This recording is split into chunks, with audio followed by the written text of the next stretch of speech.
It makes everything better. Good morning, everybody. Welcome back to the Pigeon Coop. I hope everyone's doing well. Good morning, good morning, good morning. Ah, yes, it is a lovely Saturday morning here. I have my coffee. You gotta update your profile, Kina. Oh dear, oh dear, oh dear. What have you done? What have you done? Coffee. Yep, a bit of an earlier stream than normal, because as usual, I am really bad at writing schedules. And so I scheduled this stream for, I think it was noon today, whatever time it was, doesn't matter. And I forgot that I had collab at that time, so I'm like, oh, piss. So, emergency reschedule there, so we're just gonna do it now. And yeah, so today we are, of course, going to be playing the Mnestic Experience Intervallo for Limbus Company. I've been very excited for this. We're finally going to N-Corp. We're on the enemy territory. I don't even think we know anything about N-Corp other than profound racism and a penchant for hammers. So that's really, that's like all I know about it. So I guess we're going to find out. I'm guessing they're going to be obscenely French because this is where Merceau is from. So we're gonna find out. And of course, we are gonna be utilizing our precious blade lineage boys. Where go? Oh yeah, over here. We're gonna be using the blade lineage. Oh, and of course, Escort Pong Lu, who I unlocked last night after several mere dungeon grinds. I came back with coffee. Hell yeah. I mean, you've never seen your grandpa and I in the same room. For all I know, I could be your grandpa. He's certainly old enough to be, it feels like. Aggressively French, yep. Yeah, it could be. So yeah, we're gonna be using the blade lineage, and we just got some Kurikumo just because it feels relevant, I suppose. Escort Pong Lu, and then we got emergency support Ryoshu if everything else goes to hell. So, nope, that was wrong. That's not what we want. We want this one. Oh, let's see if I can voice act this early in the morning. Yeah, Hong Lu indeed. Alright, let's do it. Look at that boy. No, wait. For this one, we should go about it like... Okay. No, he's just been in the Vanguard for too long. I should pull him back and let him... Dante? Oh, sorry. Did you say something? I provided you an answer to your question, but you exhibited no observable response. Is the Sinner's combat performance deteriorating beyond manageable parameters? No, things aren't that bad, but it's just hard to focus on one conversation when I'm trying to support battles happening in completely different places at once. Yeah, oh, are you remotely piloting the Sinners again? Jeez. Dante's getting overworked these days, man. On top of that, Rodia's shopping chair is starting to get a little distracting. No, you left Rodia unattended in the shopping center? God help us. A few days after we entered N-Corp's district, the bus pulled over in the back streets of N-Corp to take care of a distortion case. This contract was supposed to be handled jointly with the LCD team, but... distortion suddenly started cropping up all over an area of the back streets called Butter Street, without any coherent pattern. No obvious point of origin or route of spread. Nothing convenient like that. And I had no choice but to split the sinners into several groups and send them out, so why is Rodia shopping? God damn it, Rodia. Otis, Ishmael, Sinclair, Don Quixote, Yiseng, and Merceau were on their way to rendezvous with the LCD team. Heathcliff, Gregor, and Hong Lu were suppressing distortions that had showed up from other directions. And oh god, Rodia and it's Doomsday. Yeah, are we sure? Are we confident Rodia's alive? Do you sent her alone with Ryoshu? What is wrong with you? With our onboard stock scrapped down to the bomb, Rodia and Ryoshu, who were done with their share of the suppression work, were put in charge of buying supplies for the bus. Oh Jesus. Literally the two worst people you could possibly put in charge of that. Why? As for Faust, he decided to stay behind with me on the bus. I wanted to get through the consultation sessions I'd been putting off, and thought I might as well get myself some much needed practice with handling the new golden bow power I'd acquired. To reiterate, there are no issues requiring special concern regarding Faust. It is true that Faust has, on several recent occasions, expressed dissatisfaction with a certain Faust. However, those instances should be classified as a mere personal grievance. Oh yeah, they were calling you stupid. I would qualify that as a personal grievance too. Oh, I've just realized, because we had like this projector in the trailer, but I just saw it was like something else. I didn't put it together that was the one from Dante's office. Ooh, I wonder how this is gonna play into things. I mean, that's good if that's all there is to it, but this was not the first time Faust had seemed unlike herself. And Faust is going through it right now. There have been times before when she spent far longer alone than usual, lost in thought. Moments when she could not produce immediate answers to questions from the other sinners or me. Could it be you can't access the Gesellschaft? May I ask your basis for that inference? Well, you didn't say no, so that kind of solidifies it to me. Because you're acting a lot like you did back on the warp train. It appears there remains occasions on which you are so capable of surprising Faust, Dante.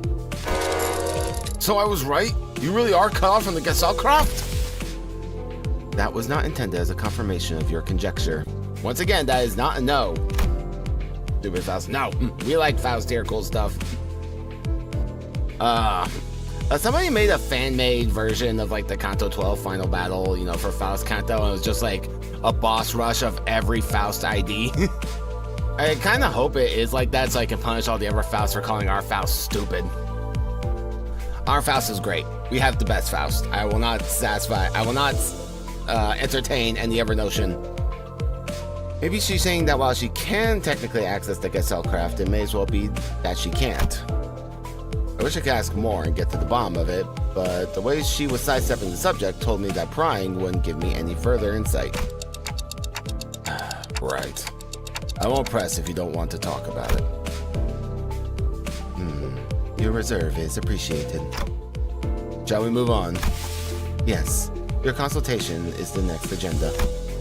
After cross-referencing the records pertaining to the recent events in the House of Spiders, it would appear that memories concerning the individuals designated as Sora and Ren currently remain only with you, Dante. Oh, rip. As such, should the influence of Ryoshu and her sword lead to further omissions in the official records, the manager will be responsible for supplementing the necessary information. Yeah.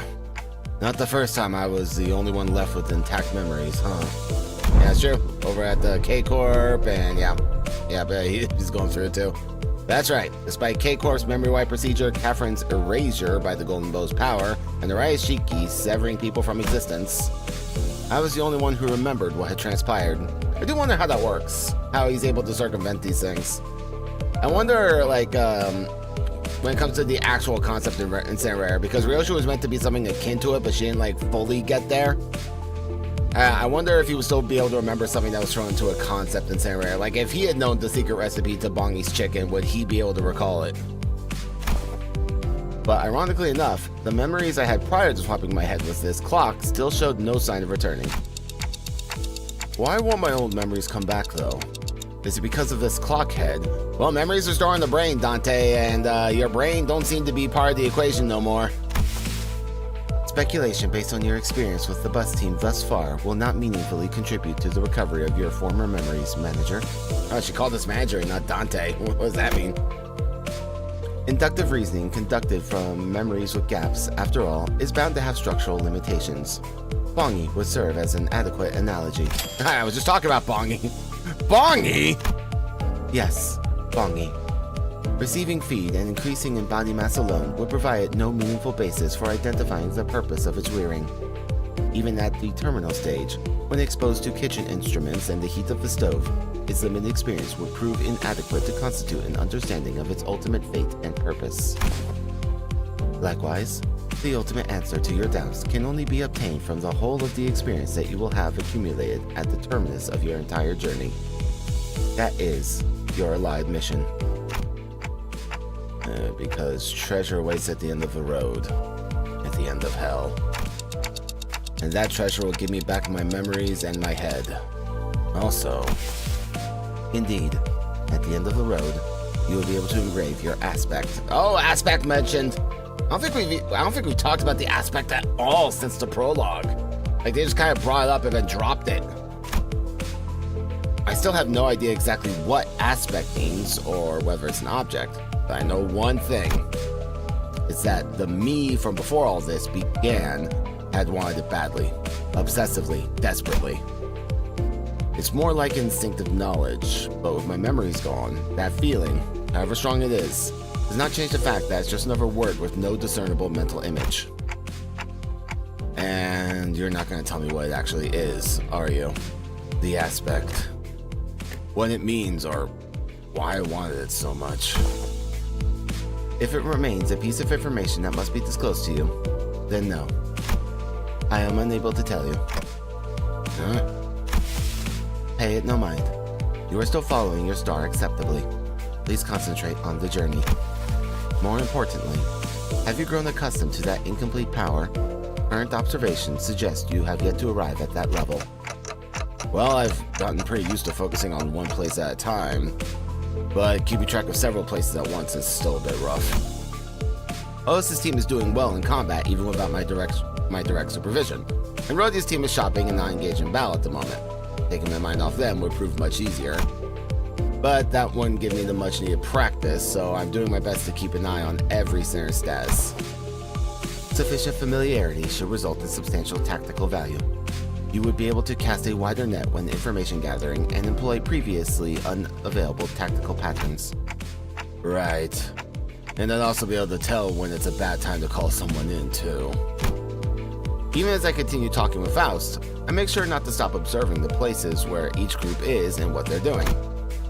Yep, pulling Heathcliff to the rear was the right call. I don't see any injuries.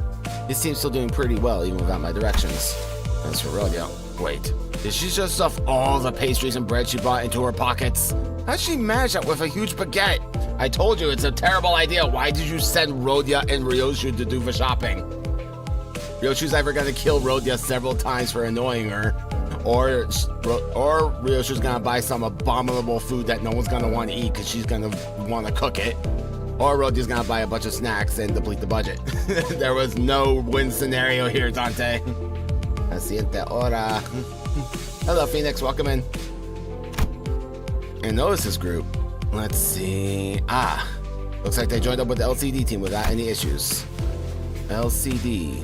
Then that guy over there must be. Hang on. Faust. There's a dude I've seen before. Dude! He said dude. I don't think Dante's ever referred to someone as dude before. This threw me off. There's a dude I've seen before, but he seems a bit, different from what I remember. Could you specify the issue? I'm monitoring the situation right now. We should probably join up with them too. Let's end the consultation here. This is rather precipitous, Dante. If the incident is of serious nature, perhaps a request for support from the LCC. No, it's not an incident. Though I wouldn't say it's not serious. The hell are we talking about? Incarnation? Yeah, exactly. That's exactly my point. Like, she's just gonna drain the budget for her own snack hoard. And we're gonna be left with the scraps. Like, Rhodia, I love you, but no. You are not the person for this job. This is going from bad to worse, really. Dante seems to be tied up helping the other groups. Yeah, helping. Oh, this command call's been working out well enough. I'll give her that. We've managed to hold the line better than I expected, but we're definitely starting to feel the strain. Worry not, Bestie is here. Why are you waving your hand all the... arm and hand signals? What signals? What's swinging the arm sideways even supposed to mean? You don't know? It's scatter, damn it! So scatter! Rip. That was close. We almost got flattened. Oh, welcome in. Welcome in, Queen of Hatred, and good morning to you. I toast you with my cup of coffee. That was a good sip. Anyway. Damn it. Even rookies with nothing but the most rudimentary of military training would have recognized a hand signal that basic. I mean, just say scatter. Well, we're not all trained soldiers here, are we? Verily, the flourish of a hand doth indeed make boast of chivalric elegance. Yet when thou suddenly wavest thine arm about, clenching and unclenching thy hand in mythical fashion, only to suddenly turn tail. Oh, forsooth, I am left bereft of understanding what thou meanest to say. To think all the personnel in the team, only the Swabby has the discipline to interpret a basic field signal. Won't be surprised the little German boy doesn't know that. Yeah, I think the list of things that he doesn't know would far outweigh the things he does know. Poor guy. Bat. That's okay. You're still my goat. I only picked it up during my sailing days, and realistically speaking, did you really expect ordinary people like the others to understand professional military signals? This is unacceptable. After all the operations you have been deployed under my lead, you're still ignorant when it comes to nonverbal signals. I mean, in fairness, Dante didn't know what the hell you were doing way back at H-Corp either. I don't think even Dante would know those signals. Yep, might as well be splitting hairs. Literally. Let us appease our agitated hearts and follow Miss O's instruction. We should disperse and withdraw. Oh god.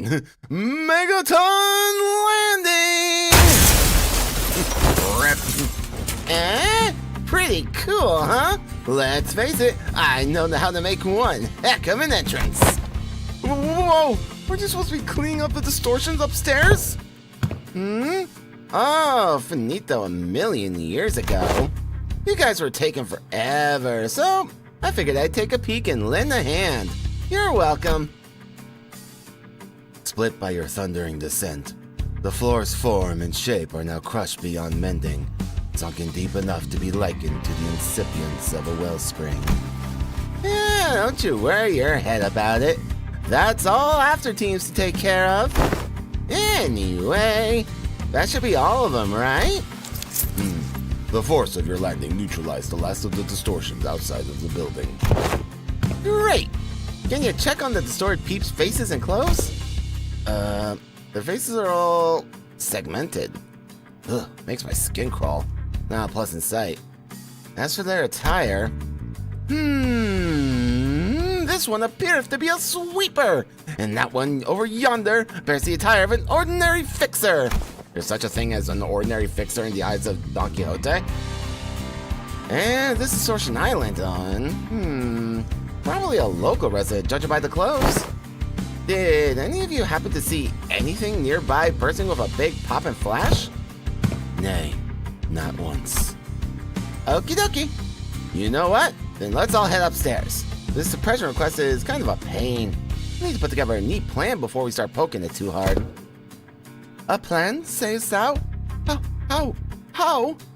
Was this not a mere matter of slaying distortions where they stand? Huh? Wait, did nobody brief you? This has oft been the structure of our assignments. We are given instructions, we perform them, and only afterward do we begin to perceive the nature and contour of the task to which we have committed our hands. Really? Well, guess every department has its own way of doing things. No big deal. I'll explain everything once we're upstairs. Oh, by the way, you didn't get to meet the whole team last time, did you? Only our new girl. This time, that dude, Mr. Babyhead Kim's also here, so... Huh?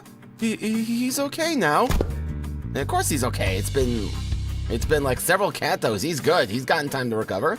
Sure he is. You'll be surprised just to see how okay he is now. I don't like the way you phrase that. That's ominous. But last time you said he was still under treatment. To be precise, I believe Miss Angdu stated that his mind is yet to regain its former tranquility. That?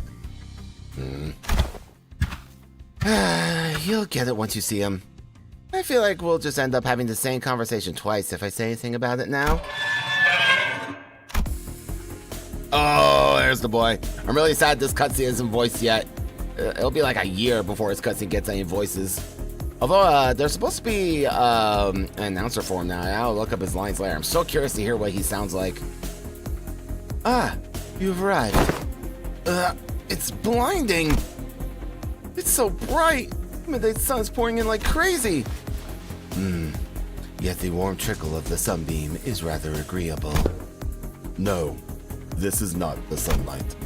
Because unlike this, there is more to the sunshine than its warmth. Then what exactly is this light?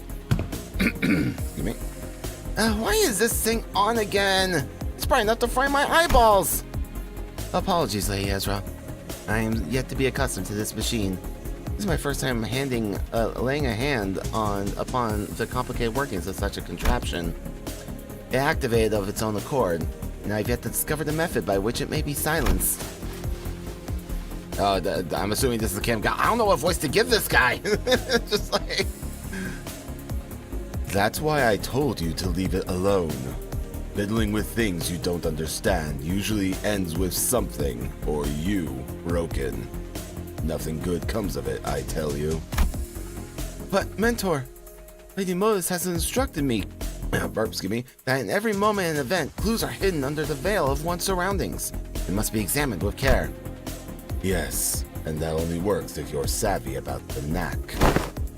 Hang on, did you just say mentor? I had not yet been afforded a proper opportunity to introduce him to you. This here is the esteemed leader of the Blade lineage, who is all but a master under whom I have apprenticed. You really have to dress it up like that? I told you I only took on the role because there wasn't anyone else around to take the job. Switch, where's the switch? Ah, gotcha! Click.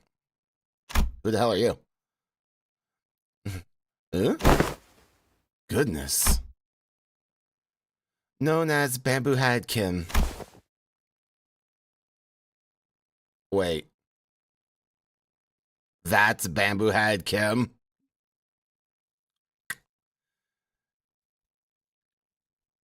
I don't know what I expected him to look like, but that was not what I expected to look. Generational aura loss for real. For real. I was literally just thinking that. The first thing that came to mind was aura bankruptcy. Oh, Jesus. What in tarnation? He kind of reminds me of what's his name, Norman from Pokemon Scarlet and Violet. Like, he just looks like your typical office worker. Yeah, put the hat back on. Just, oh God. Yeah. I definitely shoved this kid in the locker in high school and asked for his lunch money. 100%. Jesus. Yeah, no mas ora. No mas ora, way. I definitely gave this guy the wrong voice. I gotta rethink this. Yeah, that's me. Guess I should say pleased to meet you, folks. Yeah, see, this is aura. This is not aura. This sparks joy. This does not spark joy. Yeah, hang on. I need to look up, the Bamboo Head Kim announcer. I'm so curious. Hang on. Let me see here. I gotta hear it. I don't think you guys will be able to hear it, but...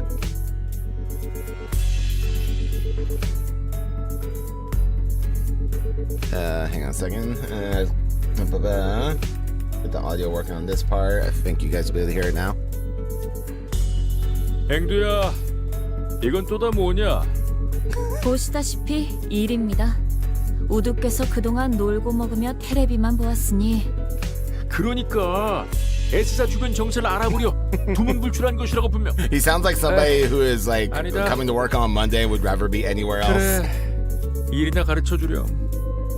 일단 바닥 말고 의자에 앉으십시오. 마이크가 안 닿지 않습니까? Amazing. Well, you want to talk about subverting expectations? There you go. Golly. All right, well, let's move on. I'm coworker voice for real. Bamboo Head Kim has a permanent case in the Mondays. Yep. I don't blame him. Okay, so more often than not, first impressions are prone to change. I mean, no, they're not. Your second impression can leave a better impression than your first, but your first impression is set in stone. Bamboo Head Kim, I remember, was a man who drowned in his own fathoms, blaming himself for his powerlessness with a listless, heavy voice. That, however, had been while he was distorted and sunken into himself, so I figured his original personality might be somewhat different, but this is not just somewhat. His personality isn't even the same ballpark as my expectations. For real, Dante speaks for the audience. You're telling me this guy here is Bamboo Hat Kim? Alright, that's a little rude, Dante. Yep, we double-checked with Ezra, and she said he really is the same guy. God. It's even worse in the casual. His sprite makes it even worse. I would expect to see this boy in an Otomi game. Whoa, that fire on your head's not hot at all? Fascinating stuff. Can we check again, just in case? Dante, please. I really can't wrap my head around the fact that this is the sullen, serious man whom we thought. Just look at what he's doing. He's rubbing my face all over like he's checking out some kind of mantelpiece ornament. Lots of ticking going on. That's supposed to sound like them talking to you folks, huh? Further confirmation would be redundant, Dante. This individual is conclusively identical to the one designated as Bamboo Hat Kim. That's some bland gotcha twink design. Rip. Rip, but you have been judged by the crow and found wanting to gotcha generic hell with you. I've got no idea what you folks are so suspicious about. I do. Just what exactly have you been telling people out there about me? They're all staring like they've seen a ghost. I told them that you are a gallant and formidable warrior, Mentor. But they don't look like they've heard the most flattering things about me. There, don't you hear it? The faint undercurrent of disappointment and the ticking? I mean, yeah. Rip.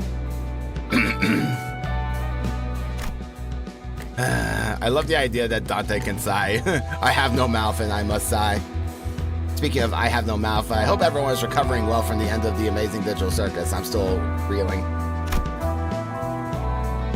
I also told them that you are a man of few words, but with much affection for the followers under your command. Also, glad to see that the cybernetics are in place quite nicely. No, yeah, same, Norvin, same. Yeah, last time I saw you, you were disarmed, literally. So glad to see that Hangdu is back in action. Hangdu. Yes, Mentor? That's a complete and utter lie. Man, a few words is definitely not something you can say about a guy who's as talkative as me, don't you think? Yeah, I spoke no falsehood. Although your conduct is rather shallow and perhaps less refined for a leader of an organization, you are much more reserved and taciturn when conversing with those unfamiliar to you, are you not? No matter who one may be, one is bound to inspire either approval or disapproval from those around him. So, I refrain from mentioning any truths that might have invited the latter. To even hint at anything that might tarnish the reputation of my master would not be unlike spitting on his name, and mine by extension.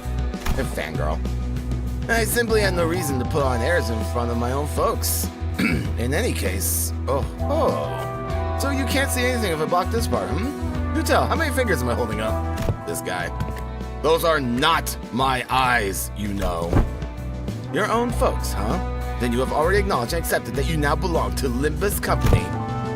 Why didst thou not pay a visit to the LCE? Verily, when one's mind is plagued by the absence of tranquility, venturing forth into the open air and touching field of grass clear of the storm of the heart. Don Quixote, we are on the internet. We will not be touching grass. I am a pigeon on the internet. There is no grass touching here. An asset of the company is expected to act in the company's interest. Yet, for whatever reason, I didn't see you fighting on the field of battle during Operation Spider-Pyre. You'll have to account for your absence in the mission. That's a good question. I mean, Hangdu was there, so why not? Well, she wasn't in Spider-Pyre, but, you know, she had valid reason for not being there with the whole losing both her arms business. I also addressed Kim as though she were conducting a formal investigation. Every word flat and hard. It was obvious she was not about to let her guard down anytime soon. What mission? Oh, that one. Kim finally seemed inclined to assume a more serious disposition. He stopped peering in my face and turned toward Otis, although his hand was still on my head. Alright, clearly there's some disconnected expectations here. Listen here, you. I'm really not all about that hard bothersome work. Get what I mean? The real disconnect was between his stoic expression and the words coming out of his mouth. What?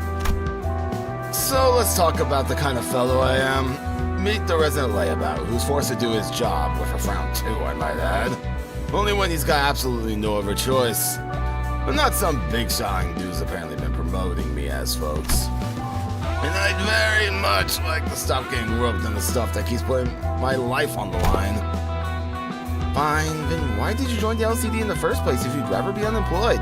No, never mind. They probably forced you to stay. You catch on quick. First they spot this nonsense about distortions and all, then Force hired me, calling me a company-owned resource or whatever.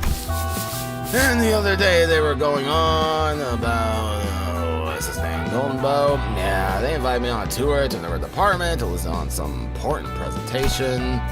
And I accepted. I thought it would be a fine opportunity to broaden my perspective. I do, dear. There are times when your commitment to duty shines brighter than the sun. I find that attitude so dazzling I might have to squint when I'm looking at you. Who knows? That's why I'm wearing this bamboo hat, to shade my eyes from your utter brilliance. Do you mean to say that you are in need of a shield to protect your eyes? Charisma check fail. Sorry, bamboo hat Kim. Don't worry, I'm here to help you out. Lady Ezra, might I suggest a request for a pair of sunglasses from a mentor? If it's not too much of an imposition on the budget, that is. That right there, that's what I keep telling you not to do. You can't just say yes to every silly thing he says and turn into a supply request. Small expenses add up to a lot, you know? You gotta save up everything you can to piggy bank while you can, or you'll end up broke. True. Is there truly no room for reconsideration? No means no. Then pray, make the purchase for me. I shall cover the cost myself. No can... Wait, what? My poor mentor is in a state of great discomfort. Yet I possess neither the wisdom nor the knowledge to navigate the silver tongue of merchants and the mace stalls to locate the very best item. So, I must beg this favor of you. You're giving me a frickin' headache, girl. I am aware that you and yours are no strangers to such dealings. There is no one else I could trust to complete such a procurement with the swiftness of the wind. You know what, never mind what I said. I'll just get you what you want. You heard the gentle lady mentor. Your suffering shall soon be alleviated. Right. My apologies for interrupting you mid-conversation. Please, pray, continue. You had reached the part where they invited you to the tour department. No sooner had Aindu's words left her lips than her eyes glinted with something that I couldn't really put my finger on. It was a strange intensity that sent a chill down my spine. Yeah, so, that day. I was gonna relax here, watch some TV. Well, good on you for showing up to work today, I guess? Let's say there's a debt to be repaid. At least you understand that we are indeed indebted to the company. Yeah, I suppose I do. Kim's gaze lingered on Aindu's prosthetic arms as he answered. Oh, Miss Aindu, your arms. Only after following Kim's gaze does Claire seem to notice Aindu's brand new prosthetic arms. The last time we saw her, Aindu had lost both her arms. I remember Ezra asking her to sit tight and choose what type of prosthesis she wanted. Those arms are probably it. Not just the arms, even her clothes are different now. And that sword, I'm pretty sure her sword broke last time too, so she needed a new one of those. I had these arms fitted anew as soon as the operation was concluded. The gracious host in one of the LCD's teams had prepared them in advance. Yep, you would make David Martinez proud. Also, anybody who witnessed the glory of the WtuberEN Wave Cyberpunk crossover event, I hope your feelings are coping with that, because I'm still recovering from that too. I know nothing about WtuberEN Waves. That was literally my first experience with WtuberEN Waves. I wasn't expecting Cyberpunk Edgerunners episode 11 to break my heart.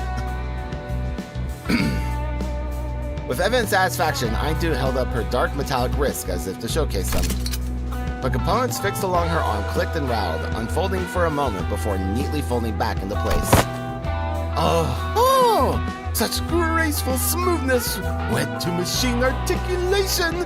Just as though I am beholding the marvelous prosthesis of the illustrious Siegfried himself. No, wow, first Siegfried mention since Canto 4. Wow, or was that Canto 3? I think that was Canto 3, my apologies. Man, I was just talking about Siegfried the other day. This is so weird. No, I'm sorry, Norman. Yeah. Yeah. I'm not gonna start playing that game, but yeah, oof. That story hurt. I was just talking about Siegfried. We know so little about him. I wonder like where we are on the power scale. I'm sure he would still like crush us, but I don't think it'd be so one-sided if we fought him again. Yep. The showcase would have gone lackluster without the trademark reaction. Those are strikingly similar to Schwartz Industries N7 lineup. N7? Mass Effect and my Limbus Company? But I thought that model was discontinued. Nah, not theirs. It's one of the prototypes developed by LCD's Phenomena Deciphering team. And they put them on her for a trial.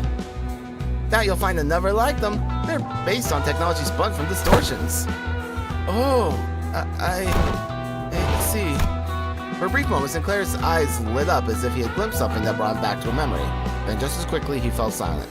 Whatever he wanted to say next, catching in his chest. Yep, well, brace yourself, Dwarven. It hurts. It hurts. Like, it's really good. Don't get me wrong. It's high quality. You could tell the writers loved edge runners just like we do, but they also understood the assignment. Does something trouble you, Master Sinclair? Oh, yeah, he's thinking about his family. I was just about to say that, yeah. He's thinking about his family of prosthetics. And an N-Corp of all places. Like, that's ballsy, Limbus Company. It was hard to understand what struck the tender memory for Sinclair, and why he cast a shadow over his face. But... sorry. Just reminded me of something from a long time ago. My dad used to work with prosthetics before he passed away. I thought this was the exact same model I saw back then. It appears I lack tact. These arms have stirred a painful memory within you. For that, I apologize.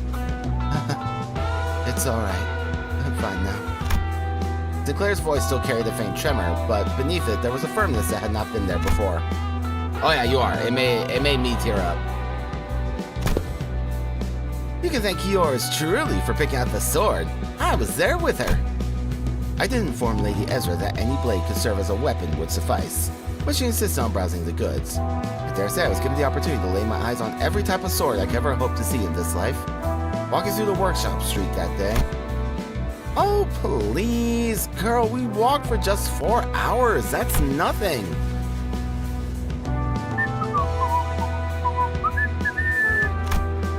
While everyone was distracted and taking in Aindu's outfit and equipment, Kim had quietly stepped away from the crowd and crouched down in a corner. He was rummaging through things scattered on the floor, picking them up. Is he pocketing them? Anyway, what's this place supposed to be? What are all these things?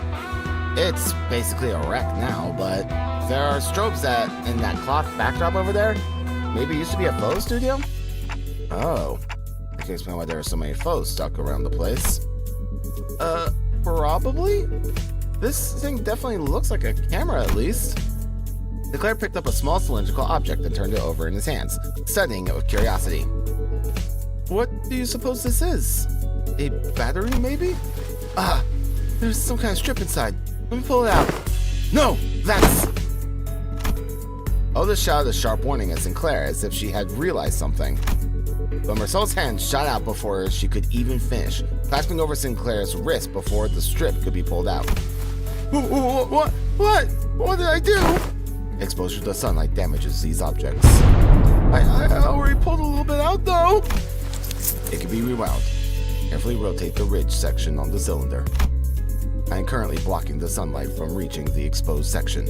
Damage is of no concern. Oh, okay. You mean this one, right? This is the part that rotates? Yeah. We went back in. With a quiet nod, Marceau took the object from Sinclair's hand. It seems to be a film roll. There's something written on the outside. Experiment number 4. It appears to be a compact roll for a film camera. You seem to have handled one before. Yes. Rousseau's answer came without any further explanation, but the way he adjusted the camera on the table certainly didn't look like that of a first-timer. Rousseau, your time is coming, sir. We are 2 months away from your canto. Once receives a report containing photographs taken on film cameras during the war. Oh, this war? Film rolls used by N Corp are particularly difficult to falsify. They were used to collect intelligence during secret operations. The film fixes light directly onto the medium, from what I've heard. Oh, so N Corp makes film rolls, huh? Or they just utilize them? I wonder. I know nothing about N Corp, so I'm just like keeping my eye out for any information. A peculiar expression flashed across Ezra's face as she regarded us. Perhaps it was a mention of war that caught her attention. Anyway, we managed to regroup in one piece. Let's come up with a plan to deal with these distortions, guys. Where should we begin? Then, in the next breath, she returned to her usual bubbly self and steered the conversation away from the subject. Both Ezra and I, we are both still trying to be free of the misconception we inflicted on ourselves. For all her unfairly perky disposition, Ezra too may be carrying traumatic memories every bit as devastating as Gregor's. Does there yet remain aught deserving illumination? Huh? Yeah. Wait, you're right. Haven't we cleaned up the distortion already? I couldn't feel any more traces of distortions nearby, and it didn't seem any of the other center teams were actively engaged about at the moment either. Dante is asking whether the distortion suppression has not, in fact, already been concluded. Not yet. These people we fought just now, they only got caught up in the distortion. They didn't actually distort themselves. We haven't even gotten close to distortion's inflection point yet. Inflection point? Anywho. Finding an inflection point without the team leader around is gonna take some time. Maybe it won't be too bad with your help. Oh, so Moses isn't here. Interesting. Esther swept her eyes around the room with a look of frustration, as though she had just been handed a puzzle box with half the pieces missing. By inflection point, are you referring to the point on the graph in which the directionality of its curvature changes? Calling to mind the present context, it may less be a mathematical term and more of a specialized policy referring to the point at which distortion occurs. The motive or intent, indeed, the point in which inflection of the mind occurs. Yep, that's about right. That's the kind of inflection point I was talking about. So in our department, we use that term to mean the source of a distortion, the inflector or cause behind it, stuff like that. You know, distortion is hard to treat if you don't know the core cause. Treat the symptoms you see on the surface all you like, but if you never find the root cause, the distortion is never getting solved. Yeah, hello, Spat. Hi. Hey, BB Bird. What's this Spat up to? Yeah, Papa's streaming. Yeah. Yeah? You here to give your opinion too? Yeah. Well, I guess you guys never really had to look for that kind of stuff, huh? Your boss clock opens the door into their fathoms or whatever, right? Boss clock. You mean Dungeon of the Fathoms? Yep, that's the one.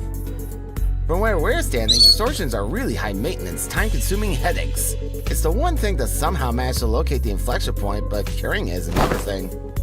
You guys can just march straight into someone's heart, knock the snot out of everything in there, and then ta-da! Patient ready for discharge. That's how it works, right?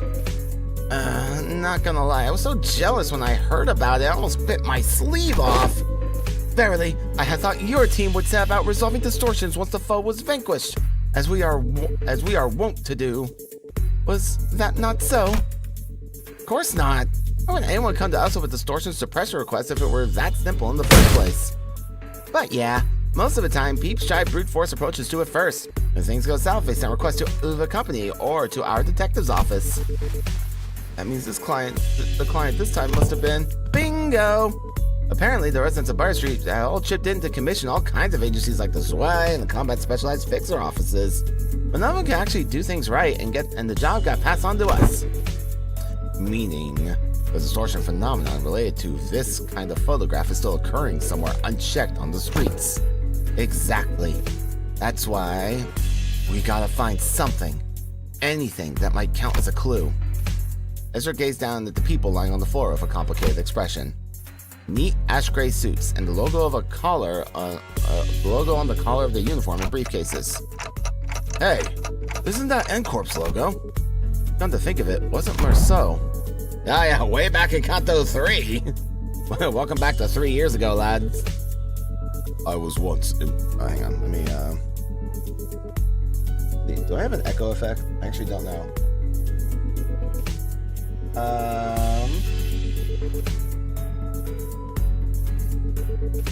No, I don't. I want to see if I can get an echo filter on my mic. I'm sure I can, I just haven't tried. Yeah, I can do this. I was once employed by N-Corp. Huh? You still work with those people? Yeah, close enough. Yeah. He did mention that he used to work at N-Corp. Maybe he can offer us some insight. Do you know who these guys are, Merceau? Yes, manager. These are N-Corp Class 2 staff members. Given the camera briefcases in their possession, they are likely members. Jesus! My ability to read just wandered off. They are likely members of the pinframe team of Service de Quo. Oh god, we're already getting French with it.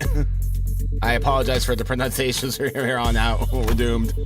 Merceau recited the information as though he were pulling it from a file he had already stored and placed in the back of the shelf in his mind. Okay, pinframe team, huh? Anything you can tell us about them? Yes. It is one of N-Corp's many field departments related to information gathering and processing. Their primary duties include the handling of N-Corp's internal information, analysis of N-Corp's internal intelligence, the sorting and arrangement of N-Corp's internal information, and intersector. That'd be enough. Whoa! Is he a talking encyclopedia or something? Yeah, another thing to be jealous of. Think it'd be okay if we borrow him sometimes? Might be an issue for us if you just went and borrowed our team's encyclopedia. Looks like everyone agrees that he's an encyclopedia. I mean, you're not wrong, but it still feels kind of rude to refer to him like that. He's a human. Yeah, anyway, your encyclopedia's right. They're from N-Corp's pinframe team. Seen them a few times before in N-Corp's nest. But why would people already busy enough dealing with nest affairs come all the way out to a shabby back street like this? Got any guesses? I am unable to determine that. The possible range of connection between the two pieces of information is exceedingly broad. Listing every relevant reason as to why they may have come here would require a considerable amount of time. Therefore, I will not present a determinative answer to that question. Ezra, staring holes into me with an unspoken, is this dude always like this? Wouldn't pull any answers from me, you know. Aside from combat situations, I've still got no way to figure out what's going on in his head. Okay then, Marcel. Maybe this will be easier to answer. From an objective point of view, that was when I noticed something I'd never imagined would happen. Marcel's eyes widened, his gaze fixing me with such force I could almost feel the faint tremor in it. A leveling stare that came with, there is no such thing as an objective point of view, manager. A clipped tone almost bordering on rebuke. We triggered them a little bit. We triggered them. A given judgment may seem infinitely close to objectivity, but ultimately, all things are subjective without exception. I fell silent for a moment, lost in thought. Part of it was because Marcel's reaction had caught me off guard. I also wondered whether this response might be connected to why he always refused to make judgments for himself. And if this has something to do with his turn, which I know is just around the corner. Got it. Then tell me 3 subjective reasons you think are most likely for why these people had to come all the way to the back streets. I need to understand who he actually is as much as I can. Because I'll never know when I'll get another chance to really get to know him if I brush this off with a simple, oh, I see, my bad, as usual. Yes, manager. I would presume that their mission was one or all of the following. Retrieval of a video recording or recordings in violation of N-Corp's taboo. Prompt elimination of the violator. contact with an informant in the backstreets collaborating with NCorp's Nest for identification and arrest of a wanted individual or individuals designated by the Nest. Oh yeah, recording is illegal in NCorp. That's right, yeah, we learned that in Distortion Detective when I was reading that last week. I guess it makes sense if their whole thing is, like, recording. Taboo? You mean these people could be taboo hunters? Nah, no way. We don't send out taboo hunters for every single violation, you know. Like, wings usually leave minor taboo violations to be handled by subcontracted fixer offices or employees of the department in charge. I say these guys here are NCorp staff. Missing due? What are you looking for in their pockets?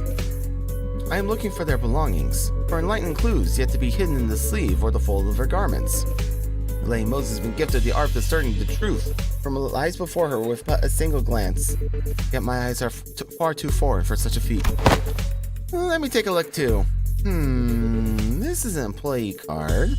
And, okay, this one's a wallet. Let's put that back. We don't want to be robbers.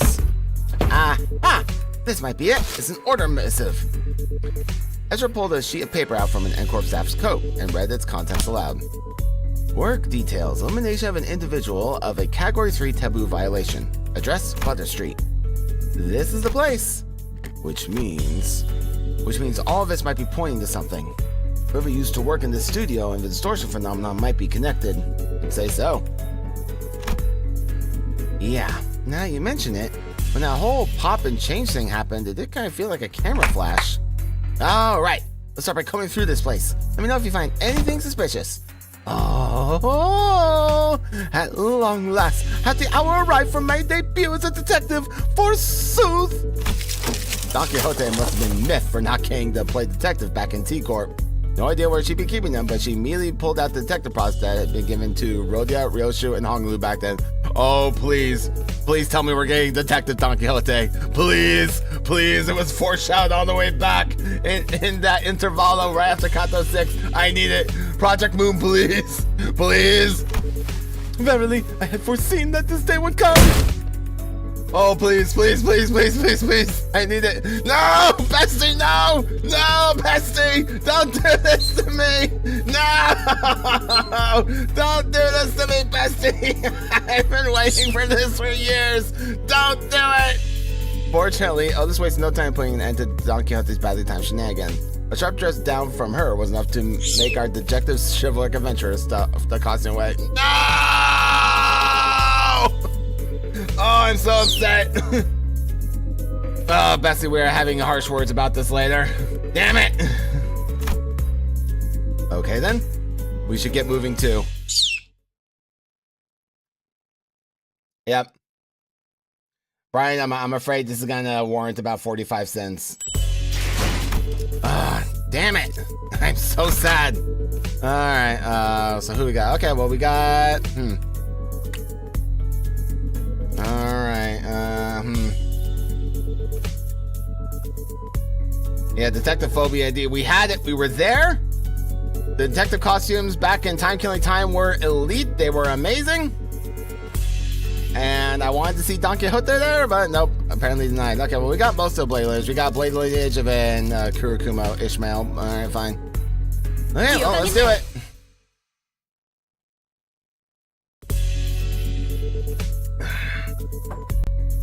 We spent a long time rifling through the photo studio with the LCD team, but no one found any decisive evidence. There sure are a lot of photos around, but almost all of them are just pictures of buildings. Nothing much to tell from that. Aside from the canister containing the film rolls Sinclair picked up, there are no remaining items here that can count as a proper clue, Executive Manager. I confirm that the rest are all empty plastic containers. Then it's probably best to check the contents of the film roll directly. Yes, Executive Manager. And we'll find a way to develop the film. Did you guys find any sort of photo development room or equipment nearby? Let's search a little more before we see what's in that film roll. Mentor, what do you make of this object? For the 8th time, Angdu. I have no idea. If I had wits bright enough to understand all that lies before me with a single glance like that the team leader, I would have passed the royal examinations long ago and secured myself a lucrative position as a court official. But, Mentor, hadn't you already passed the royal? Once swung, a sword does not retrace its arc. I do. So it is with life. There is no undoing what has already been cut. Thus, it is unnecessary to dwell on what can no longer be undone. There is no after for what has been slashed away. Not for you, Mentor. Ought you not to dwell on what can no longer be undone? I misspoke.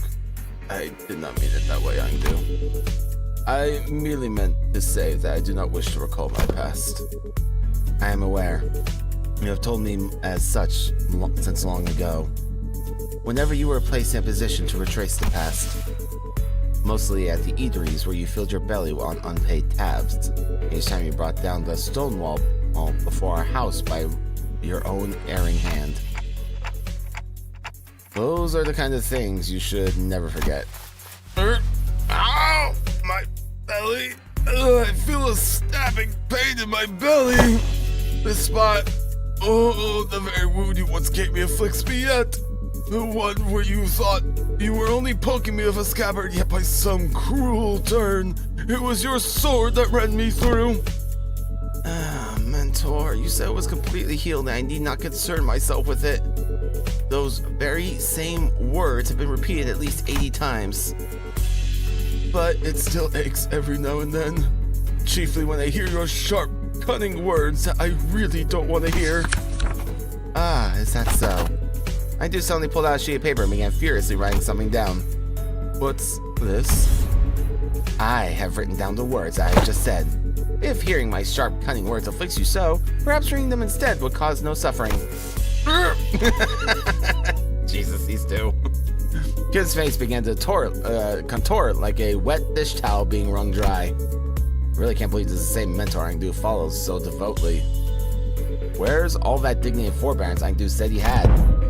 I think she's just a fangirl, honestly. Young Angdu, there is a matter I would ask thee. Apparently I wasn't the only one who felt that way about him. Pray, speak freely. This may perhaps be a discourteous inquiry, but I too, when speaking of the others of those whom I serve, often ornament my words with a laudation of an acceptable degree, and yet, I understand your concern, Lady Don Quixote. I suppose this is your first time seeing Mentor with his shoulders so embraced and his bearing so loose. In truth, when I...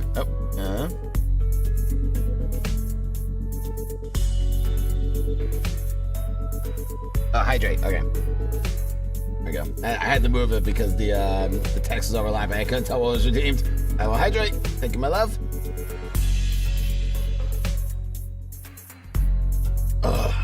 Yep. In truth, when I first beheld him, I also wondered whether such a man could truly be a leader worth placing my faith in. However, upon my honor, I assure you that I have never once uttered a falsehood when I spoke of him to you. My respect towards the blades of my own and foes alike, my determination to safeguard what must be protected, even should my arms be torn apart. All of these are, undoubtedly, the teachings my mentor has imparted onto me. Truly?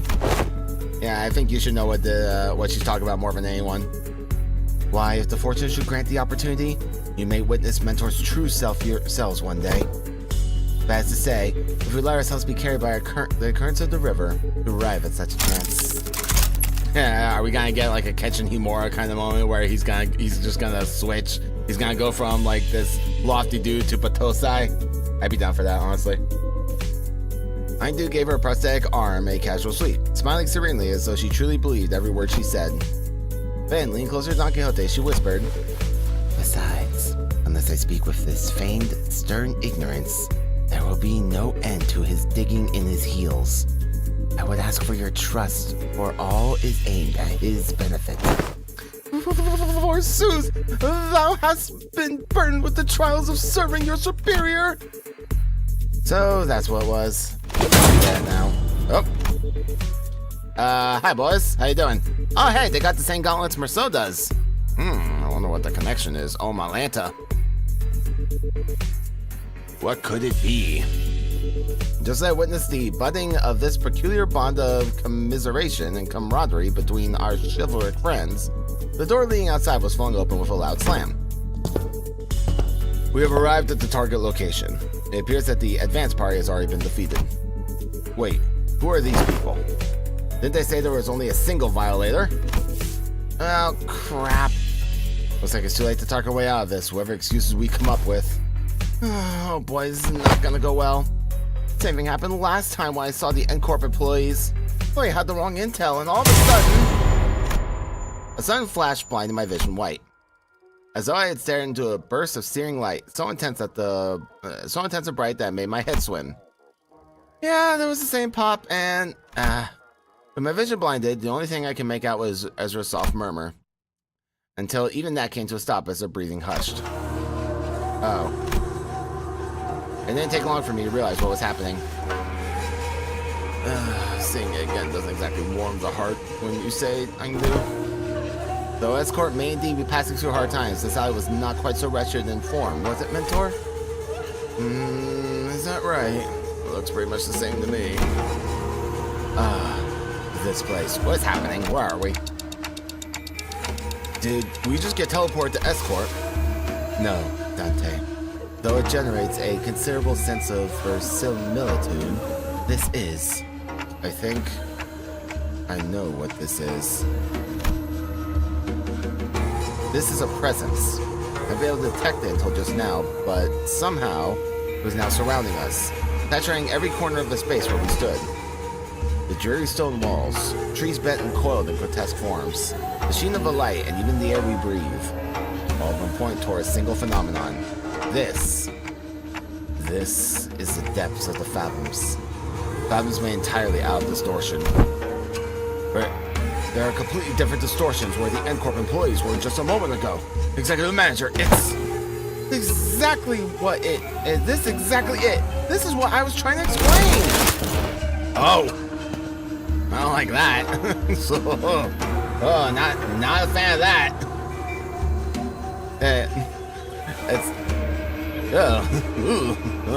That gave me a shiver. I don't like that.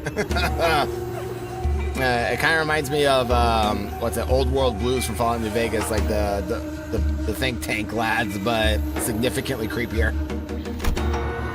Where Ezra pointed, the people in smart, neat suits had vanished, and in their place, figures clad in blood-stained dopo robes were approaching us, dragging uneasy steps. Right. Let's fight first and talk later. Ready, Angdu? My blade is poised to strike, Lady Ezra. And wait, where's that bamboo-hatted dude? I'm afraid he's already taken his leave. He said he had no desire to cross blades with the Chutnokuns of S-Corp twice. Come on, man! Not again! He's a repeat offender, that's for certain. Executive Manager. Wherever Kingdom's gone off to, this definitely isn't the time to be asking trivial questions.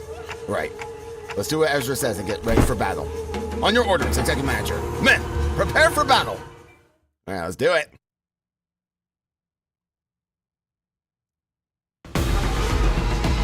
Oh, hello.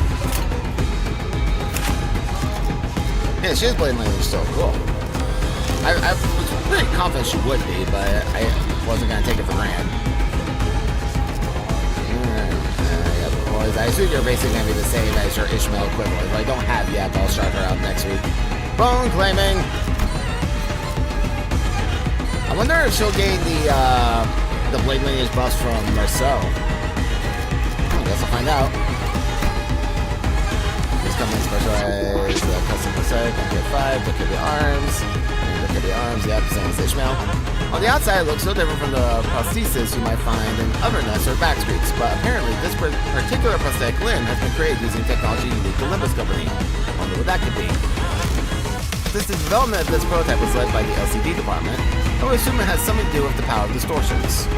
Oh, that's not to say that I have any certainty regarding that. I'm going to charge of transporting it. You see, it's just a simple speculation, really. In any case, I doubt this is your average prosthetic limb meant for body enhancement. Okay, good for you. Alright, back to you, Ezra. I assume you're basically going to be the same as you were in the Matthias battle. Yuria mentioned. I still have no idea what happened to Yuria. I haven't gotten that far in the story detective yet. But the fact that I've not seen or heard about her in Limbus Company on Limbus Skill doesn't bode well. Music is quite dope. Alright, let's see what we got here. Incapacitate, huh? Alright, let's go fix her, right? On Clash Lose, gain 1 head-splitting memory once per turn. Combine next turn, gain current count value before Clash power up, round down, max 3, expires the turn. I see. So every time you lose a Clash, it gets stronger. Isn't that lovely? Alright. To cover the eyes is not to be blind. These fabrics, created by Q-Corp Singularity, are fashioned in many forms, such as blindfolds and headbands, and are commonly used throughout the East. It is not unusual to see fixers and employees of corporate entities in the East covering their heads and faces with these products. The fabrics serve the same function as sunglasses, visors, and combat prosthetic eyes found elsewhere in the city. They can scan the target's information in real time, augment the wearer's vision, and provide tactical analysis. At times, they can also serve as a means of communication with distant allies. Ah, so that's why they wear the headband. I was thinking, okay. And the Evulsion Rune, yeah, we know that from Honolulu. Okay. Sure. Yeah, so Poison Bleed just like Honolulu. Yeah, you guys are basically just Honolulu. Okay, anyway. We got things to do here. I think I need 3 pride resources for the thing. Yes, I do. Okay, we're not there yet. You'll figure it out. Don't worry about it. I believe. Where are you guys going? Alright, so you're blocking that one, and you got that one. So I just have to worry about these 2 for now.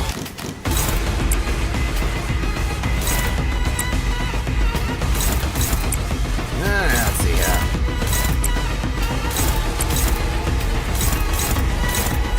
Yep, go that way. Yep, that'll work. Alright, off you go, lads.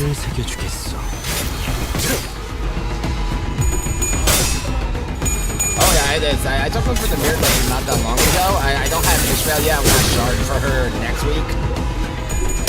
So I'll see Blade Lineage at full power then, but yeah, the Blade Lineage update is quite spicy.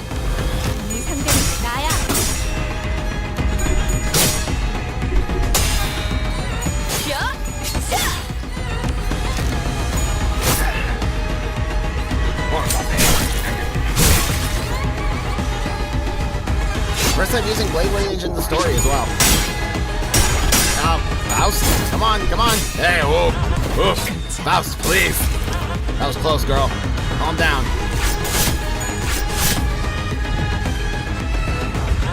Alright, let's get the show on the road. Alright. Hey, you lost the skill slot. What gives? So you're blocking that one, and you're blocking that one. Okay, so I have to worry about the rest of you. You can have this, you're welcome. Using the counter, so I don't care. So, everybody else, focus on this lad over here.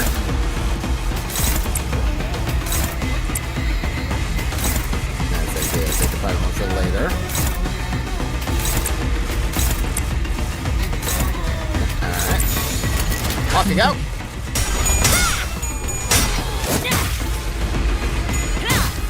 Commence meetings!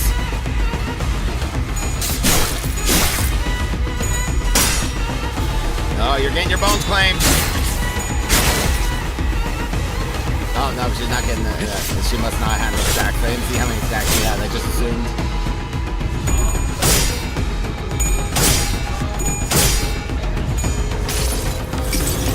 Alright, here we go.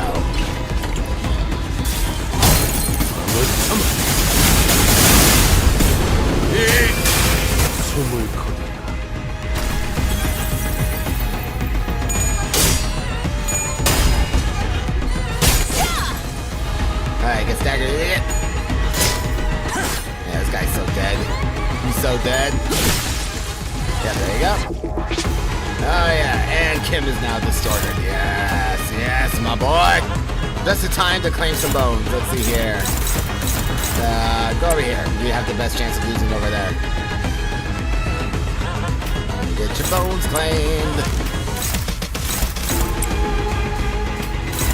We'll do some more bone claiming over here too, because why not? That sounds like a great time. Yeah, oh, you're not gonna kill that guy. Okay, hang on. You can kill that boy. There you go. Alright, off you go, lads. Come on, yes! Yes! Sorry, sometimes I mumble to myself. I'm not actually, like, talking. Oh, yes! Flame the bones! Got him! We'll turn down the game audio slightly. Hopefully it'll be a bit easier to hear me. Sorry about that. I have a habit of talking quietly when I'm thinking out loud, as well as a habit of just thinking out loud generally, so sorry about that.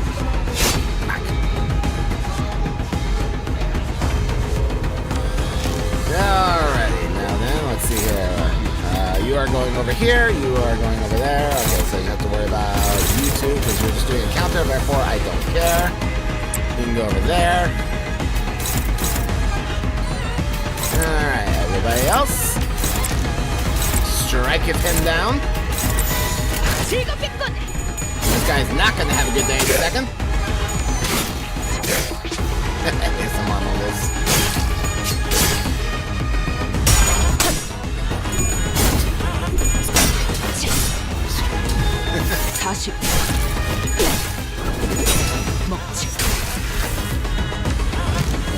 Here, I'll turn it down a little bit more so it's too loud. There you go.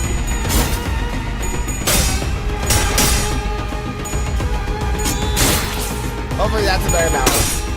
We're still recovering from yesterday's audio hoopla that happened where all my audio just got completely messed up. I still have no idea how that happened. Just like all my settings on my mixer, my computer, and Streamlabs just got completely reset. I still have not solved that mystery. Alright, oh, we got pride residence, boys. Okay. And then you go over here. You guys can help out Kim. And then the rest of you go over here. Activate that lovely pride residence bonus. Off you go.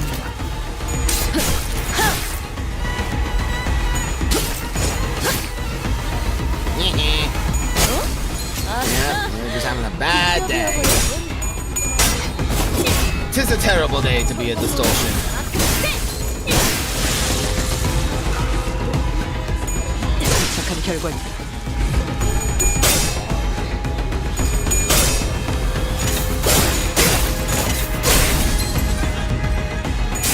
Oh, evening balance. Yeah, that's it. Goodbye. Be out of there.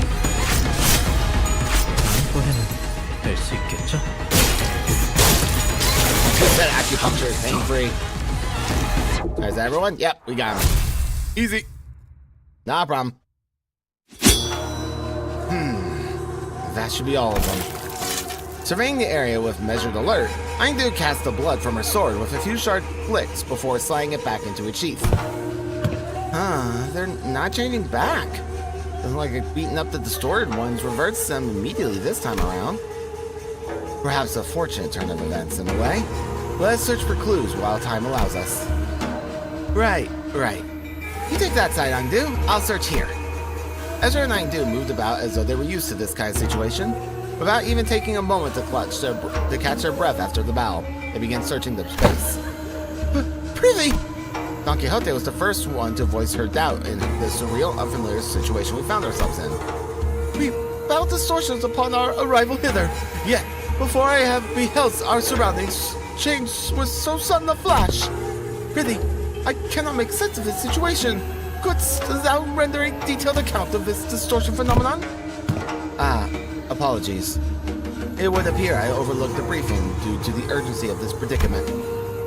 This is, according to the definition presented by Lay Moses, a location-type distortion. It's basically when a whole space distorts, and since places and buildings can't move on their own, the distortion gets fixed in a certain space. As for this one, looks like the distortion's already progressed pretty far along. Middle stage, probably? We don't usually get this big, but this one's here covering almost an entire street. Then those people. They entered this space and got caught up in it. And our job right now is to get to the bottom of the phenomenon. What exactly gets people caught up and what happens to them once they're in? Sorry, 1 second. There we go. Anyway. Of course, we can't really rule out the possibility of a powerful distortion that's encroaching upon the environment. Oh, By that, I mean the distortion, when the distortion bleeds into the space around it and warps it.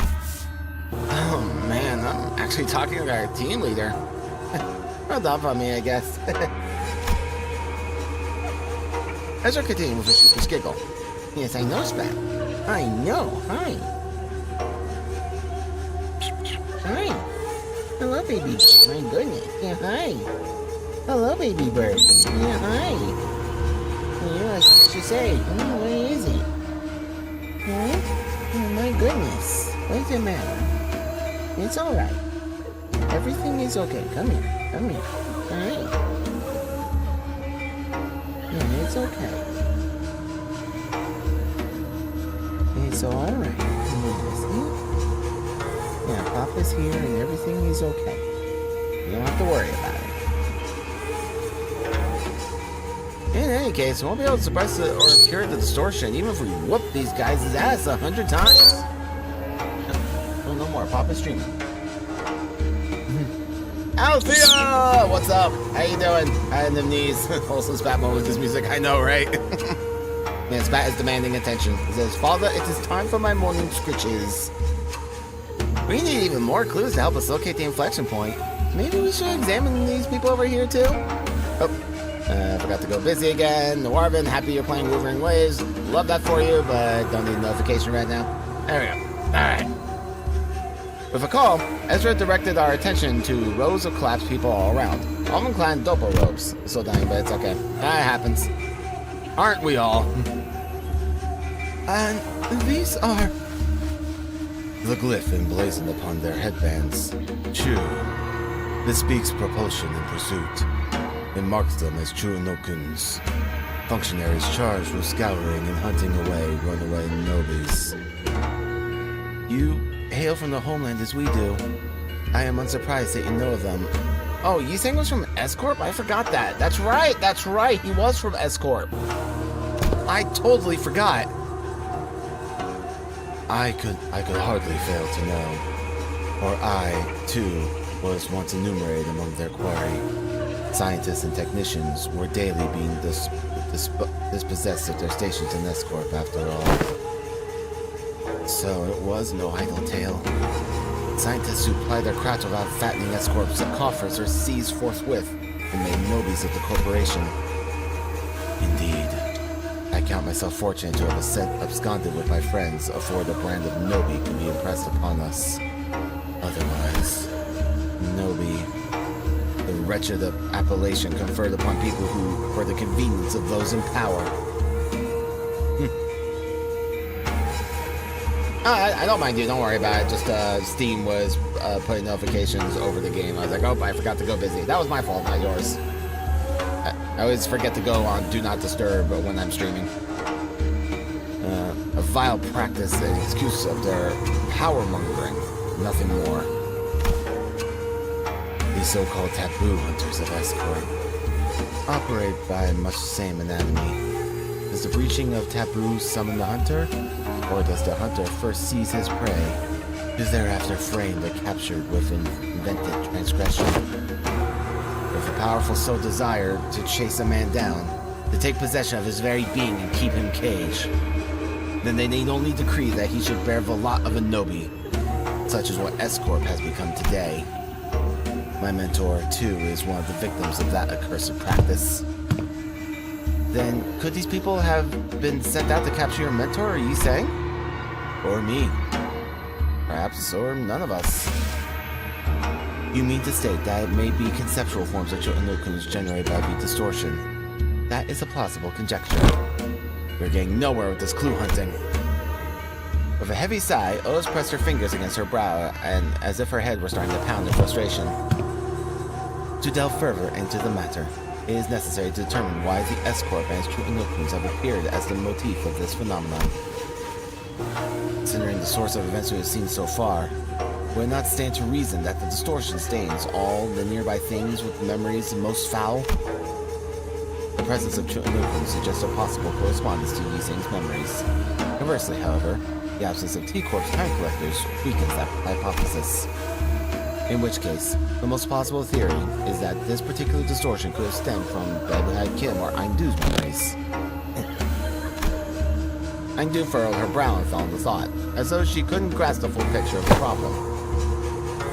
I've seen a few distortions that show trauma or affect their surroundings, but this one?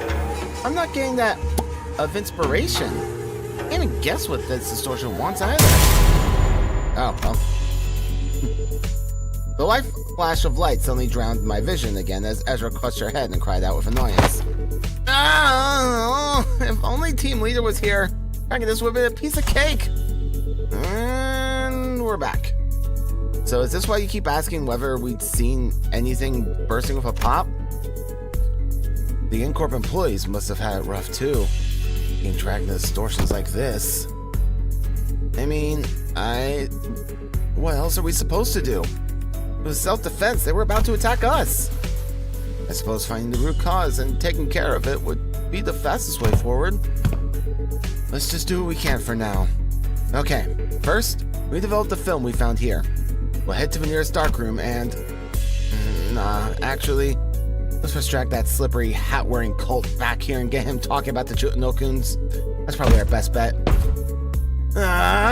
Every time we take a job, that slacker just slips off without telling anyone. As one part of me watched Ezra stamp her feet in frustration, I was also carefully following Heathcliff's team through the other part of my vision. Oh, I think I can help with that. Have you located him? Huh? What? Boss Clock found something. Yep. I found where Bamboo Head Kim is right now. He's with the other lads.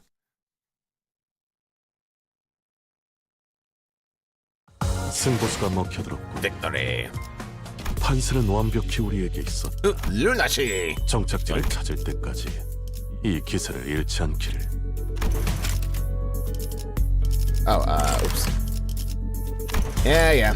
I use my, I turned my Anchophalon into boxes without thinking about it this morning. Oops. Alright, anyway. 화점에 두지. 저를 부르셨다는 건...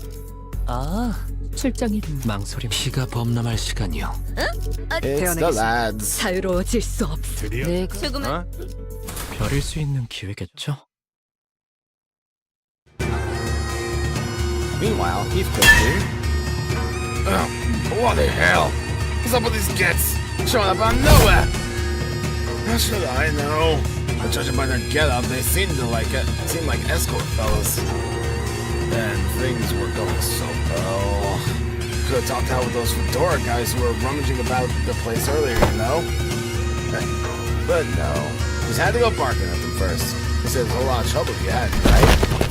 Oh, so it's my fault? Those bastards look like they were nicking stuff. This is our contract area, ain't it? If they walked up with something important, we'd be the ones catching hell. Listen, bud, not everyone's itching to swipe their hair coupons into their pockets the second they get the chance. No, don't mention the coupons, you'll bring him down upon us. Oh, fuck. How many bloody months are you lot gonna milk that? Excuse me? What, you got a problem too, mate? No, not at all. Just wondering whether that gentleman over there is also one of our enemies. Is that the end of your trope performance? Shame. I really enjoyed watching you folks dance. Might have mistaken this place for the beach blossom land of legends had there been a cup of fine, macchioli rice wine to go with it. Yeah, that's alright. Here's the name tag though. I think it says, LCD? LCD or whatever, who gives a toss? What's supposed to put with every boss ever digging me? Oh dear. Such bold swings. Didn't know there was an encore to that performance. Ha! You slippery little rat. Well, I do find this amusing enough, but if you tend to play with me, you ought to be more aware of your surroundings. Hey, behind you, this guy really is catching. I'm digging it, actually. Wow. Took all those dope-wearing people with just a single strike. I'd say that about covers the price of admittance for your trope circus, wouldn't you? Well then, I leave the rest to you folks. Morning blades and room tails never linger on the stage for so long, after all. What? Where the hell do you think you're going? Oh, damn it. Hate to see it.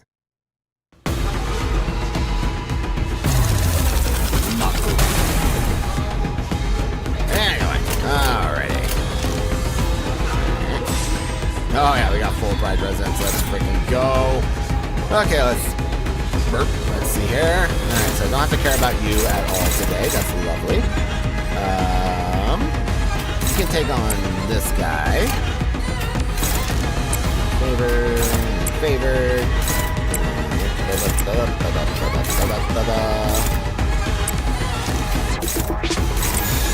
Yes, that's lovely.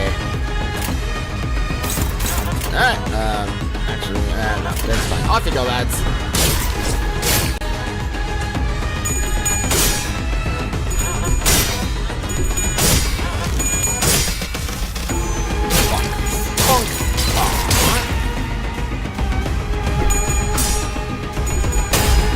Good thing we're only running the focus encounters now. It'll make Escort Bong significantly more effective.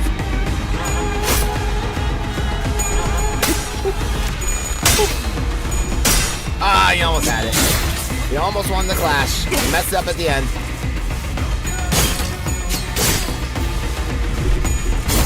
Okay, yeah, he's fine, he's fine. 20, he rolled a 28 at 0 sanity. That's amazing. Get paralyzed, idiot.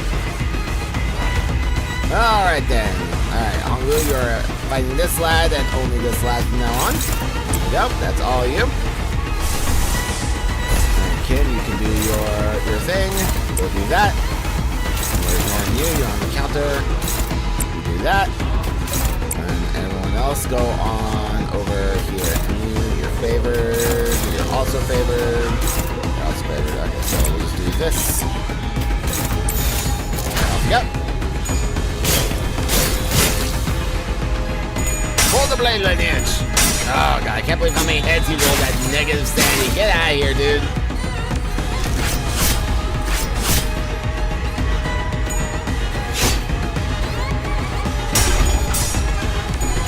There we go. That's a little better. That's how the class should have gone.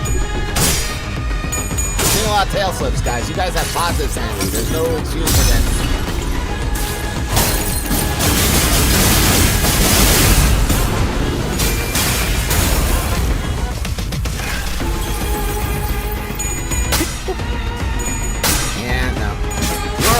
You are his target, I'm afraid. Shame I don't have that ego gift that makes him a member of Blade Lineage, but oh well. Can't win them all. Alright, let's see here. Favored, neutral. Yeah, go ahead and do that. Try to activate 2 claim their bones.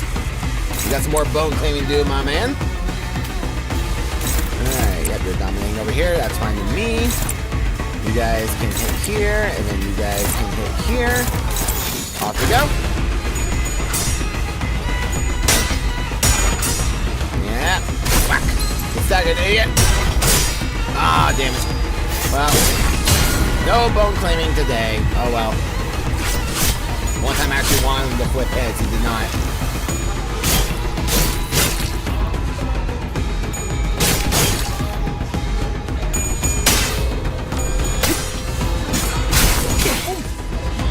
You have to bind that guy in a minute. Yep. Ah!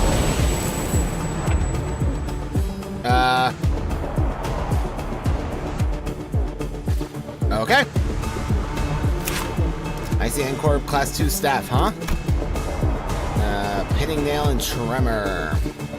Max at 10, gain 1 defense level down for every 2 bind. Turn start, gain bleed equal to stack. On Tremor burst, gain bleed equal to stack. Turn end, gain bind equal to stack. Ooh. Interesting. Also, who else thinks Kanto 10 is going to be the Tremor season? Because I do. Return to the Nails. I think we're going to get a lot of Tremor bleed next time around. If it's going to inflict intelligence gathering on enemy, heal 10 SP. Okay, from nailing, When using a scale of identical rank to the skill photograph, clash power -5. And then skills and eagle skills account separately. And it's twice turn end. Okay, cool. Well then, moving on. How do you have 2 pinning nail? These guys just got here. I guess it must have been like something that he inflicted on you last time, and it's whatever. I don't want to take it back. Let's move on. All right.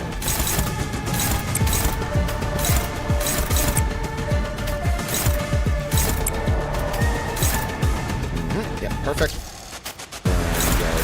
here. Finish that off. Off we go. Oh, nice triple heads on Megasan. You got here, you cheating bastard. None of that.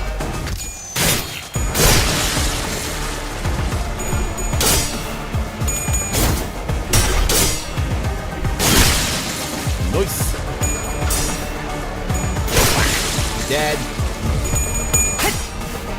Oh yeah, you're gonna take some hefty damage from this one. Look at that pride resonance.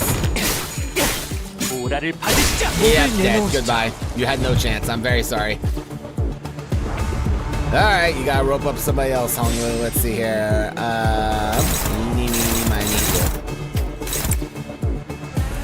Alright, can you rope this guy? Nope, no, you cannot. Okay, we're not gonna worry about it then.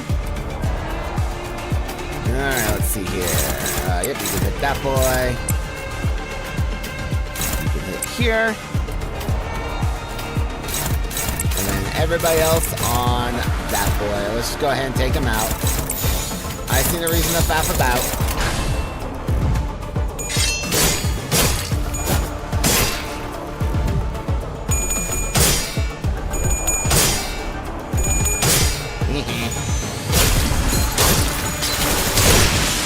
The power of the blade lineage.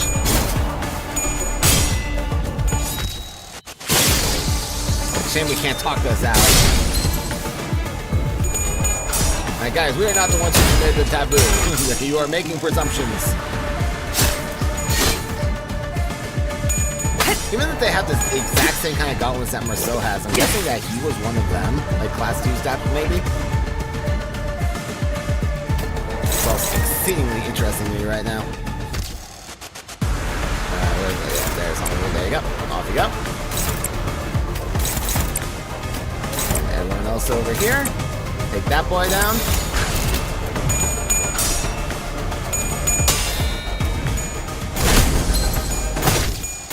Oh yeah, got him. He dead.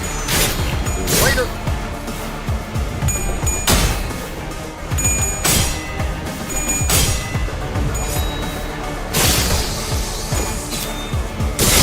Don't worry guys, this is all going to be relevant later. We're just looking Encore for when we actually have to raid their headquarters for the final battle.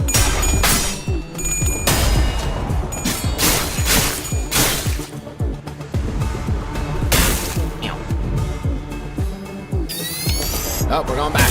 Bang. Well, anyway. Yeah, I'm sorry, so this doesn't really help you at this point, I'm guessing. But whatever. There you are. Do that. And everyone else over here.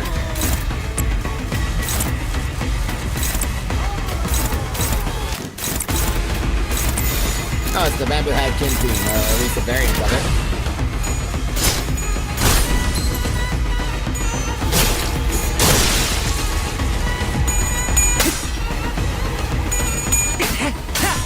Alright, finish him off, Honglu. Oh yeah. You do damage. Ladies and gentlemen, let me know Honglu do damage. So, let me get this straight. Dude was here just a moment ago, and now nobody knows where he wandered off to? Yeah, look, just turned up out of nowhere, flapped his gums, and did a run-up before anyone could grab him. Ezra let a long, listless sigh, as though she was getting sick and tired of even complaining about Kim. Lady Ezra, I cannot say your frustration is misplaced, yet I trust you are also aware that, more often than not, Ventora's actions have carried a profound design. And he knows what he's doing. He has never left his post without purpose so far.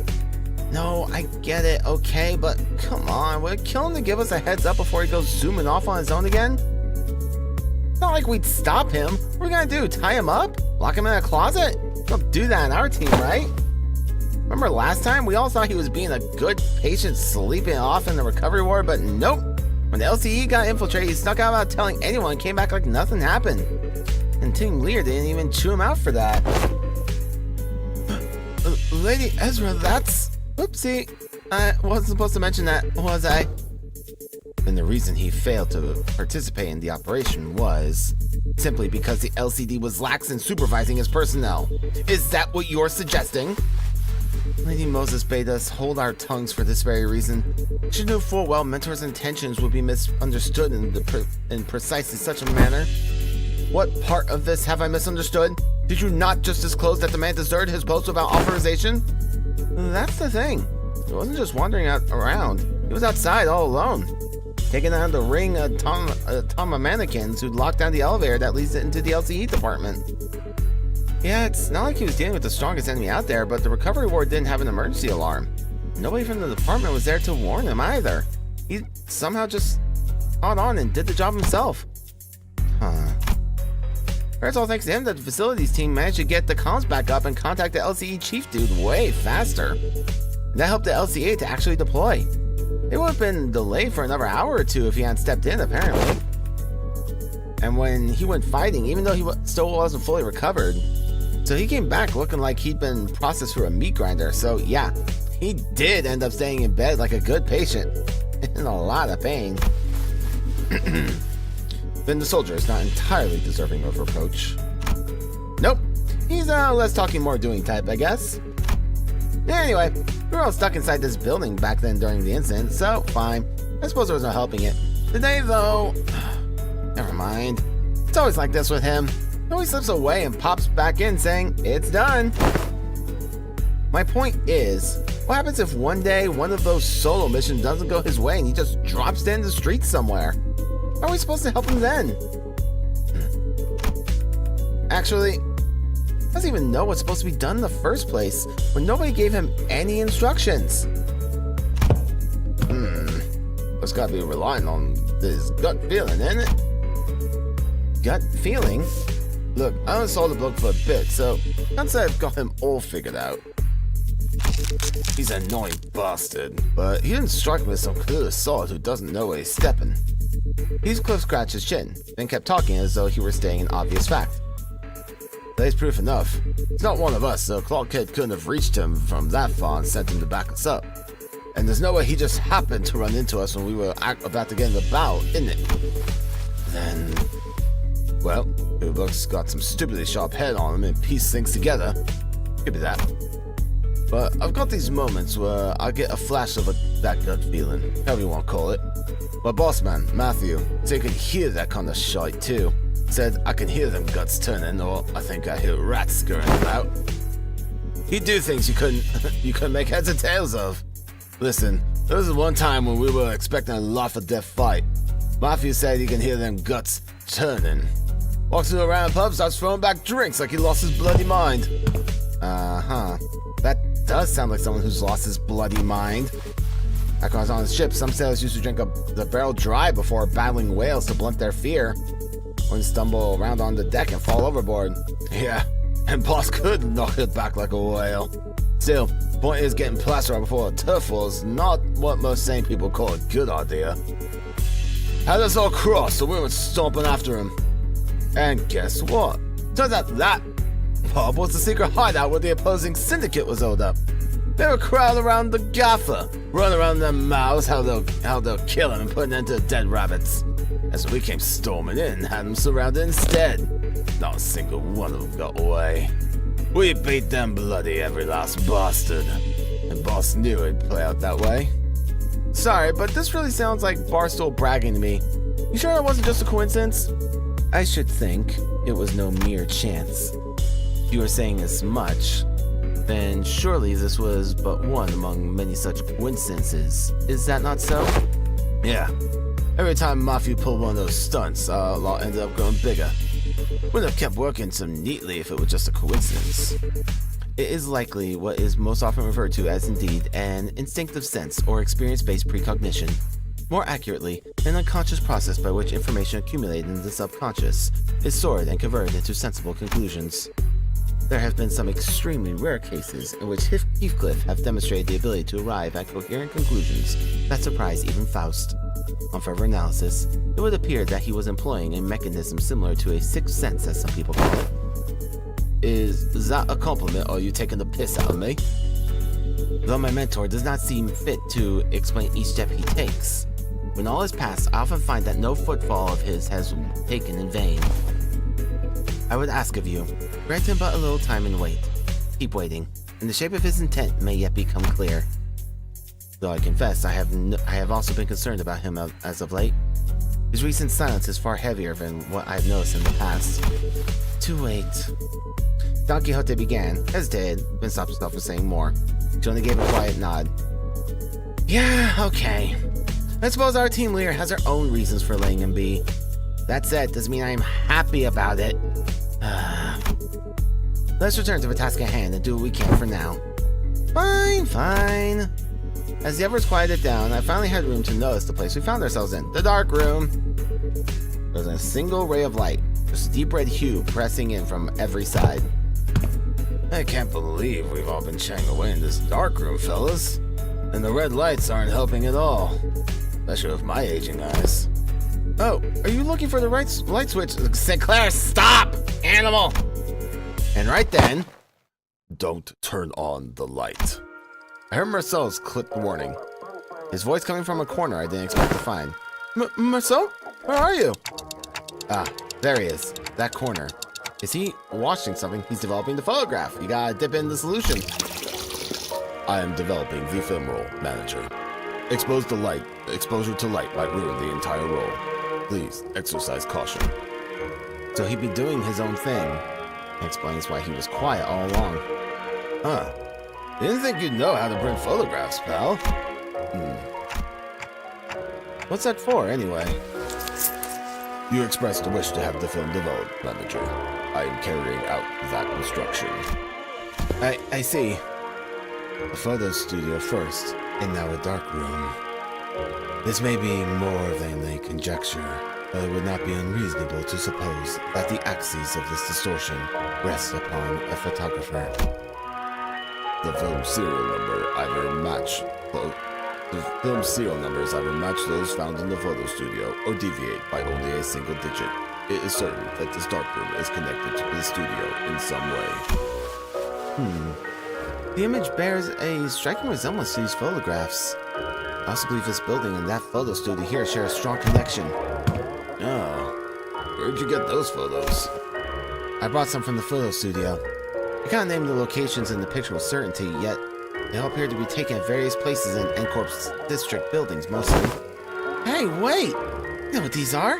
People take pictures like these when applying stuff to that department store. Correct. The photos must have been taken by a docugrapher? Yeah, I guess so. Never heard that term before. Rousseau chimed in, holding up an odd cylindrical container in his hand at this time.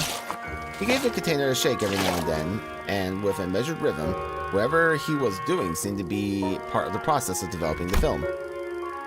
Film rolls are hardly affordable for the average resident in N-Corp. In most cases, taking photographs is done as part of professional duties.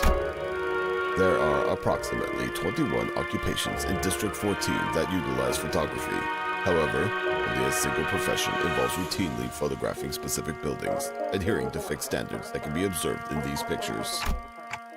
And these docugraphers you mentioned, and the people entrusted with that job? Yes. They photograph the information to be poured into canned experience. A docugrapher? How could such a person of decently lucrative profession fall into distortion? I mean, distortion is an emotional thing. It has nothing to do with profession. Decent job, maybe, but how do we know if they're a decent person? Ezra replied with a clear-cut answer after only a brief pause. What makes you say that? The photo studio we were at didn't have any dark rooms, right? No, it didn't. My team leader said there are other ways of processing film rolls, but in N-Corp, you have got to go to a darkroom to develop and print them. Correct. Film rolls are usually immersed in developer solution to be processed.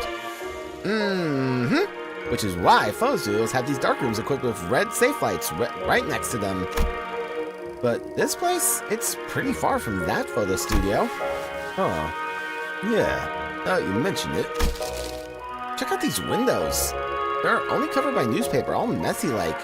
If you consider how sensitive film rolls are to light, it's really super suspicious that this darkroom doesn't have any proper blackout panels. And you know, films can cost a fortune in some places in the city, right? Who in their right mind would print photos in a room patched up with yesterday's newspaper? Oh. This probably isn't even a legit darkroom. Someone just hauled in the bare minimum tools needed to develop the film and threw them together in a hurry. Someone who didn't want to be seen printing photos. People don't usually avoid scrutiny unless they're doing something not so decent. If that's the case, then I can see why they might have distorted. Right? Manager. We're sulking to my side quietly. They'll give me this strange cylinder the occasional shake. I have a request regarding your instruction to develop this film roll. What is it? Please ensure that the light in this room is not turned on until development is complete. Aren't we already doing that? Yes. However, engaging in battle opens the door to uncontrollable variables. This is why I have judged it necessary to make a separate request. Battle? They're back, aren't they? There is no need for concern. I am capable of participating in combat while maintaining the development process. Wait, can you slow down? A battle, you say? Surely there must be cause for you to believe so. At the photo studio, reinforcements arrived exactly 11 minutes and 34 seconds after NCorp's pinframe team staff were defeated. Deduction based on events thus far make it clear that the photo studio and this dark room shared some kind of connection. Furthermore, Senator Heathcliff, Senator Honglu, and Senator Gregor have battled NCorp's pinframe team in this very location. I hear footsteps running up the staircase, approaching closer and closer. And I have a feeling I know what Marcella's getting at, but I ask anyway. Meaning? The initial rinse is finished. The process is now halfway to completion of the second agitation. This indicates that 11 minutes and 30 seconds have elapsed since the start of development. A battle is imminent. Please withdraw to a safe position, Manager. You should have warned us way earlier! Understood, Manager. I will follow that instruction going forward. This guy.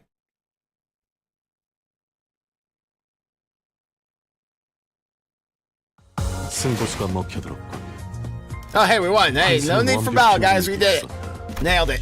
정착지를 찾을 때까지 이 기세를 잃지 않기를. After the battle, something sits ill with me. Go on. Amid the sprawl of escorts backstreets distorted with the flash, Angdu had her gaze fixed somewhere high overhead.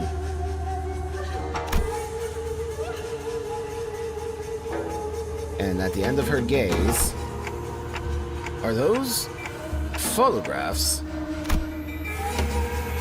A long line stretched across the open air. Photographs hanging from it like laundry clipped to a clothesline. I mistook it for a kumjul warding robe at first and gave it little attention. Yet upon closer look, I saw those pictures hanging from the line. Perhaps they'd been strung within that darkroom and remained thus when the distortion took hold. Bizarre. Observation of unaffected elements in this space occupied by a location-type distortion is most irregular. First time I've ever heard Faust use the word bizarre, or red, I guess in this instance, since it's not voiced. Indeed, the items we bore from the studio had already changed into images of various sites of escort, yet those alone remained as they were. Let's take them down and check them ourselves. Just as I was wondering if the line was perhaps too high for me to reach, Marcel stepped forward and plucked a few photos off it. And the instant he brought them to me, we heard another pop, and again, a bright white flash blinded my vision for a moment. Oh, good grief. This distortion is like it likes to change its mind, huh? Keeps switching between S-Corp and N-Corp. This feels like getting caught in a flashbang detonation. My whole body tenses up and goes slack right after. The overseers were busy grumbling about the distortion and sudden jumps, except for Marceau, who stood right in front of me with the photos still held out in his hand. Oh, didn't drop them. No. He gave his usual short answer, and returned his attention to a cylinder he had been shaking. He took the film out of the container and flicked the liquid off with clean, controlled motions. Is the process finally done? Wait, we're back with the lights on now. Is it okay to take the film out? Yes, exposure to light will not damage the film once developed. Once development is complete and the image is fixed, there is no cause for concern. That's a relief. I couldn't say I followed all the technical details, but no cause for concern was all I needed to hear. Sighing relief, I held up the photograph so I could take a proper look. So, see anything on there, Manager Bud? There are people in them. How odd! The people in these photographs all look different from one another. If I had to pick one similarity between them, though, they all look cold and indifferent. Yeah, that's the city, alright. Ordinary folks you'd see anywhere. These aren't like the photos we picked up at the studio earlier. Are these the kind of photographs they use to make canned experiences? What was that? The scenery around us seemed to ripple just now. Uh-oh. I was about to ask Faust if she also felt the strange sensation, but it faded away soon enough. Perhaps it's nothing serious. Maybe it was just a spell of random vertigo? Or is it even possible to get dizzy when I got a clock for a head? No. Marcel must have noticed I was out of sorts for a moment because he seemed to pause on purpose before answering my question. No. I thought you said docugraphers take these photos to put in canned experiences. Raw ingredients for canned experiences are handled exclusively by the Grand Magician's Sisyphe. There is no known method for external parties to access them. Sisyphe. What? Oh, I think I've heard of it. Canned experiences, right? They're in high demand in other districts too, but the only brand stamped on them is Grand Magician Sisyphe. Same name every time. I remember some of my classmates bragging about trying them whenever exam weeks came around. Never had one myself though. I can't really explain it, but something about them just feels kind of wrong. It's that popular, huh? The unprocessed-based content of canned experiences, known as experience matter, is supplied to reprocessing factories, where docugraphers fine-tune the experience's details. Photographs are primarily used for that purpose. They can fine-tune the experience? An easier example for understanding would be to consider why docugraphers take pictures of subjects such as buildings. A purchaser may wish to experience living in a luxurious building they could never afford. Ah, so canned experiences are brain dances, got it.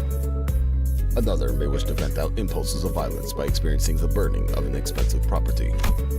Demand for haute couture and experience is increasing by the day. So that's why the photos from earlier were all fancy buildings. Yes, Manager. Conversely, the information concerning ordinary experience that can be easily encountered in reality is in low demand. Then why photograph these residents at all? Perhaps these were not images harvested for their commodity value, but pure photography in and of itself. Mayhap they have been captured for a desire to seize a vanishing instant through a lens. There are people who take photographs knowing that it could cost an exorbitant sum. I have seen some before. A staggering amount of money just to take a single photo. That is, if they can even manage to find a photographer who'd take the risk to help take the picture. I'm not so crass as to put a price on sentiment and nostalgia, but spending this much money on film rolls, what could have made this investment worth it? I'd say maybe this isn't just a matter of sentiments, or memories even. Leafing through the photographs, I quietly expressed my thoughts. Executive Manager, I'm not exactly an authority on distortions, but I know they manifest through desires or emotions that become warped in bizarre ways. But everything in the distortion has shown us so far points back to S-Corp. That is, the S-Corp from the past that only Kim and Aidu would have seen and remembered. These photos, though, they're completely untouched by distortion. Doesn't that feel off? There must have been a strong fixation at play here, strong enough to slip past even a distortion. And if that obsession is something that refuses to let these memories be influenced, I think our next step should be to look for the people in these photos. These photographs are the only undistorted, unaltered clues we have. Dante says it would be advisable to locate the people shown in these photographs. Ooh, good idea! Team leader did say that we should accept input from the LCB with open arms. Hey, Aidu, can you give me the office catalog? Or I need to commission an office affiliate with 7 Association. Let's look for one that can take the request right away. Can someone tell Ezra we were fine? I think I know where to find those people. Dante says one of the people shown in the photos has already been found. What? When? How? Well, guess I'm just having a lucky day. I pulled the radio from my waist and switched on without answering Ezra's question. DWRC. I think she said, "Do we regroup, clock?" That one was especially hard to understand, Ryoshu. Rodia's with you, right? Can you put it on? Okay. Rodia, you there? What? Dante wants to talk? One sec. I kind of went overboard with the bread and pastries. My hands are completely full over here. Pastries? What kind? Just one of everything. Neat! Can you grab an extra brioche and baguettes for me too? Love the ones from that street. They're so good. Hold on, I gotta read just a pile if I wanna. Just throw them on. Just throw them on TF. Their package. Ryoshu, you can't treat food like that, Kay. Bread has, bakers have feelings too, you know. How do you think the baker would feel if they knew someone was treating their precious babies like trash? For real. There was this YouTube video that went viral somewhat recently. It was bakers reacting to their precious loaves being turned into bread bowls for soup, and you just see the pain on their faces. It's torment for them. Like, oof, it's so mean. Like, why would you do that? This scabbard is rattling again for no reason. Anyways, Dante, can you give me a quick sec if you need me to fight? Just need to cramp these into my pockets real quick. No, it's not a fight.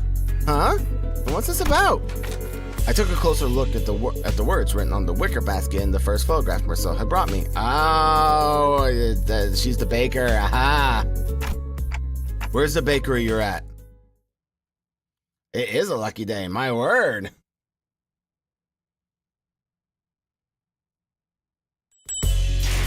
Yes. We're down here. I knew that. Excellent. All right. Give me just a quick moment. I will be back shortly. Just gonna grab a little something real quick.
Alright, I'm back. Sorry about that. Anyway.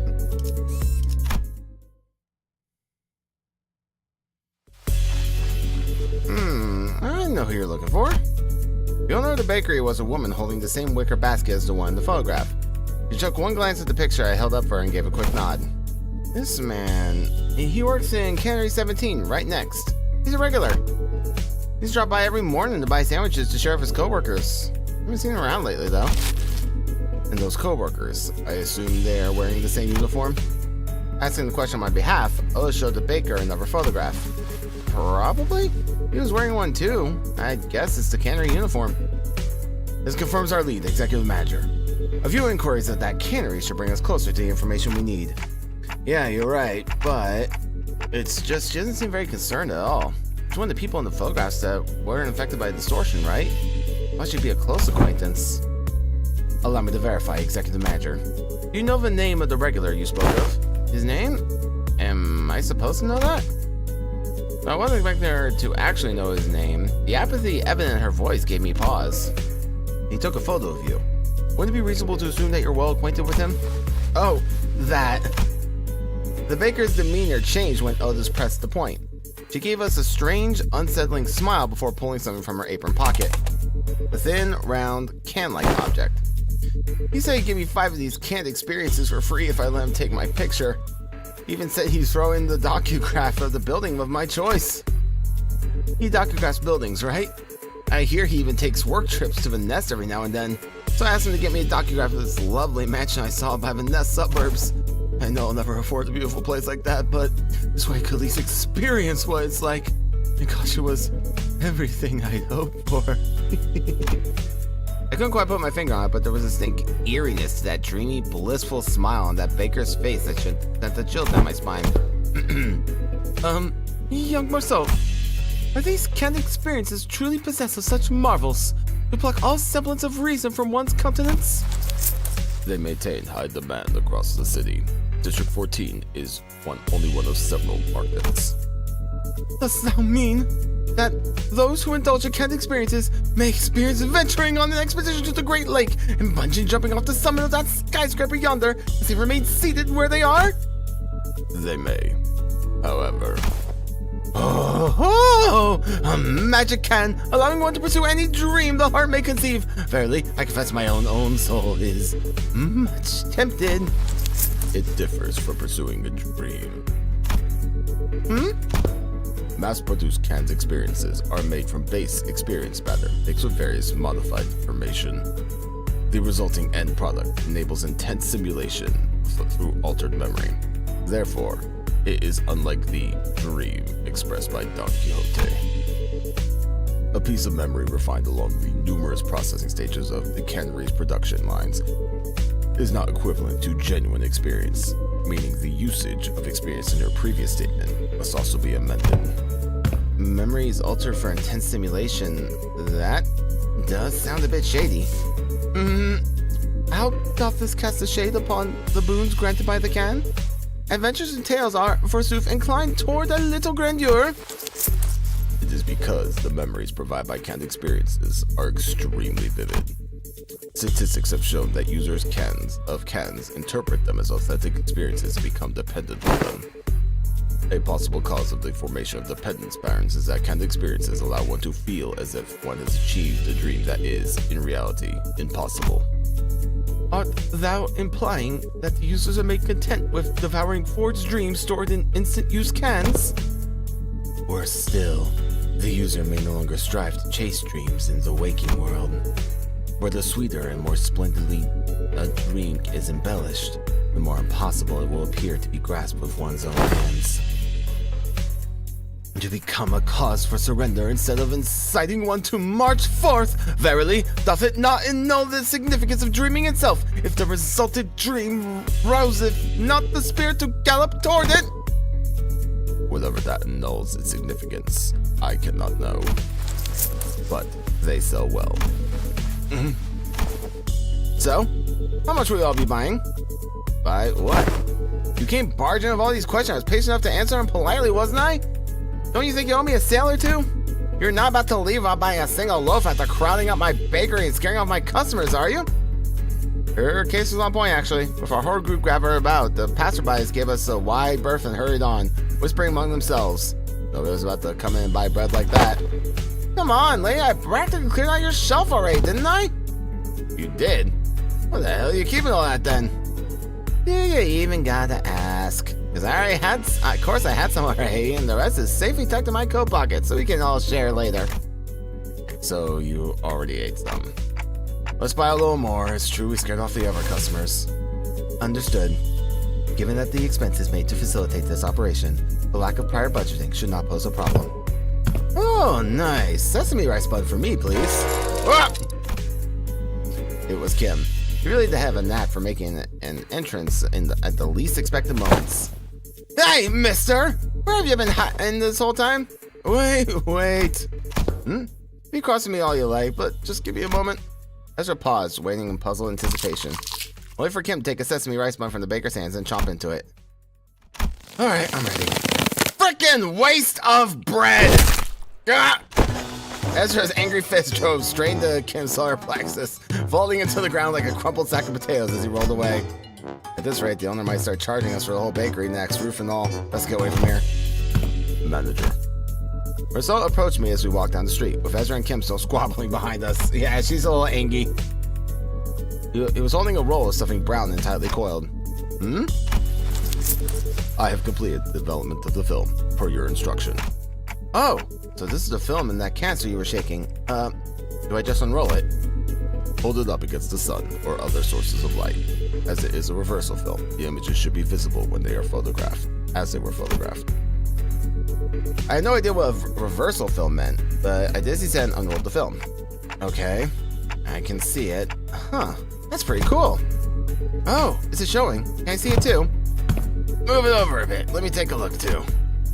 It was hard to make out the details because the images were too small. Like, see, I could still tell if the strip was packed with almost identical pictures. Is this the same person in every shot? In the same pose in all of them? You're right.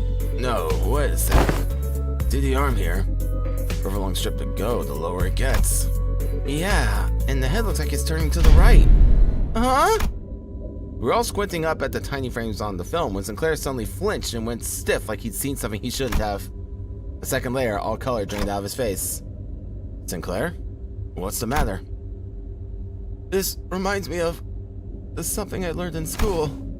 You draw a picture in the corner of stack notes or a thick book in exact same spot on every page. Yeah, flipbook animation. Start with the arms down, then you make one small change on each page, nudge the arms up higher and higher until they're raised all the way up. When you flip through the pages fast enough, the drawings stop looking like separate images. The figure starts moving. class was called Introduction to Motion Pictures. Remember teacher saying that video footage we watch are all made the same way. Are you saying this is... It's a continuous sequence of still images? The arrangement of the frames suggests that this film strip is highly likely to constitute footage of violation of NCORP's taboo. Well, that might be a problem. Listen, we didn't do it. We just found it, okay? We didn't know. Well, that sucks. Yep, and they're already here. Unfortunate. 수 있는 기회겠죠? No crap. As soon as I registered Marcel's words, my hand reflexively flew the film to the ground. Are we gonna be okay? We might have just broken a taboo. My mind began to race, rapidly traveling back through our journey. Specifically the time when Don Quixote had smashed the window of K-Corp, caused the wind to wipe out our team multiple times. I felt faint. At least we have Virgilius with us then, and it ended up not being that big of a deal at the end of the day, since I could just revive the snares, but some nest taboos can get us in serious trouble just for carrying anything that has to do with them, can't they? I hurriedly turned toward the snares, many of whom looked every bit as troubled as I felt. Still, a few of them expressed a casual lack of concern, saying all the crazy things we've gone through so far. Miss Faust, what will happen to us if this gets the manager killed? Okay, so this is it, huh? Stop freaking out, guys. They're not dying and we'll be fine. Of course, not gonna kill you on the spot just for possessing a film roll. Really? Well, it might be a problem if the film roll does contain genuine recorded footage, but it's not like you guys had a hand in filming it, right? When NCORP dudes get here to pick it up, just comply with their commands, thank them for their service, and nicely hand over to the authorities, and everything should be A-okay. There is a possibility that everything will not be okay. Eh? Because I have developed the contents of that film roll in that dark room. Uh-oh. The court will take the lack of intentionality into consideration. However, it is very likely that my actions will be deemed as aiding the primary violator of the taboo. Really? But... Team Leader said that NCORP has their own regulatory standards regarding image quality, which they use to determine the severity of taboo violation. If the footage's image quality or frame rate is within regulations, NCORP won't be sticking their fixes on our butts right away. That could buy us some time to give our company some leverage to make a deal, however small it might be. Because what they're sniffing around for is how close to reality the video is, or how close of an experience it provides them to real life. So, even if we're really, really unlucky and they actually come after us, it's gonna be fine so long as the footage is low fidelity. Probably. So what exactly does frame rate within regulations entail? It means that the interval between each frame should be like super brief. Think about photo slideshows. They only show you one image every few seconds, so it doesn't really feel real or vivid, right? You can technically call them motion pictures, but there's no vividness required to violate their taboo. Then let's analyze the film roll and see how vivid it really is. Marceau, I trust you are knowledgeable in such subjects concerning NCORP. Yes? Cooperate. Could this film roll be considered a violation of the taboo? Otis picked up the film roll from the ground and showed it to Marceau. That cannot be determined, unless each frame is thoroughly analyzed and compared with adjacent. Without waiting for Marceau to finish, Otis unrolled the film and raised it to the sky. Rest of you, get over here. We must analyze these frames. The film cancer was labeled experiment, so I assumed the culprit had created this as a test run of sorts. An experiment to see how close they could get to violating a taboo, and testing the limits of the law. May even be a mere collection of similar photographs that are pretending to be recorded footage. The singers all gathered around Otis and looked up toward the unrolled film in unison. Here, the flower pot moves between frames, doesn't it? The docugrapher couldn't possibly move the pot while also holding down the shutter button. I don't see any difference. See here. The expression risen on the subject's visage appears rather stiff.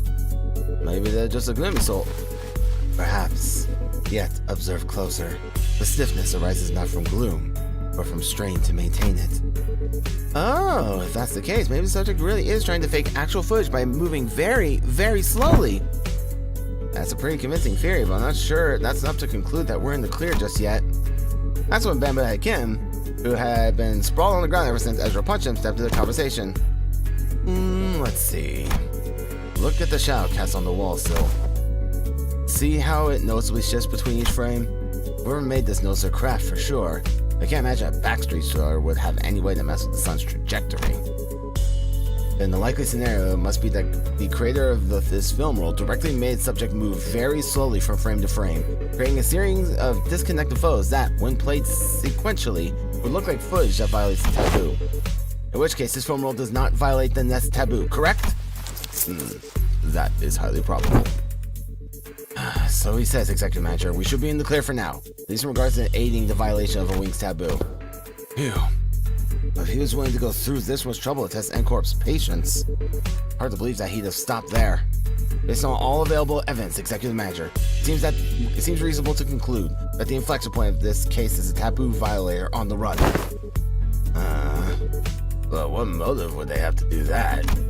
Sure, working for a Wing subsidiary has nothing on being an actual Wing employee, but it's still pretty up there when it comes to careers available in the back streets. Work for a subsidiary long enough, and you might even get transferred to a factory job in the Nest. That gives you a pretty okay chance at a better life, so... maybe he was just tired of living that kind of life. Yeah, Ishmael would know. Everyone just has one of those days, don't they? Suddenly feeling that you could be doing more of your life than your 9-to-5 hell? That drive to do something that takes you away from the pressure of trying to make a life? Something about what Ishmael said must have tickled Bamboo Head Kim, because suddenly he whipped around toward her and shook his head. Maybe. But how many of those people do you think are capable of throwing everything away they've built on a whim? From what I've seen, maybe our culprit just likes to play with fire. Play with fire? Yeah. Must start by doing something that technically doesn't count as a taboo and inched on and on until he brushed thrillingly close to one. One thrilling shot through his camera and another with the next. So eventually he ended up recording actual footage. Cool. At least a question of what the heck was he trying to do with it? I've been trying to screen it using a projector for all the back streets to see. What? Wouldn't that make everyone here? Even those unwillingly who came across the projection? Right on. You made those folks violators of the taboo. But why would anyone? So would you care to explain how you know that, Mr. Bread Brain?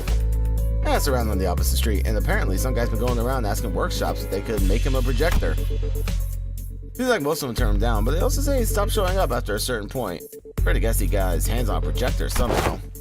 Alas, it is not a taboo of N-Corp to view record videos? Pray tell, why would any insane mind... Well, if it ain't taboo if you only made a projector, isn't it? Backstreet folks are down for anything as long as it's coin. So how do we track this guy down? Multiple individuals in the same guard as the pinframe team have identified the vicinity. They are all carrying the same briefcase. Oh, well, isn't that convenient? Maybe we could play this like a festival or a convention and just tell people who look like they're involved with what we're looking for, so it'll lead us to wherever we need to go? Indeed. At architecture conventions, there would be those in formal plaid suits and suspenders milling about, and I could always trust them to lead me to the convention venue. And was it common for those plaid shirt fellows to look around like they're scanning the area? They also go around checking people against photographs? Or collect evidence. Please advise for. They also radio at each other, glaring at people like they're glaring at... Huh? Perhaps you could answer that series of queries yourself. Nope, this crowd sure don't look like they're gonna let us follow them. Well, can't say we didn't try.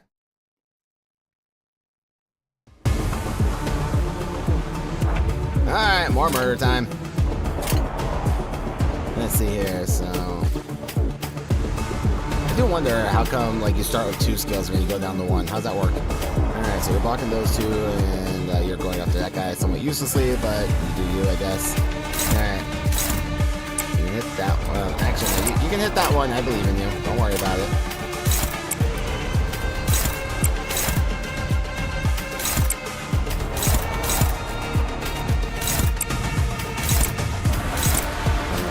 Here we go. Still neutral even with that, huh? I guess that makes somewhat sense. Yep, you go here. There we go. Alright. And off you go. Actually, what I'll do this. That way you'll twist no matter what you do, even if you mess it up. I did not. I wish I was that kind of creative.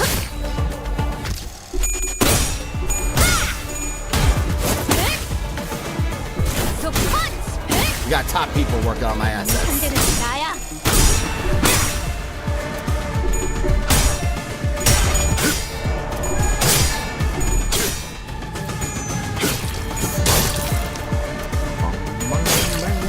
Music is so eerie and mysterious.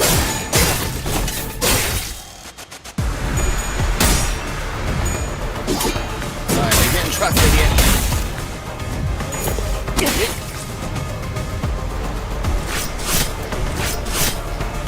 Double tails, don't like that.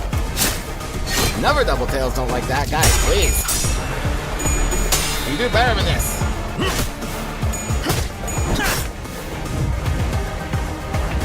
Righto. Now then. Alright. Let's get you bone claiming. Let's see here. Can't really clash with anyone I want you to clash with. There you go. Yeah, your paralysis sucks, but you'll figure it out. Don't worry about it. I have faith. You'll figure it out. You're hitting that one. You're hitting that one. Okay, so I just gotta worry about you. You are pretty close to stagger, so I might be able to make this work. Hold on. And not quite. Not quite a tool, not quite a tool. Oh, off you go. 랜덤 4월을 건너 Yep, I already got someone working on that. 아름다운 것. 그렇지 않은 것. Like I said, I got top people working on my assets. I require nothing from nobody.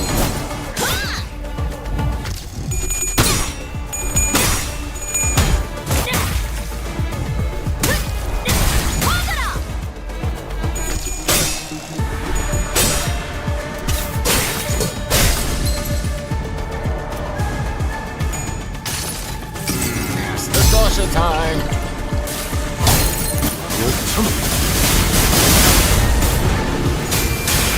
숨을 거두리라.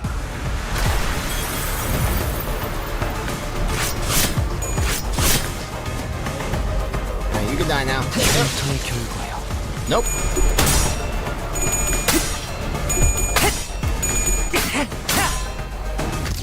순순히 보라를 받으시죠.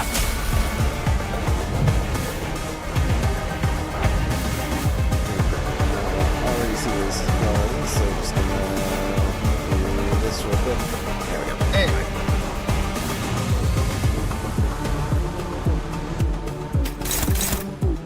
Alright. Back to you, Honglu. There you go. You do that. You do that. And everyone else just divide and conquer. Go over here. That should be enough for you. And you two go over there. Just move in. 전부 잡아드리죠.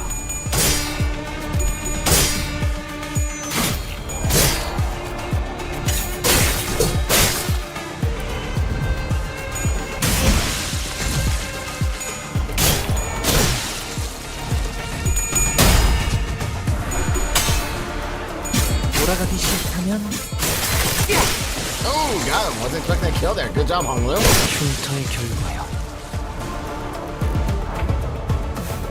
Alright, oh, we got some pride residents here, lads. Oh my goodness. And you're not doing anything really. You're blocking that guy. Okay. You go here, and you go here. And everybody else go over here. And yeah, now there. Off you go. Oh, sorry, how about you? Not bad. 물러서지 않겠습니다.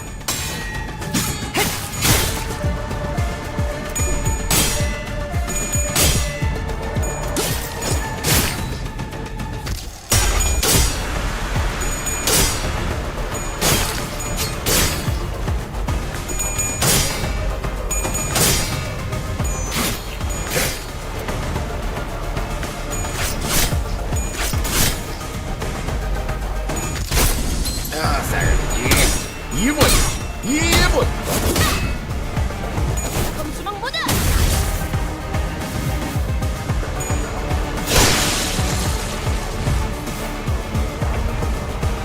Right. Alright, and then there were four. Sucks to be all of you. There that. You're gonna get your bones claimed. I guess there's not really much of a point in choosing, but I may as well. Alright, and you two are gonna go down here. And then I'll leave this lad in one of your capable hands.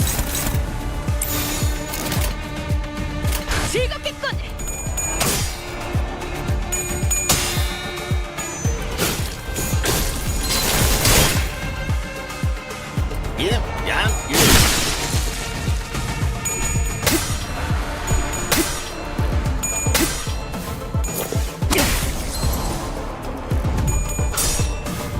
Get your bones claimed, son. Hey. 이번에는 뺄 수 있겠죠?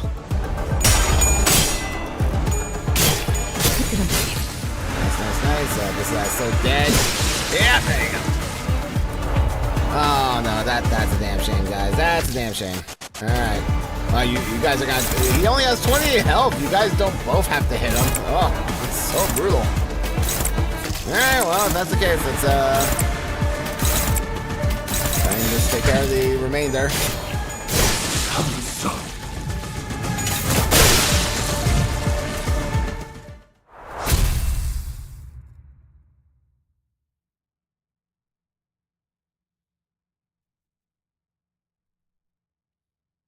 승부수가 먹혀들었다. Take that. Thank 환승은 you. 완벽히 우리에게 있었다.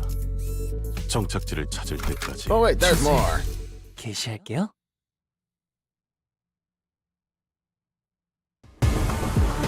Filler fight. Roll-o.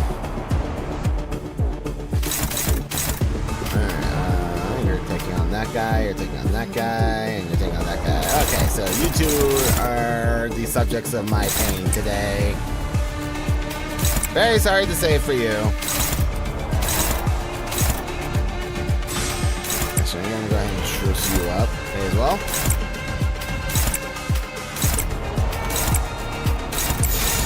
Alright, off you go, lads.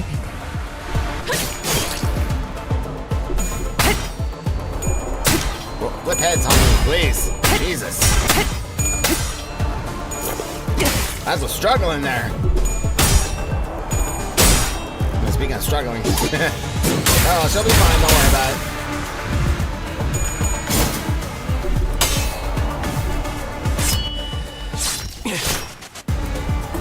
이 상대는 나야.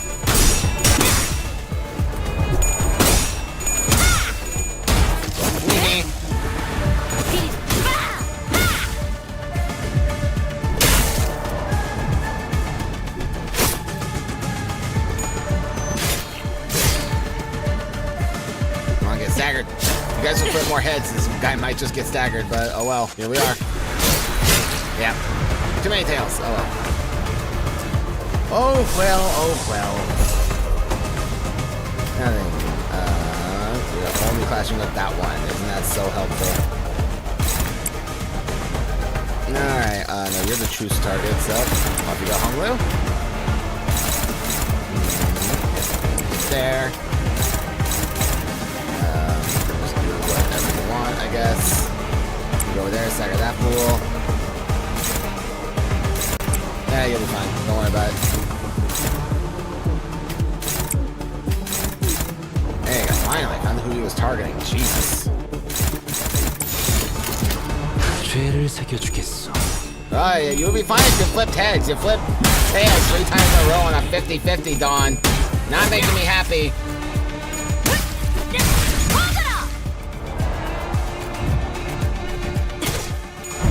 And stagger.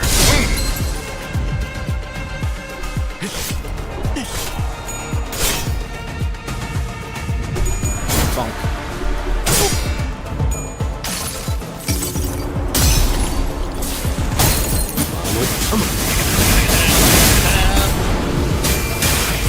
숨을 거두랴. Does anyone even still know what Rurouni Kenshin was? If I make a Kenshin reference, does anyone get that? That was a long ass time ago. Personal favorite manga of all time.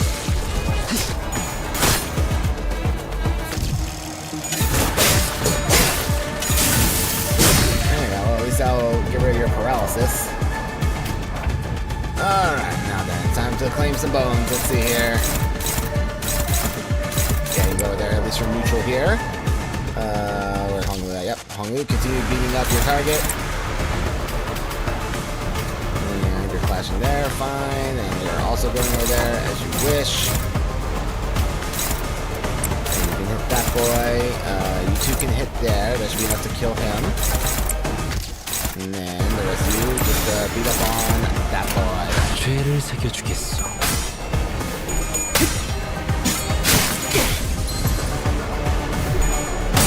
There you go. Now you get your bones claimed.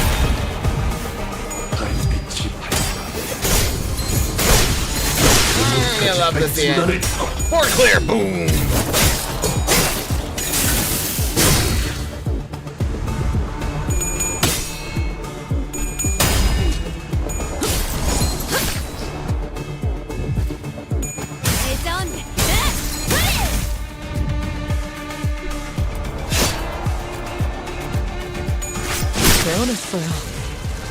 And then there were two. Oh, no, never mind. There's more. We still got a few more. This guy is basically dead on his feet, so I can ignore them. You can hit here. Great. He's already under control. You two hit here, and you two hit here. That should be enough. And you can hit over here. 죄를 새겨주겠어. 아름다운 것. 그렇지 않은 것. 부러지게. 그냥 5배! Oh, there you go.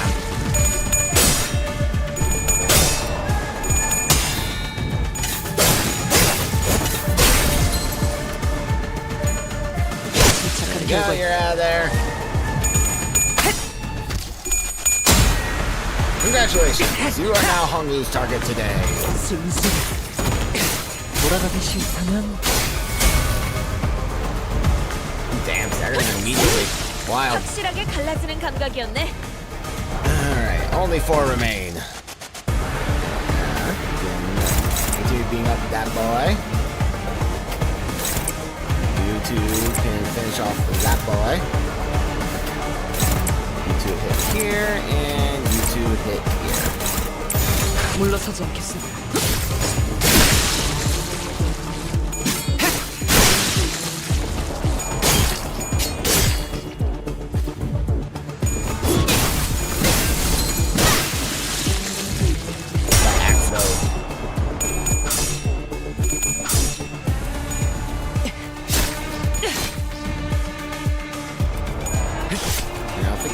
But maybe stagger?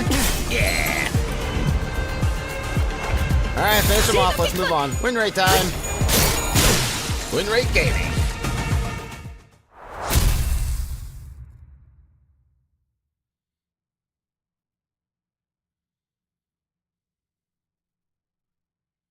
승부수가 먹혀들었군. Next. 판세는 완벽히 우리에게 있어. Oh, we got an unknown, yeah? 자, 회전 끝. Hardly a challenge. What a W-O-T. Waste of time? Yeah. Well, at least they're not much of a fighter one-on-one. Sophistico is not a combat specialized department. While they have all undergone basic combat training for exigent circumstances, they are not prepared for head-on conflicts such as this. Yeah, I know this. Keep taking pictures of us with their briefcases. I guess that's their primary job description. What are they snapping away for then? Whisper behind our backs of a load of creeps. Collecting foes to include in the report for their higher-ups, I'd wager. I can kind of see how they could think that we're involved in this somehow. Every time they follow the lead, they ended up encountering us. It's hardly a surprising rationale. Marcel stood a footstep away from the rest of his sinners and watched in silence as they tried to come up with an explanation. What is he thinking? What is it that he wishes to say? Or is he simply contemplating, observing without any preconceived notions in his mind? His silence shouldn't have been different from his usual reticence, but as though by some chance or whim, hey, Marcel, I was struck by this sense of brief yet distinct strangeness and was compelled to speak with him. Yes, manager. Don't hesitate to let me know if there's something you want to say. But aren't you sure you're supposed to? But aren't sure if you're supposed to say it? Yes, manager. I will do as you order should one such circumstance occur. As always, his reply was deflatingly concise and direct, as though he had some rule of his own that told him that this was the specific response for situations like these. Okay. I'm talking about right now, actually. You have anything to say right now? No, I do not. It did not appear to me that he was trying to hide anything or choosing his words in response to my question. His reply was simply that, an answer, nothing more. Yes, a prepared answer written down in a list of responses. That's what it felt like to me. As though this particular answer had always been the only one he had available for situations like this. Clearly, prodding him for answers wasn't going to get me anywhere, so... with a curt, sure if you say so, I turned away from him and took off to join the other sinners. As I did so, a few words lingered at the tip of my proverbial tongue, asking to be let out, so I did. It would have been nice to know what you were looking at. Of that. He spoke. I cannot form a judgment. What? That is because the precise definition and nature of the subject of my gaze are just as unknown to me as to you. Should you point to an object or an enemy, I can provide a verbal explanation based on my current knowledge. If you require such information, please rephrase your question accordingly. Having asked him again then, I tried to get to the bottom of that line of questioning. Could I have found myself the smallest peak in the Marcel's psyche, which had remained entirely shrouded in mystery even after an entire year of traveling together? I suppose that's not up to me to judge as well. Manager. Yeah? Another battle is imminent. As you have previously instructed, I've informed you of an imminent battle. Yo, Boss Clock, are you just gonna sit there all day while we do all the fighting? They're pouring out of that building over there! So they must have been on their way to the building. Our path ahead seems clear, Executive Manager. Let's neutralize these foes and head up there. Gotcha! Be right there! The brief lull of battle came to a close. Battling enemies who arrived previously at the time Marcelo predicted, we made our way into the building. Bloody hell, them blokes who we fought downstairs must have been the weaker ones of the bunch. How does N-Corp have so many guys on their payroll? There's no end to them. It is a wing, after all. Are these the taboo violators? I thought the corporate worked alone. No, I'm quite certain they're the ones from these subsequent reports. The N-Corp fixers appeared just as confused as we were. It was clear to me that they were expecting to find the taboo violator here, not a big group of a dozen people or so. What were they thinking, saying far like us to deal with an organized taboo violation? We should have sent taboo hunters here instead. What do you think they told us to consume the canned experience containing mass melee combat? They must have thought our current manpower would suffice to deal with this. I don't know about that. Wait, wasn't there an extra report? One of them is, all of a sudden, with a click, the room began to buzz with a metallic whir of some kind of machinery. And immediately I could tell what it was. Distortion. Standing in the midst of a shabby room was a device I wasn't sure I had seen before. And that's the projector. Its exterior was plastered with strange shapes that looked similar to what we saw in the Chonokun's faces in our earlier battle, making it difficult to grasp its full shape. The round object affixed to it began to slowly rotate, with the dull, worn-out groan of a thing past its prime. Men! Shield your eyes! The moment it began to emit a faint ray of light, O's thunder commanded in his voice. Yeah! I quickly turned away as well, making sure not to catch even a glimpse of it. If a device could be playing a recorded video, Executive Manager, even a brief look at it could constitute a taboo violation. Shit! I saw that! I'm so finished! Just as panic began creeping into the voices of several unlucky individuals. Oh man, folks, this is starting to get a little embarrassing. The sleepy voice breaks through the darkness past my metaphorically speaking shut eyes. Mentor? Eyes open, Angdu. What's wrong with everyone? Got dust in your eyes? The hell's wrong with you? You know that anyone who watches even a split second of recorded video and N-Corp gets... Of course I know, but I watched it anyway. Open your eyes, esteemed fellows. The motion picture isn't recorded. Hang on. He's right. That video's not recording. Falsely emboldened by Ken's comment, or perhaps believing that seeing the video could be excused as an incidental exposure incurred while subduing violators, the N-Corp employees had also opened their eyes and began to mutter amongst themselves. Is that thing talking to us?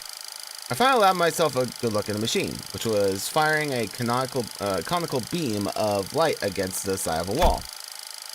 And this was his message, delivered via white words on a black background. So, you've tracked me down this far. After why I went through to take refuge in here, I still ended up finding this place. All of you blindly consuming fake experience after fake experience without even a care about the real thing. Case number TC3224. You are under suspicion of a Category 3 violation. Reveal yourself now and forfeit your illegal recording. Should you comply, we will... What is foolery but witless buffoonery in the absence of fools? The hollowed vessel, bereft of all but lingering delusions, grants not even a rule of echo to the dogged excoriation of tools. What's this fellow on about? If you mean to obstruct our official duties, we won't hesitate to use force. I haven't so much as turning around. Bamboo-headed Kin raised the sword and parried away the N-Corp's employee's nail-shaped weapon. I'm only speaking as my whim guides me, my dear fellows. No need to get so huffy. I only aim to say that this abomination has no consciousness. After what I went through to take refuge in here, they still ended up finding this place. All of you blindly consuming fake experience after fake experience without even a care about the real thing. It's repeating the same sentences over and over. Now, that does make me wonder, was I just as far gone when I distorted, past all words and reason? I mean, anyone has to answer that question, it'd be you folks, right? Kim said nothing more. He turned a piercing look on us, all the while effortlessly swatting away the N-Corp employees' attacks. They're still attacking him! Guys, calm down! As though he were goading us into telling him the truth. Well, don't suppose there's any point in asking. I am no different from this abomination. Just as it wields that contraption, I must have wielded the only thing I have really known. The blade. Transforming into a mindless fiend, consumed by a mere tool, leaving through both friend and foe, unrestrained. Hey, Junior, are you still on about that? I tried to avert my eyes. I truly did. Such disregard is easier said than done. How can I, when that distorted being has no qualms showing me the... Doesn't he know how rude the unsolicited reflecting of the fountains of one's heart is? It's gotta be illegal or something. Illegal, I say! Turning a customer into a thug on a protection racket run, a mere ant before a car in motion into a swerving driver, conjuring dead followers before the eyes of their mentor. Simply unconscionable. Rude as hell, some might say. My poor heart almost burst out of my chest, courtesy of you. All of you blindly consuming fake experience after fake experience without even a care about the real thing. In that split second, I think I saw Marceau's eyebrows twitch. A battle is imminent, manager. Does say natural response to sensing an impending battle, perhaps? A blinding flash followed by an explosive bang. See you later, Norvin! My vision immediately went white and decided to take its damn time coming back. And when it did, first thing came to view was a particularly unsettling landscape of S-Corp, followed by bamboo-headed Kin surrounded by a small army of children. Mentor! Give that up and you'll shout me death, I can do. It's about time we both grew accustomed to such sights. Mentor, still do I wake from these dreams in cold sweat, that they might bind and drag you away. This isn't so bad, is it? It's just these folks so far, unlike earlier. Another flash. What was that? Everything went dark. I understand what's happening, but first things first, we have to neutralize everyone here and get our mission back on track. Adjusting projection. Must have been straying far and wide, wandering all day for this exact reason, and... So, that was its mechanism. Klaus? Words began to shift rapidly before I had a chance to ask Klaus what she meant. To the one who finds comfort settling in lies. I give you what most deserve your gaze. Bollocks, I'll be blind before today's over at this rate. It changed. It did? Unlike the earlier instance, one of the distortions is different from the others. As Marcel identified, there was something different about the group of Chonokuns this time. They were accompanied by someone else. A warrior in impressive armor, wielding a sword that was just as tall. That armor. The great Wando of the South Circle. such a manner. The warrior drew a bow that hung from the waist guard and knocked an arrow. I suppose this is how it would have gone down had you been the one to grab me. Military condition in Yonyo. How do you fare, friend? At the signal, arrows loosing. Seize the accused! The warrior loosened the knocked arrow. They soared into the sky with a piercing whistle. And with that air-splitting sound as their cue, the Yonyo crew began to swarm us. Oh my.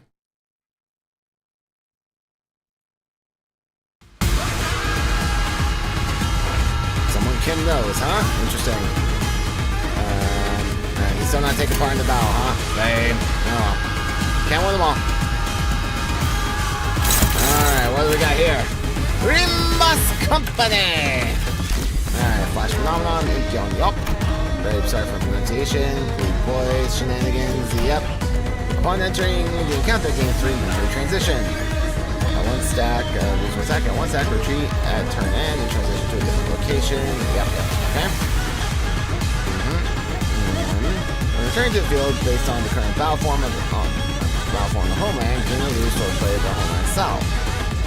So play the homeland cell, max stack 1, min stack 1, max stack 9, a skill use, max stack, cover all coins, this unit to unbreakable coins. Skill base power and coin power to the ship base stack, lovely. He's driving me still? How?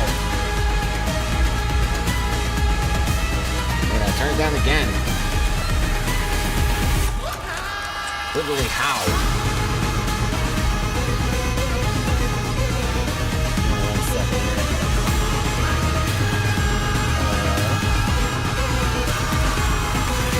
Where's my phone? I was gonna have focus screen up on my phone. Okay, hang on, I can just go up in my browser. Let's see here. See if that's any better.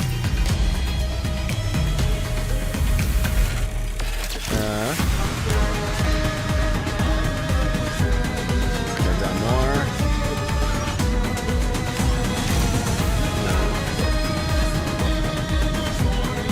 Oh, so this isn't actually turning it down.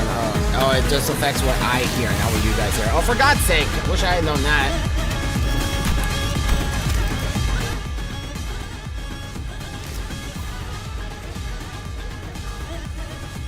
Alright, let's see here.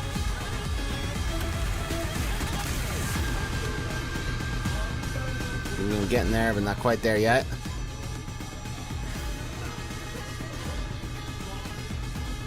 Alright, a little bit closer. God, that makes no sense. Why is this... What is even the point of this dial? Just turning it down in my own ears, but if it doesn't affect what you guys hear. It's so stupid.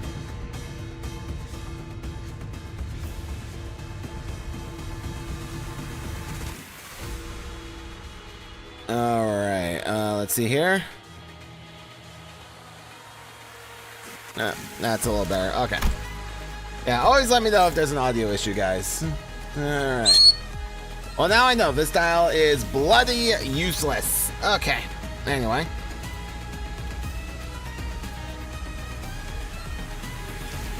Let's see here. Yeah, I guess that makes sense, but it would be nice to know. Ah, Jesus. God, the audio for this stream is gonna be garbage. Oh well. And so you two are going that way, and you're blocking that one, so you just have to worry about the rest of this.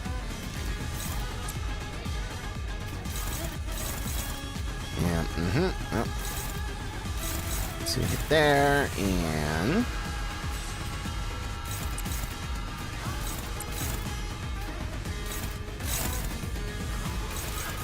You're going to go there, and...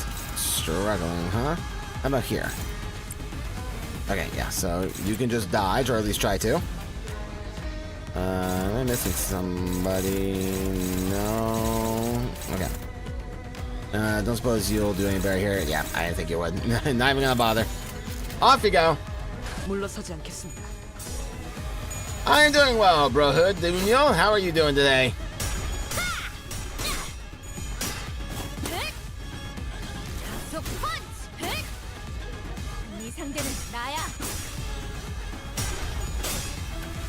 Go, I do go. You got this, lass. Yeah.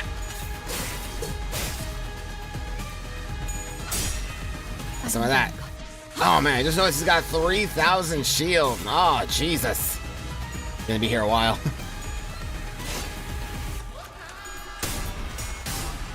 Yep, nice tails flips, idiot. Ow.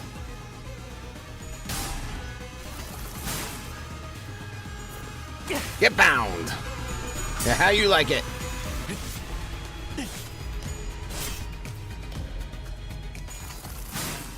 There you go. Oof. 39 degrees Celsius, brutal. Sorry to hear that, buddy. Take it easy.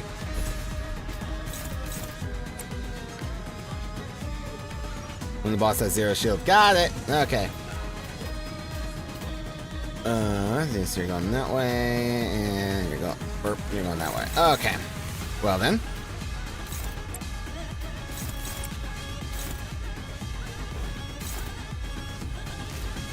Let's see here. In neutral, we'll take that. Favored. Struggling, huh? That's surprising, actually. I guess you do still have what's it? You still have no sanity, basically. We'll get you there. We'll get you there. Which one were you targeting? Yeah, you're targeting that one. Okay, great. Okay. Absolutely full blade lineage. We got full blade lineage and Escort Ponglu because I don't have Ishmael. I'll shard her next week.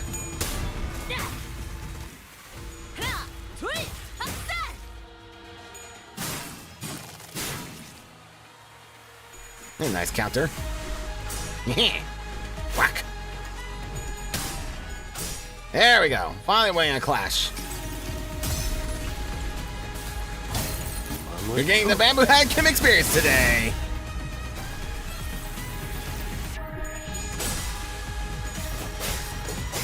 Sanity gain for all. All right, you can flip heads, Sinclair. I promise, it's okay. You're all right, buddy. There you go. See, Bestie knows what's up. I'm still annoyed at her for not letting Don Quixote wear her detective outfit, but oh well. Ow.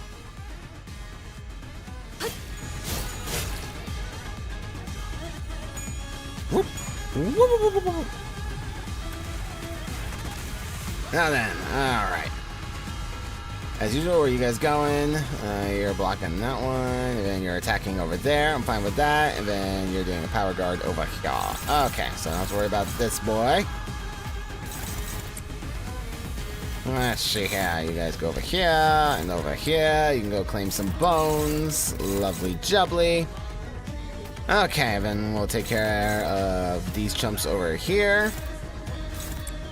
Yep, Dawn, no, okay, and yep, I'll leave that to you two, and you can just hit over here. Off you go.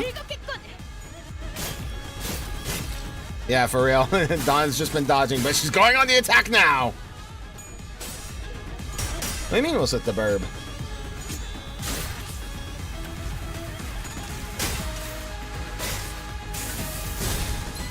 Oh, nice stagger. Good job, I can do it. Oh, we're evening the balance. Oh, this dude's so dead. Goodbye.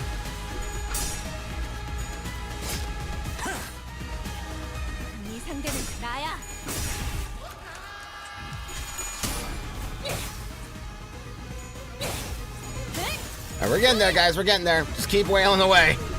All right, flip heads. Dude, what are you doing? There you go. Jesus. Oh, my God.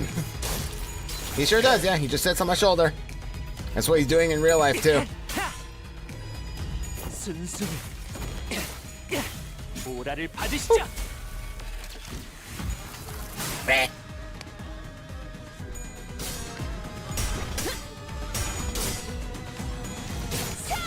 Alright, there you go. Good job, Dawn. Alright, not a clean turn by any means, but you guys mostly got there. Get your bones claimed, son! Yeah. I do indeed have a burb. The burb that you see is modeled after the burb that's on my shoulder currently. Oh, I see. Interesting.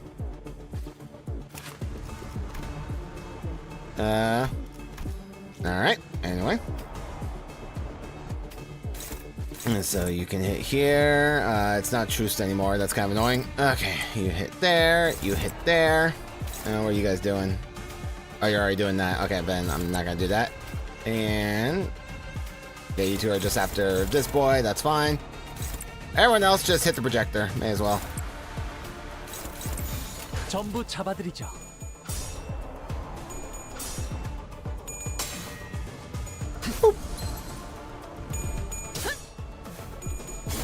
But yes, this is Spat, and he is very much our mascot. The Spat lore is extensive.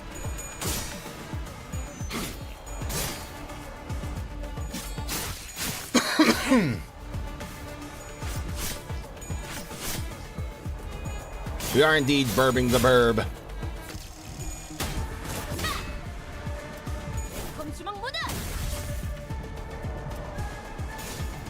I feel like this is one of those situations like we could have very easily talked about this and been on our way. You guys are not clashing anybody. It's kind of annoying. Okay, well.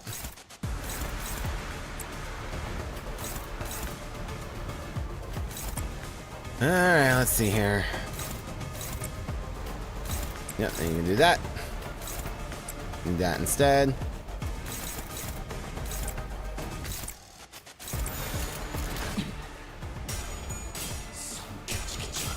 There we go. Dead.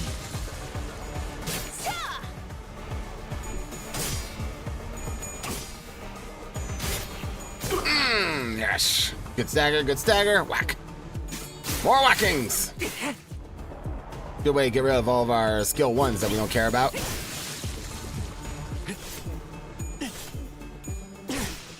There we go. Broke that. Bang. Alright, and we're back. Alright, you're going there, going there, going there. Okay, so I do still have to deal with you. That's what we're gonna do that. We're gonna truce you up again. And yep, Dawn can go over there. You'll be fine. Go here and here.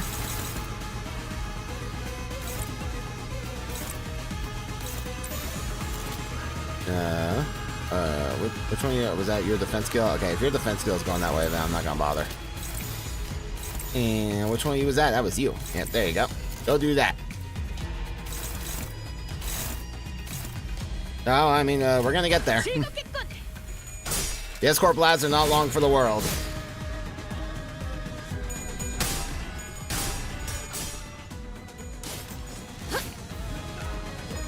Ow. Ow. Ow.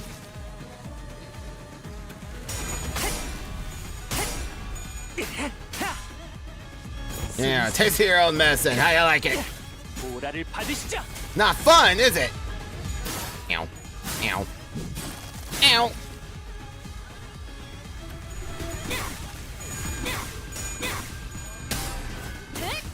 Nice, nice, nice. I actually didn't expect you to win that, if I'm honest. Hey, alright, alright, walk it off. We'll get you some K-Corp ambules, you'll be fine.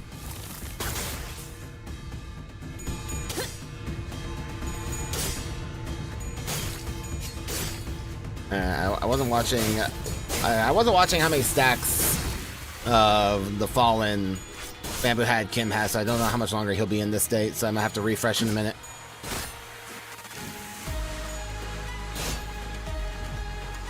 Digging this music though, so mysterious. Yep, he's already out of it. All right, so we'll fix that in a second. Is it unclashable or yeah, it's unclashable. I was wondering why. Okay. Well. Can't have you undistorting on me. Get your ass in there.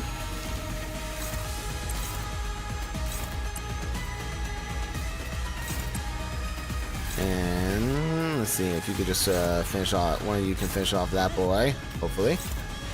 No, it's all favored all around. Okay, then I'm just not gonna care. All right, off you go. For all I know, Marcel will finish him with the AOE.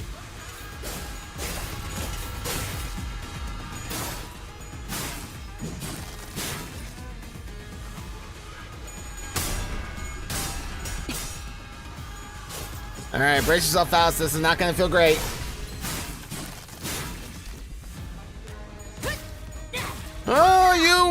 pay for that. Ow. Thanks for taking that counter for him, Ezra. We can count on you.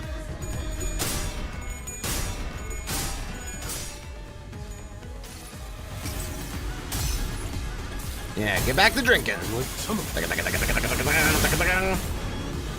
Hey. Oh boy. Ow, ow, ow, ow.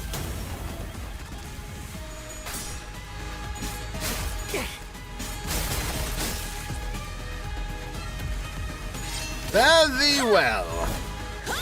Oh, not so much. 50 damage. LOL.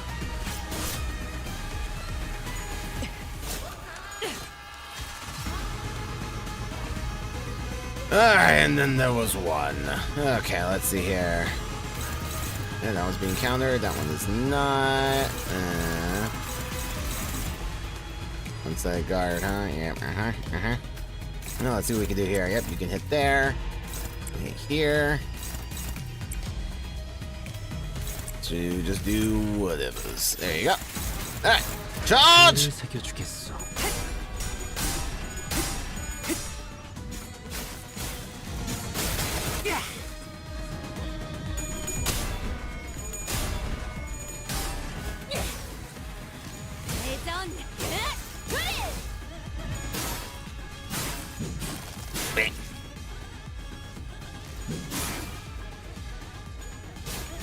Almost got him. Don't worry, guys. It's only never 700 damage. You'll get there. Okay, well, Kim's gonna get staggered here. Or not. Oh, I'm okay with that. I am not complaining.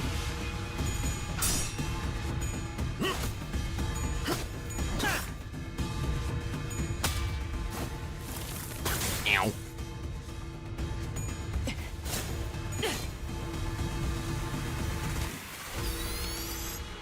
Right. Up, Encore's back. Okay, well. You should got like what, 3 more turns? Yeah. Okay. So we should be okay.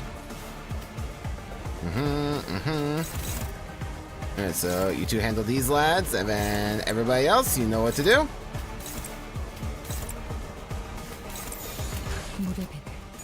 Let's quickly bring down that camera so we can get back to the real thing and we can claim the boss's bones.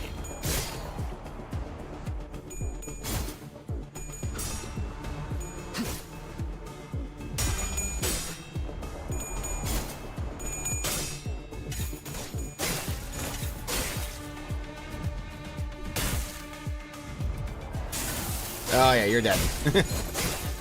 Goodbye, sir. You should not have been here.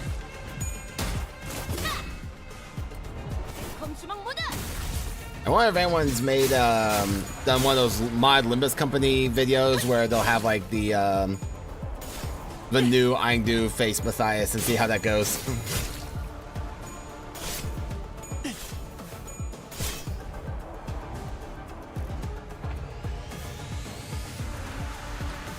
Alright, and now you're hitting the camera. That's not useful. Okay, you're hitting over there.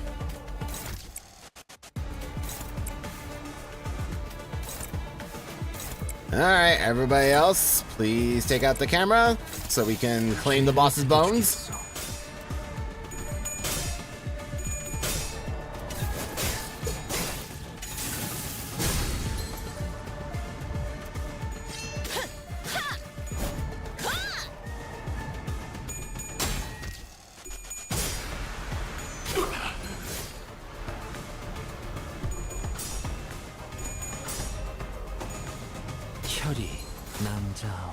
I wonder how much more powerful Kim would be if he manifested his ego. There we go. Alright. Let's go.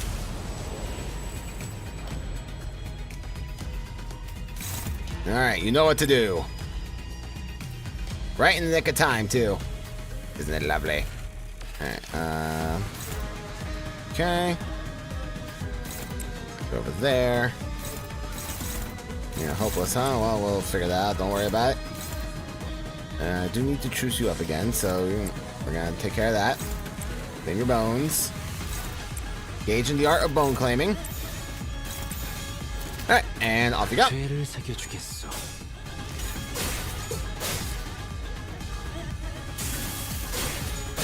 Goodbye. Alright, finish him off, Kim. No. Oh, yeah? Bet.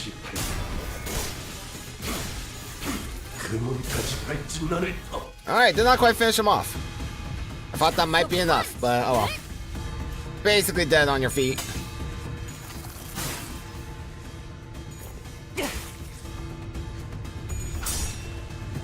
Double bone claim. Alright, there we go.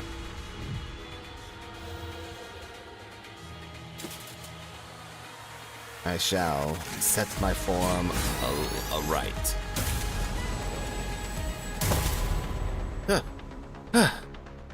Just a little more, and I think I'm gonna be able to smash that dang thing to smithereens, but yeah, but it's really hard to focus on one thing when that huge warrior is zapping in and out of reality as soon as we make ourselves an opening. The numerous is that boss from 5.5. Yeah. Well, it's not new Merso, but yeah. The Blade Lineage mentor was always Bamboo Hat Kim. The battles seem to be taking a toll on the sinners, more so than usual. It wasn't that we were up against an insurmountable foe, not even close. Not to mention how Ezra and I were here to help us out.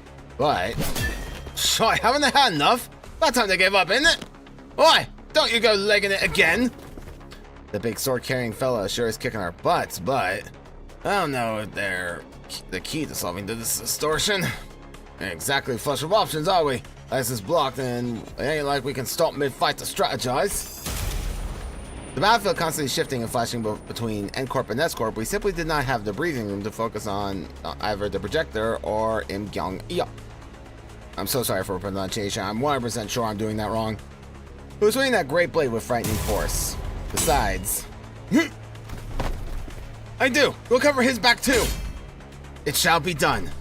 N-Corp was saying far too many people against us. There weren't that many at first, but it seemed that the sun's spike in employee casualties in areas so close to Nest had alerted N-Corp to our location. How do we get out of this? Faust? Otis? Help me out here. I decided to stop racking my brain trying to navigate a situation I know so little about, and instead rely on the sinners with possibly more experience in the field. First, I need to know if there's any way we can deal with the endless reinforcements N-Corp is sending after us. And second, will defeating Im Gong Yop or destroying that projector bring an end to this distortion phenomenon? If I may speak freely, Executive Manager, it's unlikely that our present force will be sufficient to overcome the current rate of enemy reinforcements. Not only is this battlefield situation in close proximity to the enemy stronghold, but there is an unpredictable variable in that strange machine that makes neutralizing even a single wave of enemies difficult. I regret to be the bearer of bad news, but we are trapped on a battlefield with but a single exit, which means the enemies have already blocked. Without reinforcements of our own, there is little hope of prevailing through this current predicament. Yeah, seems that way to me too. But maybe we can neutralize the distortion phenomena at the very least. Faust recommends entering the Dungeons of the Fathoms as our exit. Dungeon of the Fathoms? But how can I enter if we can't even talk to the distortion? Wait, maybe during the LCB regular checkup back at the LCE,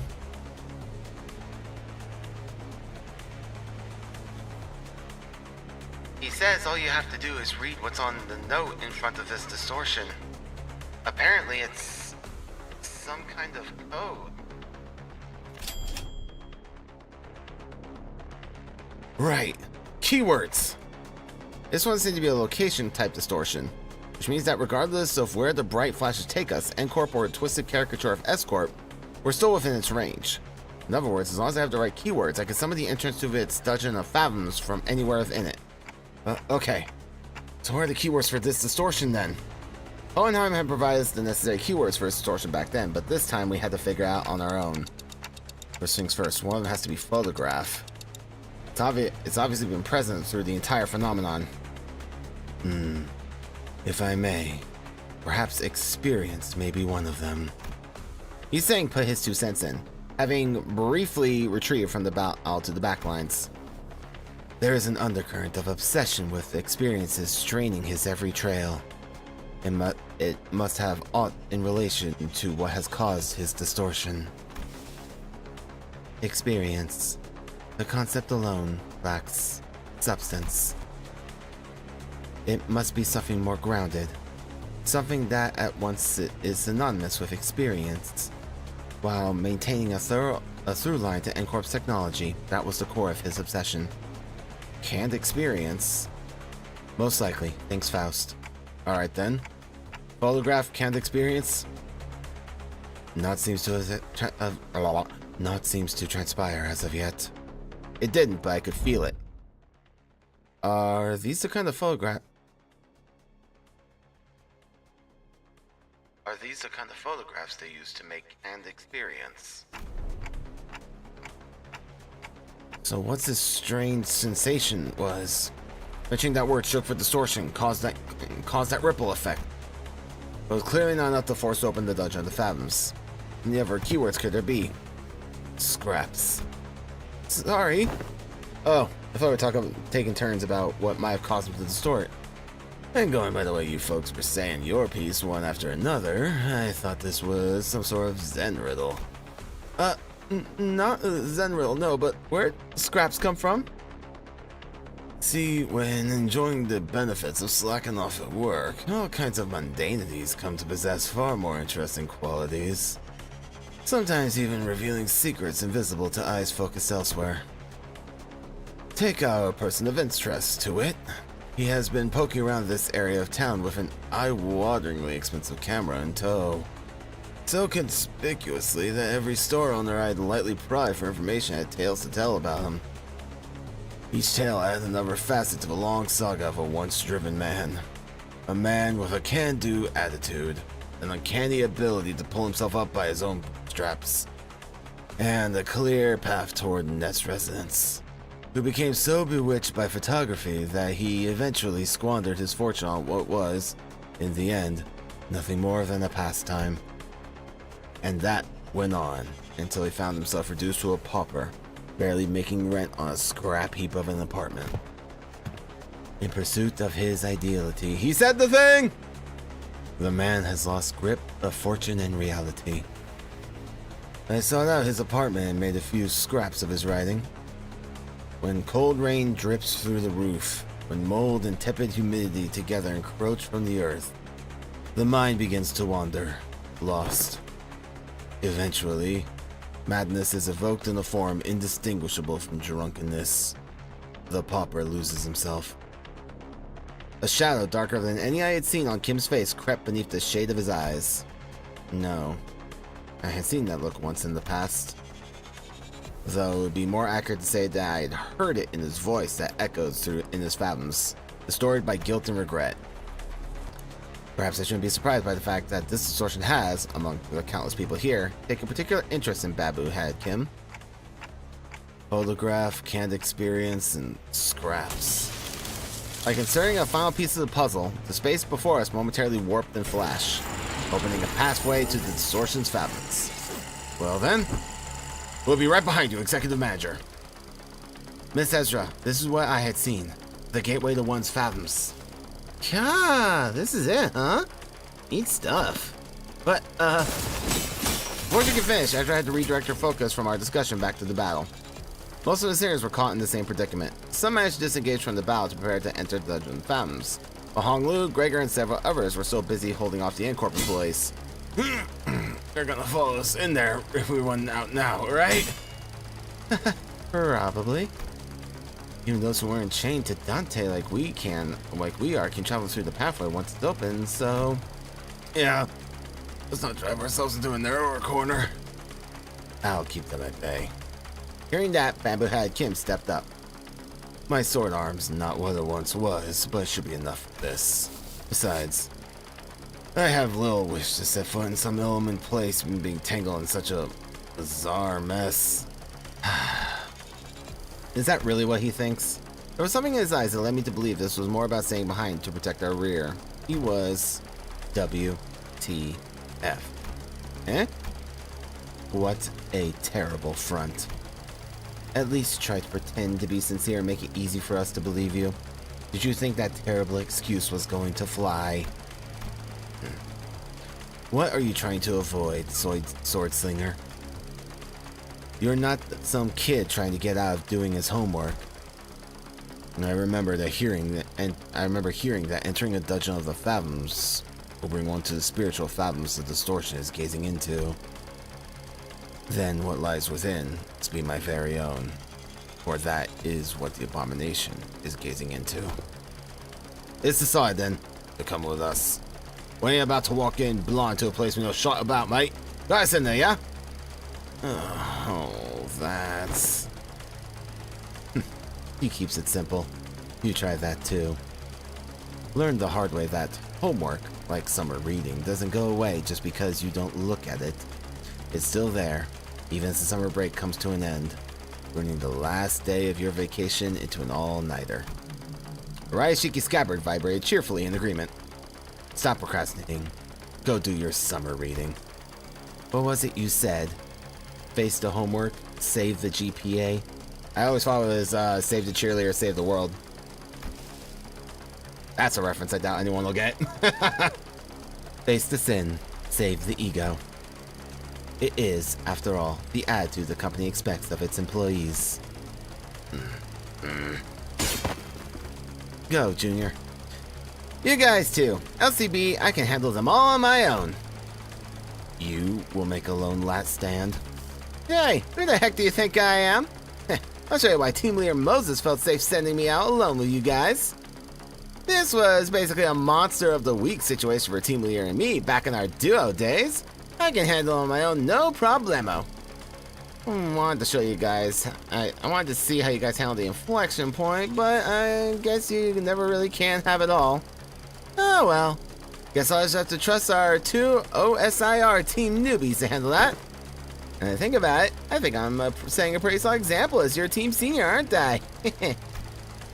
I don't like this, but it seems that I have no choice in the matter as long as this employee card hangs from my chest. With a sigh, Kim shook his head and joined us, dragging his feet all the while. I shall take the vanguard. Ah, mentor. Be warned that the entrance is flowing. Take a small step over or you may trip. I can clearly see that, do. Bring me a ladder if you're really that worried, why don't you? Have you need of one? No, mere jest, you needn't worry. Victory! Yeah, I forgot we were in a fight. The victory screen threw me off. 승부수가 먹혀들었군. Ugh. 판세는 완벽히 우리에게 있어. Ba-ba-ba. 정착지를 찾을 때까지 이 기세를 잃지 않기를. Alright, dungeon time! 그대, 이 검이 필요하오. Second here, I'm gonna adjust.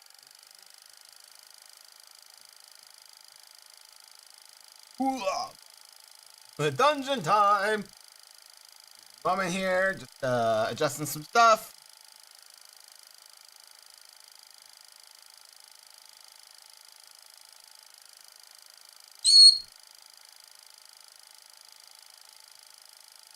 I know, Spat. Yeah, Papa's moving things, I know. Oh my goodness, Papa. Wow.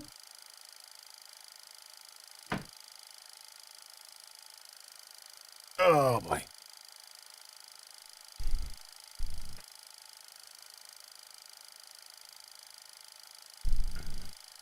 Anyway. Yeah, Burb. Yeah, Burb is here, yeah. I know, Papa was moving things. It was very exciting. If that's how everyone's been living, then my life, my photographs too. So, this is S-Corp 2, right?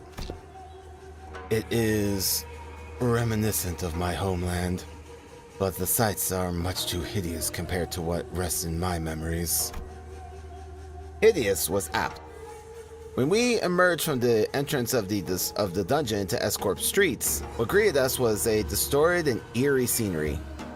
I wouldn't be surprised to find an S-Corp themed haunted mansion. 'Tis a place hardly fit for a human habitation, far more dilapidated than one once expected. Thou sayest that people inhabit these lands for truth? Really? I think it has a cool vibe. Of course you do. Vibe's my foot! I don't think I'll be able to get a wink of sleep in here. The lives of the downtrodden were beset by 1,000 woes and tenfold more struggles, and the streets they inhabit reflect that reality. Many times, I had contemplated in consternation how the folk here had even the will to live on. The shadow that had begun to haunt Kim's face still lingered there as he looked around. If the distortion reveals the fathoms of those it gazes into, as Kim had said, perhaps this is how Escorp is reflected in Kim's eyes. On the days when skies were spotless blue, and without orders from the counselor, I would scale to the roof of that choga and feel it rustle beneath my back as I lay upon it. I thought it to be a respite solely mine. Yet, in this mere world, another has walked here before my arrival. I joined him in looking up at that thatched roof of the choga. Here you go, Spy. If you need to poop, go poop over here. Don't poop on Papa. Here you go. Good bird. A wicked tunnel have I passed, and now I witness myself before the one just strike the head from my torso. There was a figure standing tall next to the building, staring defiantly up toward the man on the straw roof. Im Kyung-yop. Are you home? Are you home? I asked. Oh, hello. Damn, look at this boy. Fancy. What a strange visitor I have. Why not call at the front gate if you've come seeking the master of the house? Be not like a dog barking up the wrong tree. It's unbecoming. A dog? Really now? I can see you up there lounging on the roof. I'm not going to speak to the door like I'm blind. Has a spell of some sort befallen the day? To have such an odd occurrence transpired twice successive. The work of a bewitching spirit, I say. What's so bewitching about checking in on someone? Isn't it odd that a high and noble military commissioner of our esteemed corporation would come in person to simply check in on how a lowly mercenary fares? You know me. She certainly knows her jests. She marches forth vested in war-strider armor, yet expects no violence. She wields a two-handed great blade like a demonic yaksha, yet harbors no hostile intent. Why, who else might she be but the military commissioner, Yong-yop, the principal of the famed Im family? You certainly are in the habit of speaking in hyperbole. I'm not so noble that I deserve to be complimented with an epithet so grand as the principal. Not a compliment. You see, Commissioner, this is a rhetorical technique known as a backhanded compliment, in which I damn you with praise, for you are so bound by your precious principles that you would rather be unreasonable than betray them. Does an officer rank second ordinate have no wit to engage in such banter? Why? Am I out of line, as they say?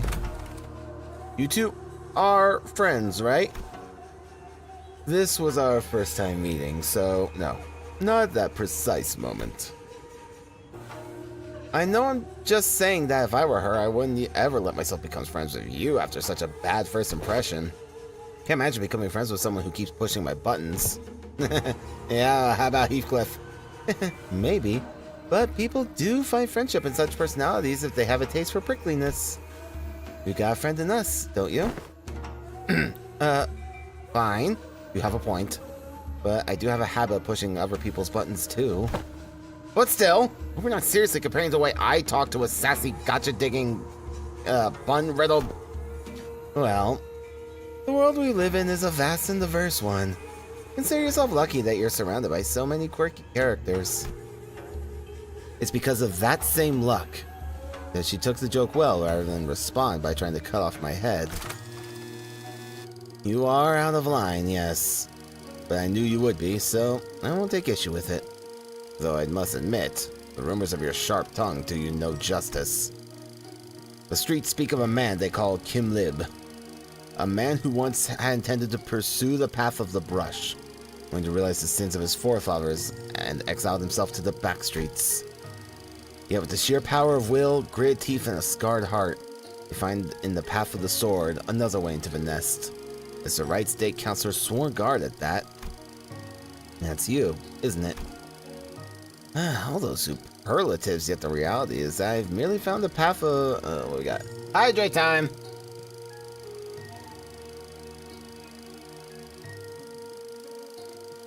Ugh.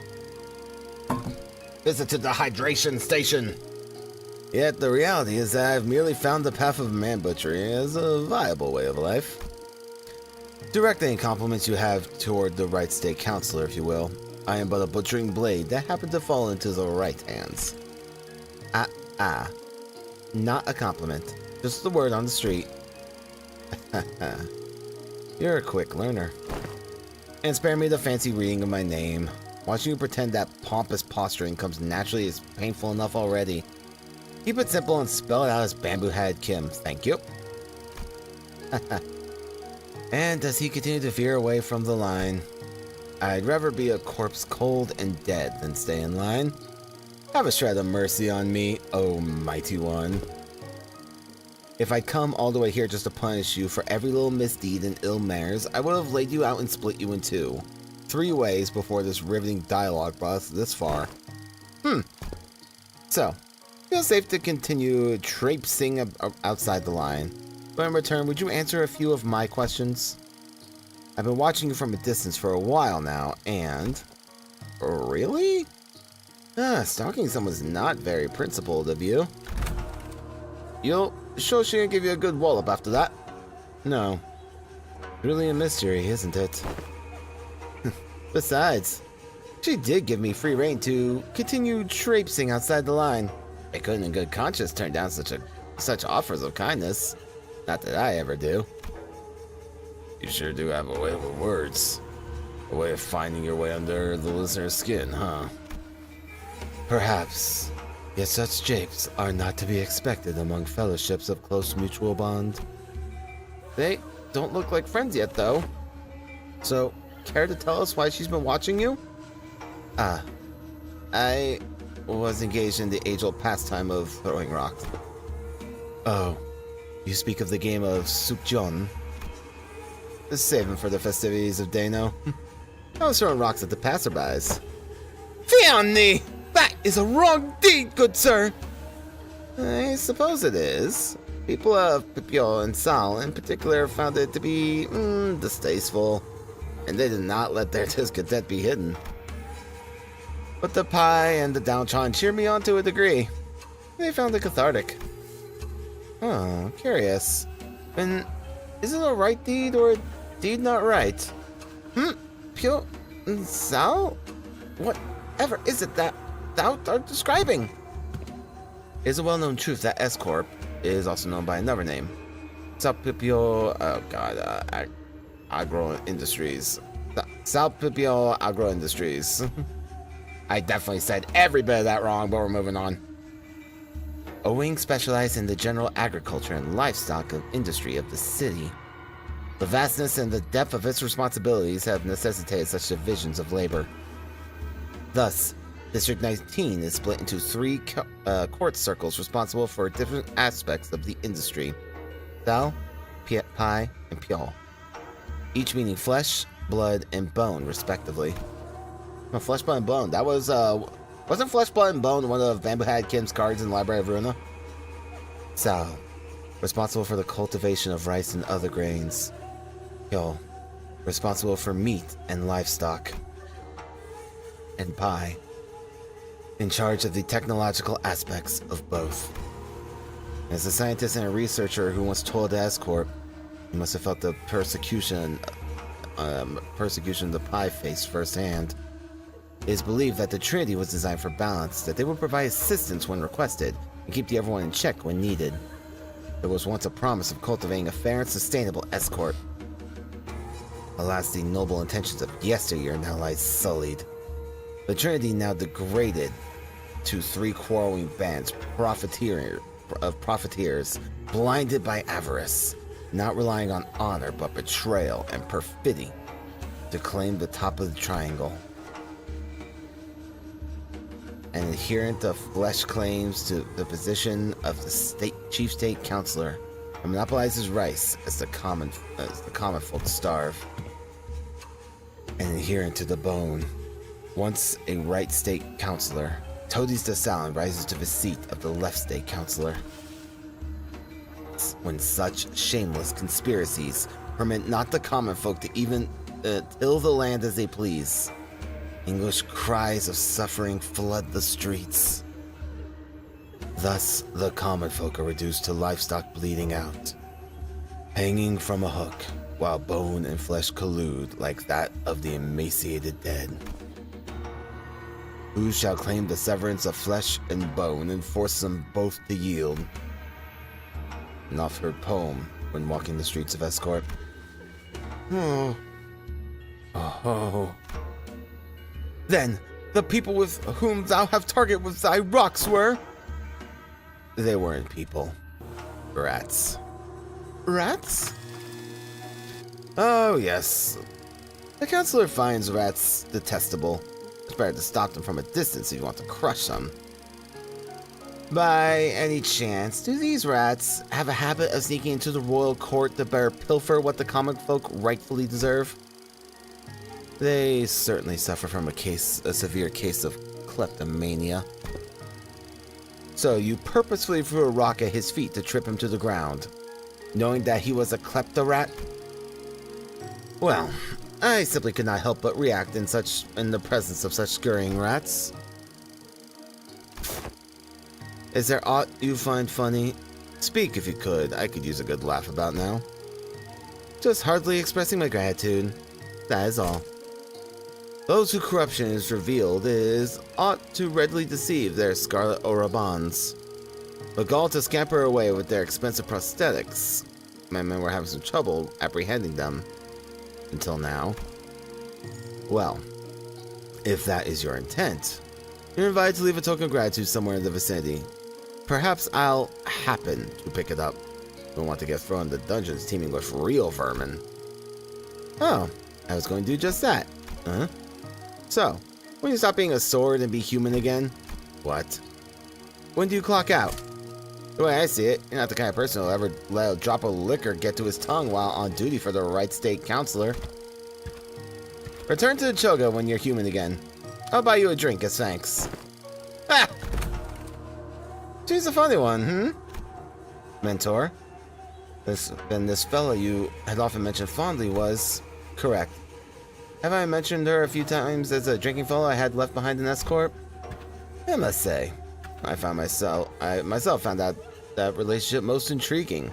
The military commissioner of the Sal faction were fraternized with a bodyguard of the right state counselor, who was of the Pi faction. Still, I knew not that the fellow was one of the military commissioner of Escort. Aindu's eyes had gone wide in shock, her voice rising unconsciously. It is news to me that you have never had ties with the second ordnance official. Military officer of command over high-ranking employees of the wing at that. Well, I was in service of the right state counselor, who's a first ordinate, you know. Well, that might be true yet. Yet, you would like to know why I, with such a powerful friend by my side, have ended up in exile from Escort? Yes. Your silence over such matters of such great import is why I have come to introduce you to others as a resident one, Mentor. We had made the Blade lineage our home for Escort, availed to no one but for us but the lineage. But you, Mentor, I would rather show than tell. Let us proceed, shall we? This enchanted place seems intent on unearthing all of my past, both savory and unsavory. All shall be revealed in due time. Kim looked around with a twinge of loneliness in his eyes before moving on. We followed without a word.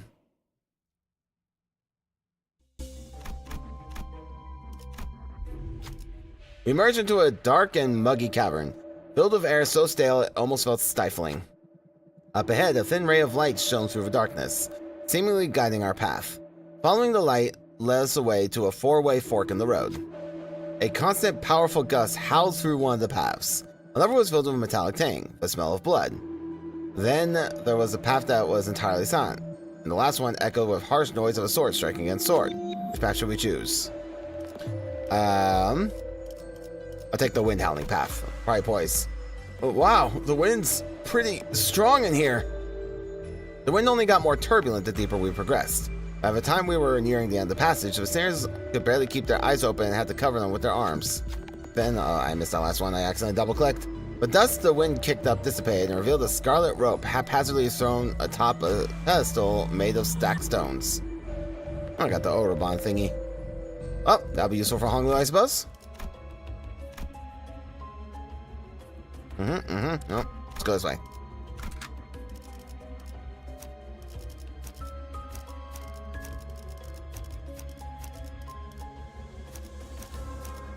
Onward! 자, 회전 끝.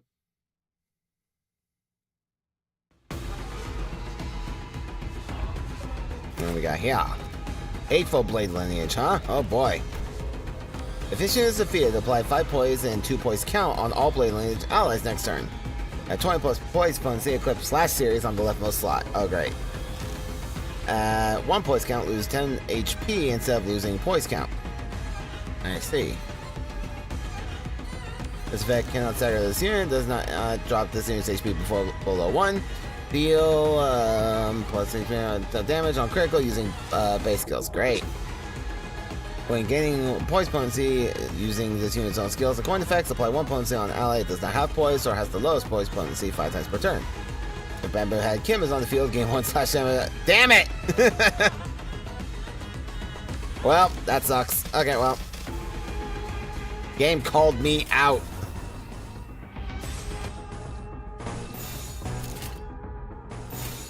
Alright, off we go.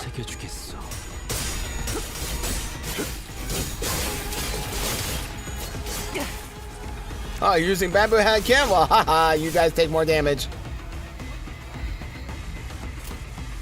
Well, that's unfortunate. Okay, well.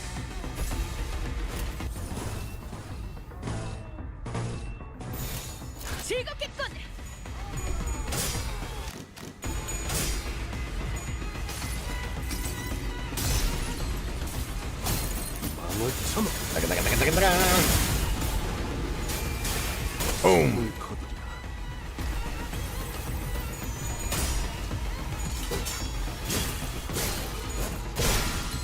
Oh, I didn't even realize that we got the actual boy here. I wasn't even looking for him because he avoided every other fight. Hold up now. Yeah, we got the actual Bamboo Head Kim. Look at that boy.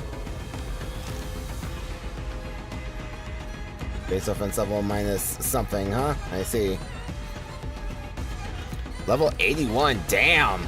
How's he level 81? Oh yeah, yield my flesh. Oh yes. Oh, it's lovely. Bone claiming. One encounter, gain brand. Well, offense level minus something. And can I actually see it here? No, it's just whatever. Okay, that's unfortunate. Lose 10 HP, same as the other guys. Store play the homeland. Combat start. Pride Resonance was activated. Gain Pride Resonance times 2 poise. Apply 1 slash power up to all centers and assist for blade lineage target. Double this effect. Gain place on health next turn. Just there. Coins. Lowest point up. Blade allies. Yes, when a blade lineage center or assist unit defeated, this unit loses 10 HP. Well, we're just not going to have that. In this encounter, when this unit takes damage that brings HP down to 0, nullify damage, then this unit cannot drop below 1 the rest of the turn. Turn end at 30 plus bonus potency, fix this unit speed to 20 next turn, and equip Yield My Flesh on the leftmost skill. If Yield My Flesh becomes an accessible to a skill effect, this effect does not activate. I see. Which is why he has that. Okay, that's fine. Oh, we're bone claiming, boys.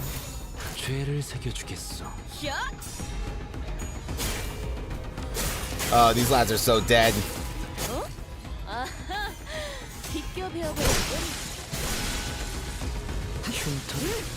확실하게 갈라지는 감각이었네.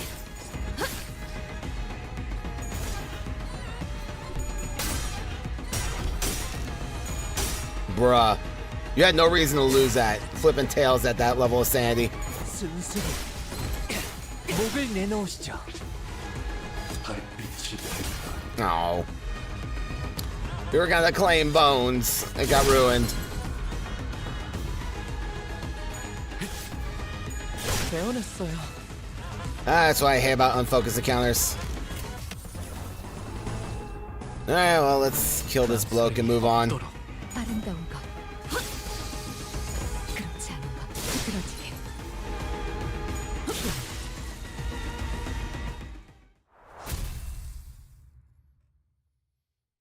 Awesome, we got the OG Kim! Excuse me. As we were slowly looking around the streets of S-Corp, a youth after fidgeting and hesitating for a moment walked up to us and asked us for help. The youth explained that, wishing to bear his own stats, he took the royal examination, akin to a public employment policy in S-Corp, and was able to attain a high grade for himself. And that that was where his problems began. As far as he knew, people who passed the exam with flying colors like himself had the travel expenses paid for for the homeward trip and were granted a guide. But there must have been a misunderstanding or something, because when he left the exam grounds, there was no one there to escort him. Confused by the unexpected turn of events, he wandered away from the exam ground in search of his escort, lost his bearings, and found himself in these alleys. He's asking if we can help him with directions. What should we do? Let me ask my group if they can help. Surely, Merceau can do it. Oh yeah, easily. Merceau opened their mouth and began. Stopped, and then turned around to where Bamboo had Kim and Aindu were. I am not so well versed in the geography of this area. Perhaps Mentor would know better? Come on. Kim let out an audibly disconcerted sigh, then walked up to the youth to give him directions. And take off that royal celebratory flower crown. You don't want people to know you've passed the exam. But why would? It's for a good reason. Just do as I say and you'll thank me one day. The youth stared back at him in puzzlement, before seemingly deciding that, given the proper gratitude for Kim's assistance, took precedence. He handed us what appeared to be a small ceramic vessel. Might this be for a wire dropper for brush calligraphy? Though you may have no practical need of this, for I see none of you are much acquainted with the art of grinding ink against inkstone, I impart this gift to you in hopes that this dropper may form a small flow in your rivers of life. Ha! Well, it would have made for a rather moving moment had it not been for the exaggerated scoff Kim gave. You've hurried on this path without minding the sudden discourtesy. Aindu later asked what Kim had spurred this sudden outburst, but he did not give her a reply. Instead, choosing silence was behind his pursed lips. 미호스로군. Wire dropper, huh? When ally gains assist defense, the same ally gains 2 damage up and 2 protection. Number 1 deployment, gain 2 haste next turn. When identity speed is faster than the enemies, deal plus 3% damage for every speed difference. Cool. I'm assuming he was laughing because he was once in the arts. 자, 회전 끝.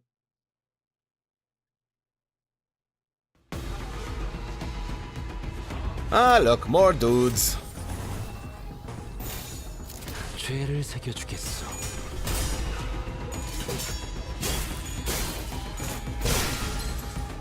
I wonder if we're gonna hear Kim talk about the library at all. That would be awesome.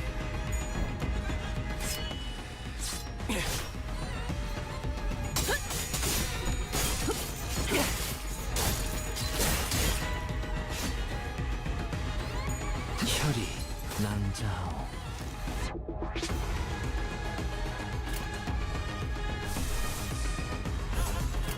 Boom, boom, boom, boom, boom, boom. 망설임이 없도록 순수히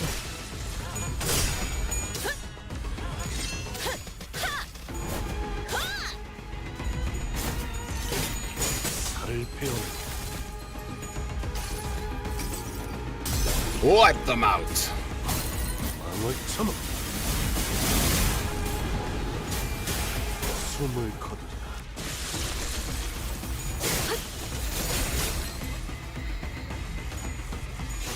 배워냈어요. Yes, now. Let's try again. I would like very much for you to go bone claiming. 무대백.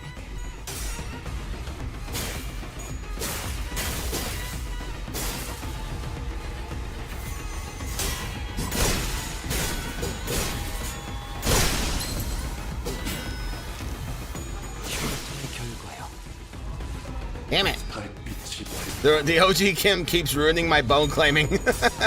I should just not have that skill queued up whenever I see him about to do that. Oh, her turn.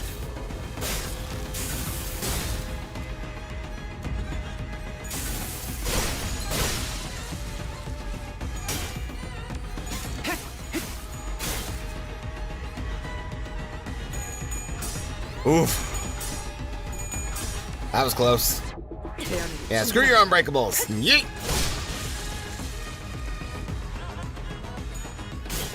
흐드러지게.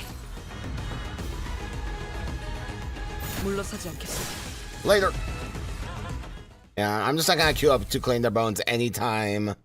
I'm not gonna queue up Yield My Flesh anytime Kim has it up because he keeps stealing my junk. I catch a glimpse of a figure, staring off into the darkness of an unlit prison. Bamboo-Head Kim lets out a sigh. Before he even fully exhales, who goes out? A sharp cry cuts through the stagnant air. Someone here must have noticed us. What should we do? Claim that we are the prison's guards, keeping our eyes on the prisoner. At least put a little effort into your lies, huh? Clearly pretend to be prison guards the way we are, as long too easily disproven. We took to our heels as the woman, Red Finger, came after us with a sword unsheathed. Alright, well. Can't say I didn't try. 별일 수 있는 기회겠죠? No, it can't be. My life is the experience. The memories I had recorded are different. Alas. Kim came to a stop with a grim look on his face. This is like the same area we fought the distorted Kim. I recognize this backdrop. Again, I am returned to this day. His voice had dropped to the same morose pitch we had heard before. Mentor, I have been here before. Have you? Had a peek into my memories when I had distorted, did you? I must say, it's a bit embarrassing to have my deepest, darkest secrets revealed like that. Kim gripped sheepishly as though to clear the air, but it was becoming rather clear to me what he was doing. This was his flippant demeanor and seemingly devil-may-care attitude, but a mask to hide the true darkness in his heart. Then this must be, indeed, the right state counselor's estate. Someone whom I had once protected, thought was worth protecting. Oh wait, the like squares with the Romanian flag symbol. That's cool. Oh, interesting. Kim pushed open the main gates and made his way to the front yard. Watch out, Angdu. Take a tall step over it, or you might trip. Ugh. There were bodies splayed about the yard, and I couldn't dare start counting them. I felt faint watching the aftermath of the carnage. Some were decapitated, some had their torso split diagonally, and some were so mangled that I could hardly even tell which parts belonged to who. Are they not retainers of the royal court? What were they doing at the counselor's? No. Were they killed by assassins? Assassins did infiltrate the estate, yes. You're looking at what remains of them.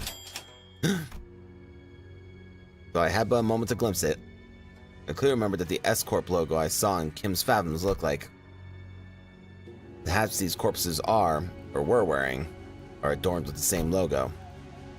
So why is Bamboo-Head Kim calling them assassins?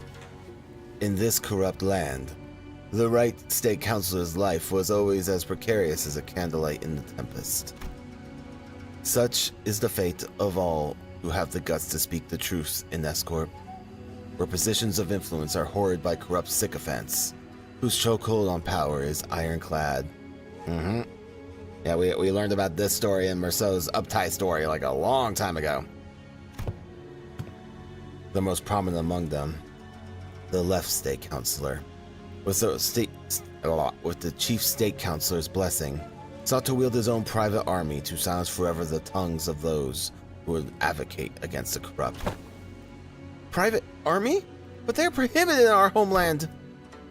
So they're kind of like how the great houses of H-Corp each had their own armies? That is similar to what is happening, but not exactly. If S-Corp's circumstances were to be explained in plainer terms, it would be akin to a situation in which a company whose employees outwardly appear to all be working for the same side is in fact fractured within, with certain departments pledging allegiance to a different individual than the chief executive. What assassins there had been in the past at least wore masks to hide their allegiance. I had thought this no different, though if assassins significantly less invested in maintaining their disguises, not realizing that I just placed my stone in the tiger's maw. Looking around the yard, teeming with assassins, I recall thinking it odd just how many of them they had sent.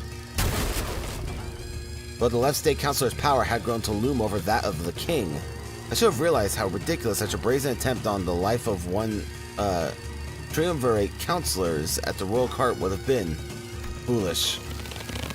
I have failed you, counselor. There were simply too many of them. As though they had decided that tonight was the night they would finally slay the counselor or die trying.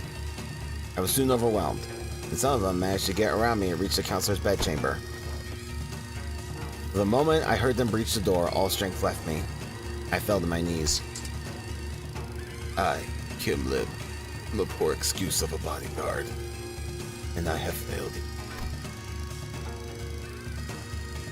And I knew who the author of the foul scheme was. The left state counselor. Let this be my final act of loyalty ere I depart this life. Though I am too meager a person to carry on your will, counselor, what I can do is plant the seeds of terror in the hearts of the unjust, if only to shackle their blackest hearts from committing greater misdeeds. I shall go before the villain who contrived this betrayal and see that the favor is repaid with steel. Only by such vengeance shall the counselor at last close his eyes in his grave. Or so I thought. What? Greetings, honored bodyguard of the right counselor. I see that you've been hard at work. Accursed parasite. I ought to flay you alive and reveal the wretched soul underneath. Some call you have to show your face here? Oh, here? You mean the home of the honorable right counselor who toils day and night in service of the royal court? I know the assassins were sent by the left state counselor. Get out of my way. Shall collect your head once my task over here is over. Alas, alas, this unsightly display of anger shames us all. All those who live by the sword are all those who live by the sword as uncouth as you? The cruelty of your damning words is an impression upon decent men like myself. Let's see how long you can. Heed me, soldiers! Arrest that mad butcher! What? The accused shall heed his crimes. 1 moon ago, an anonymous slayer, threatening to take the life of the revered right state counselor, arrived at the royal court. This audacious, contumelious effrontery is an affront not only to the royal court, but to the heavens and men alike. The revered left state counselor, who had long been in disagreement with the right state counselor of matters of courts, found this offense to be so heinous that he has personally commanded his men to protect his political enemy on the day writ on the lair. Huh? Yet a tragedy has struck. All those lives spent to protect the noble counselor are slain. The bravery and justice of their honorable hearts trampled upon the ground by this villain. And now the villain promises death to yet another pillar of the royal court? Thus we are, perforce, to arrest the criminal and restore the rule of law. You spout senseless drivel. I saw your men make their way into the counselor's bedchamber with their blades drawn. The counselor? Might you be looking for the right state counselor here alive and well? My lord? The vile wretch leaned down next to my ear and whispered, perhaps you should have known where not to stick your nose. Did you really think you could overcome the entire private army in the left state counselor's service? He sent so many of his own men to their deaths just to lure me into a trap? Why? Now, don't take this as a compliment, as you're not even the apex blade of the homeland, nor are you the Unjum. But you have been a rather egregious obstacle to the execution of my plans. Couldn't get through with the first thing in my plan, with you constantly getting in my way. Let's keep you nicely locked up and out of trouble. This cannot be. For what it's worth, young man, I am sorry. I couldn't realize the error of my ways. Truth is, S-Corp is indeed a pond of turbidoir. It was those like us who had stirred the dirt from its bed and turned it cloudy. Fearing the worst, we arrived to protect the revered Right State Counselor. 1,000 curses upon the villain! In his quest for the Right State Counselor's life, the butcherous man has already warred the ground of S-Corp's laborers. The very lifeblood that runs in the veins of this most serene wing. And that charcoal-hearted villain is none other than the Counselor's sworn guard, Kim Lib. Heed us, O villain! Hanhube! And let Orabans take you! You've fallen far, my friend. You who were once considered a candidate to the honor of Yungjum, with that brand of a Nobe sapping your strength. Even your mastery with the blade will only dull. Are you to be my executioner, Yongyop? I haven't received orders to behead you, if that's what you're asking. Nor would it befit someone in my station to sully my hands with an executioner's duty. How will you live on now? I don't know. The counselor has abandoned me. There is no path forward. Taupipio Agro Industries is more corrupt than I had thought. Rotten to the core. This is where the game ends. Time to resign my stone. Indeed it is. Why are you freeing me? Once the game has been lost, you start anew and test other gambits in the next round. Why don't you stop playing this unfair game where the opponent always starts with stones placed on all 9 star points on the board? And find a place where you can begin anew in equal standing. As soon as they realize it was you who freed me, they'll come after you. It's okay. Unlike someone who may have fooled himself and fled after passing the royal examinations, I have the royal court's backing as its military commissioner. My position in the court isn't so fickle that they would cast me down right away just because I let go of someone like you. You're a branded criminal. In the eyes of the royal court, you're as good as inconsequential. I'll report that even if you were to flee, you would still be nothing more than a plaything in the palm of their hands. I didn't think you were the kind to go against your honored principles. Some things can't be done without bending a rule or two, and you are needed. S-Corp's future is in the hands of those who are less bound by expectations, like yourself. Besides, it's not the rules I stand by, it's my own principles. I did say I owe you a token of gratitude, didn't I? Consider this a settlement of that. Gratitude and vengeance, after all, share a common quality. They are both debts to be repaid. Come with me. There is no hope left for S-Corp. You said it yourself, didn't you? We'll never win as long as we're playing their rigged game. Listen. They might have a 9-stone advantage over you, but to me, it's as small as 3. I'll manage and keep my finger on the pulse. Besides, change doesn't always come from the outside. The old wisdom says that to catch a tiger, you must enter its den. But wouldn't it help to have an ally waiting in the tiger's den to back you up when the time comes? There, all done. Your bonds are severed. Go, now. Go, and build your strength beyond the walls of S-Corp. But beware relying overmuch on 4 hours. Burp. I don't have it in me to take up such a grand purpose. I'm done with S-Corp. You know how I am. I just go with the flow. Yes, do as you will. Go with the flow. Be whatever you want to be. But I'm just hoping that the currents of the river will someday bring you back to S-Corp. That's all. Though I had left the rigged game, my records afterwards weren't stellar. The laying of the stones on my board were always full of holes and mistakes. I joined the Blade lineage, became their mentor, dragged them into the library. Library mention! And eventually, I cut down those who had placed their faith in me. Self-defeating move after self-defeating move. When Gyeongyop had let me go, I thought I had escaped the tiger's maw.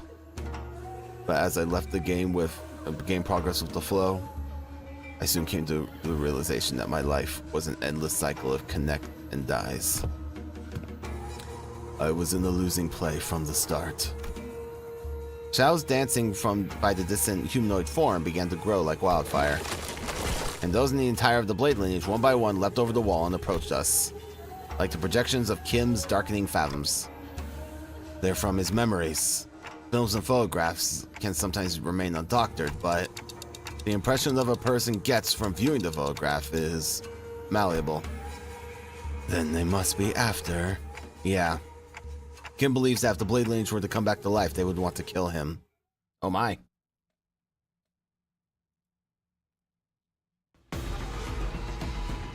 Alright, so that played out a little differently in reality than it did in Marceau's mirror world. That's interesting.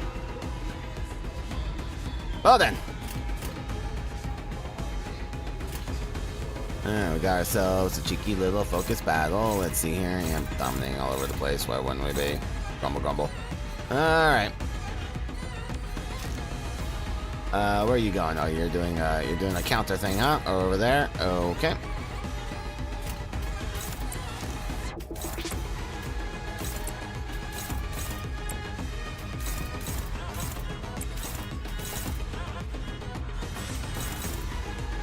I see, can... Where are you going? Oh, you're going that way. Okay, fine.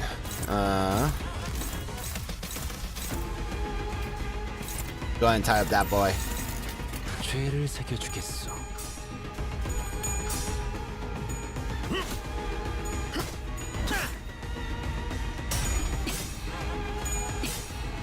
아름다운 것. Oh my goodness. 그렇지 않은 것. Fast as his playtime? Okay, come here, you. Oh my goodness. Yeah. Yeah. Oh my goodness, huh?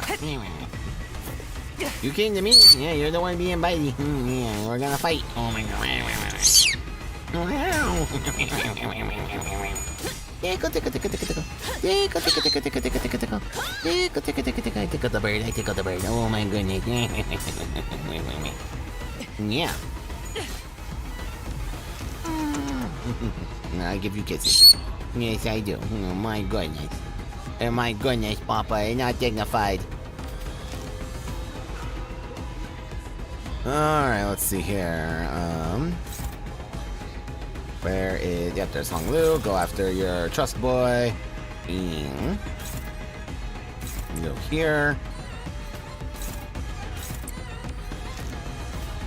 Everyone else, just do your thing. Not getting a whole lot of pride resources here. Oh, I forgot we're in a dungeon, so I can just do the... I can pop my ego whenever I want.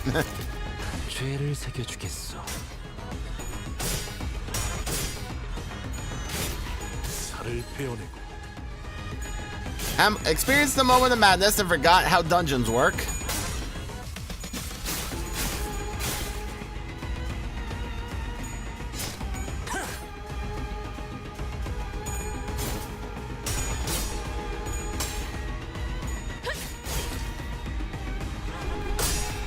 Ugh.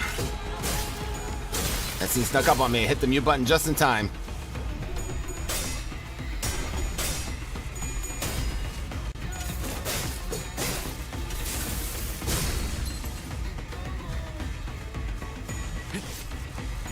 배워냈어요. Alrighty. Well, we come this far. How many? Yeah, it's just these 5. Okay, I'm not gonna bother with the ego. You're the truest one. Yep, off you go.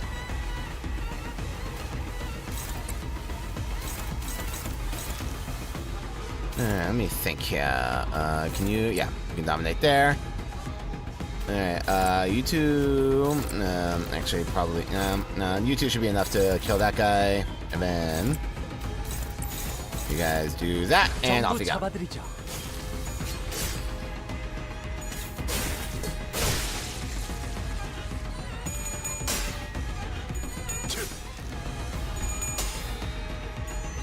살을 베어내고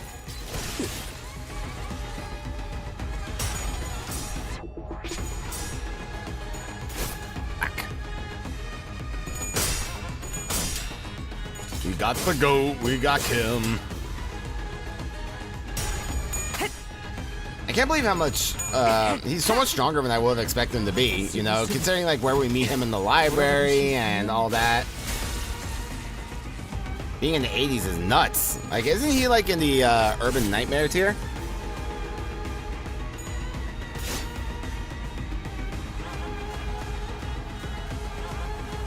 Alright, and then there was one. Who you going after? That boy. Alright, we'll have you two do that, and then everybody else. Okay, I'll, finish him off.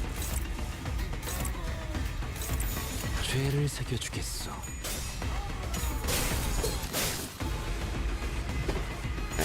Sorry, give me 1 second here. 기어를 꺾는다.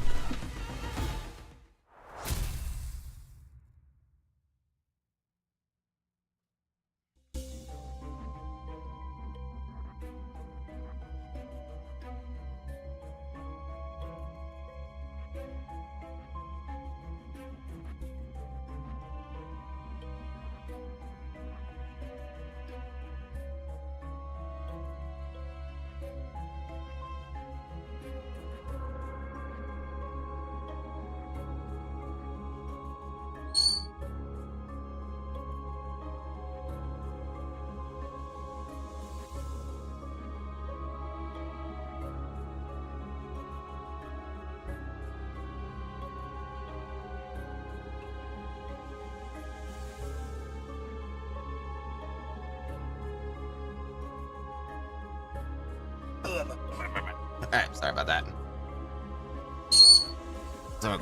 Something required my attention for the briefest of moments. We're back. Someone carrying a sword on his back and a sack on his shoulder leaped into a haystack near us. Ezio? After a few moments later, a small squad of Chunokuns, torches in hand, rushed in from the same direction the man had come from. We saw a criminal who has coveted the kingdom's properties flee in this direction. Speak up if you have seen the wretch. Chunokuns began walking up to the civilians, questioning them about the criminal's whereabouts. Despite all having seen the man jump into a haystack, all of them shake their heads and refuse to give up the criminal. Are they hiding him for some reason? Soon the Chunokuns, having made their way through the crowd, approached us as well. What should we do? Tell them nothing. Point to the wrong direction. Get him out of here. Alright, I imagine Hongwu would be good at this. Oh, nope, I guess not. How about you? Oh yeah, easily. So they went that way, huh? Appreciate the assistance. As a group of Chunokuns hurried toward the direction I pointed them towards, the man crawled out of the haystack. Seeing that the Chunokuns had gone, some of the civilians walked up to the man and gave him their thanks. Good work, you. Can't have these vile Chunokuns take away a noble thief like you away, a thief of the people. They're all wretches, I say, wretches! So well fed while we all starve. I bet they'll bleed rice if we got them. He returned their gratitude with a polite bow and approached us. You have my thanks. I did not expect to be shielded by outsiders such as yourselves. But this is a welcome surprise. Whom am I, you ask? For I have no name to give you, but it seems that the common folk have taken to calling the like-minded the Blade lineage. I'm only stealing the sacks of rice the corrupt officials have stolen, and returning them to where they belong, just as Mentor Bamboo Head Kim had once done. Kim squeaked out a small, embarrassed cough. I've lingered too long. They're already on my trail again. About time I saw myself off.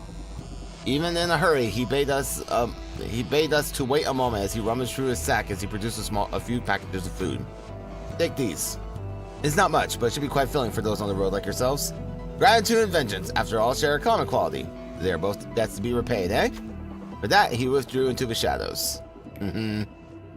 Healings for all.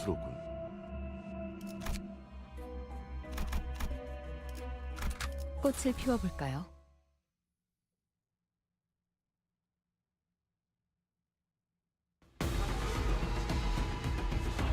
Well, oh, let's see here. Oh, we got some resonance. Look at that resonance.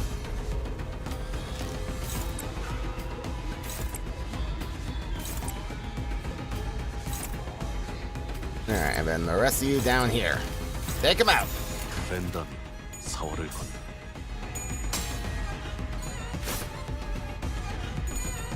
I was really having some struggles getting the pride resonance going in the last fight. Man, it's unlucky.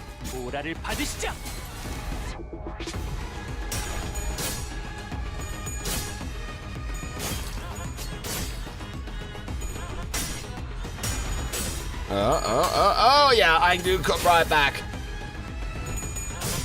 Amazing.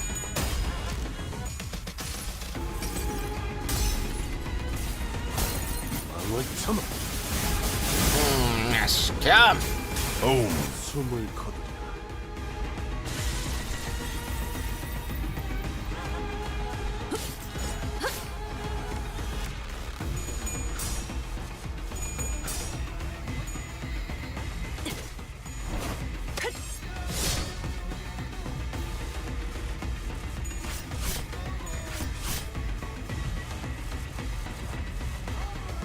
Righto.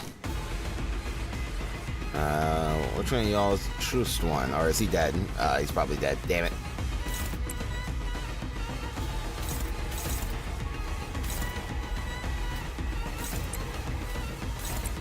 You guys can hit here, and then I'll have you guys hit here. Yep. There you go. Off you go.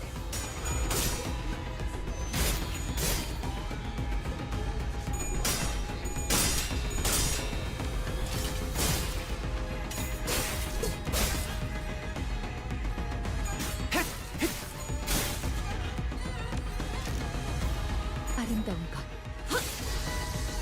그렇지 않은 것. 흐트러지게. 확실하게 갈라지는 감각이었네. Put my water in. There you go. Give me a water.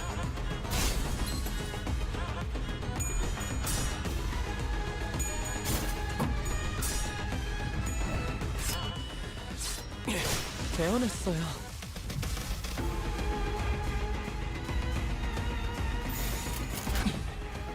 All right, guys, finish him off. 깨지기 전에 되겠다. 삼성. 확실하게 갈라지는 감각이었네.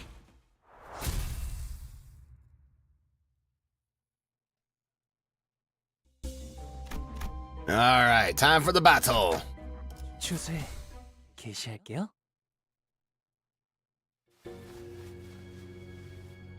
Like a prey backed against the cliff's edge, I am left bereft of paths. My hand hesitates with no room to place the stone.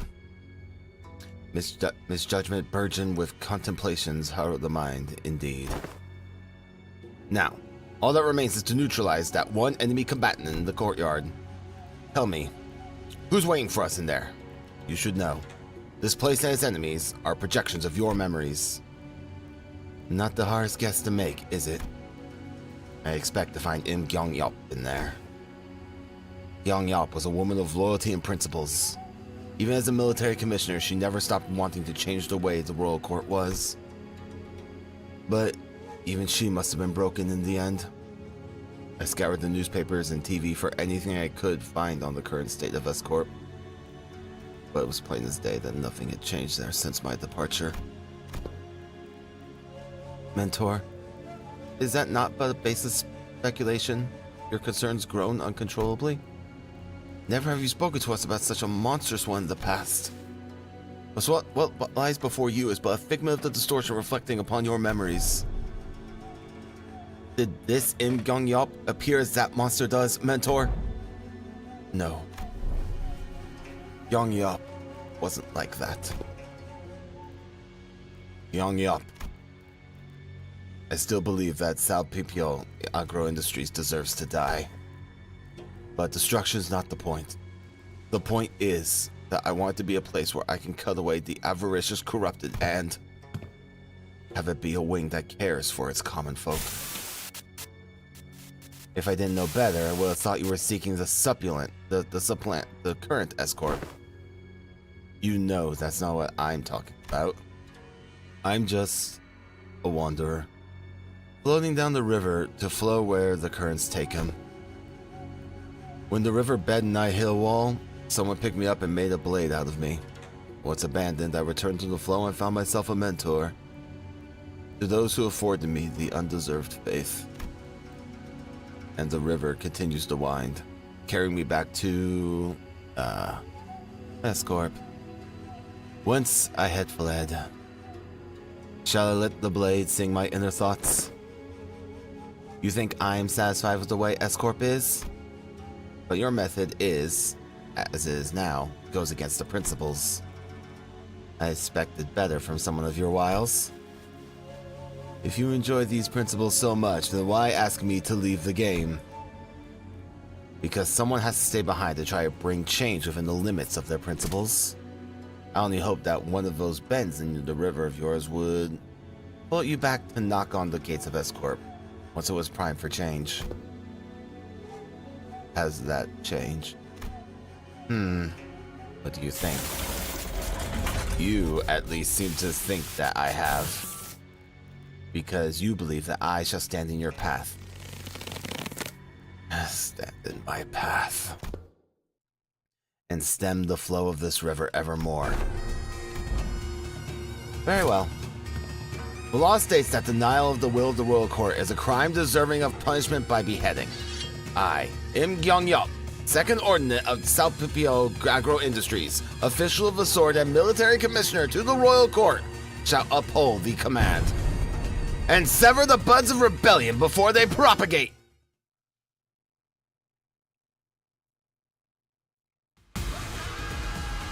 Oh, 1v1 me, bro. Alright. I see. Okay, then, well. Let's see here.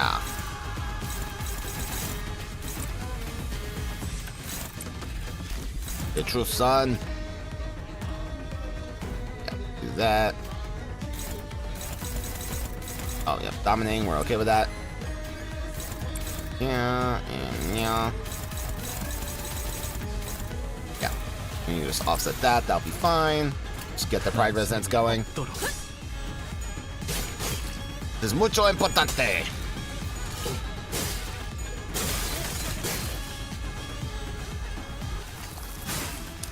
I should probably read this. She's gotten any updates from the last time we fought.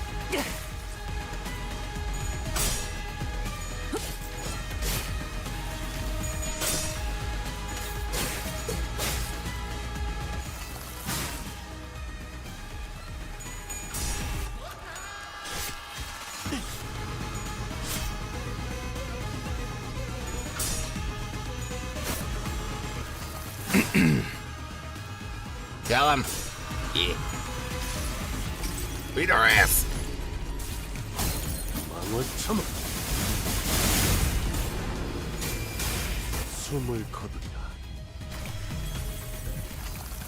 Yeah. I see here. You gain or lose 2 sword in the Homeland South stack based on the battle form. The Homeland South does not activate the first turn of this encounter. Oh, well, really glad I didn't read the first turn then. In turn where this unit equipped envy skills, this unit will not be affected by home play of the Sword of Lance. Homeland South. Back on judgment. Reset. Sword play of the Homeland South stacks to 5 next turn. I see. Oh, no envy skills here. Take less damage from all the things. Cannot change panic. Gain following effects when playing a Homeland Bearfront. At least at less than 5. Gain 5 minus fragile. Okay, yep. She gained fragile. When in Tiger Hunt, more than 5, gain fragile equal to plus.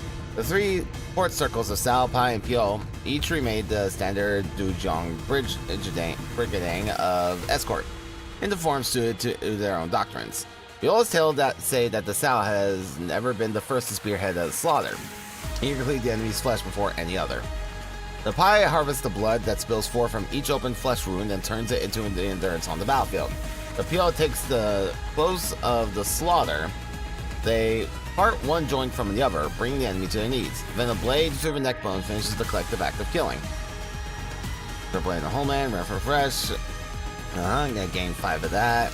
Assume a different battle form of the Homeland every 3 turns. On hit using the slash skill, gain 1 poise potency.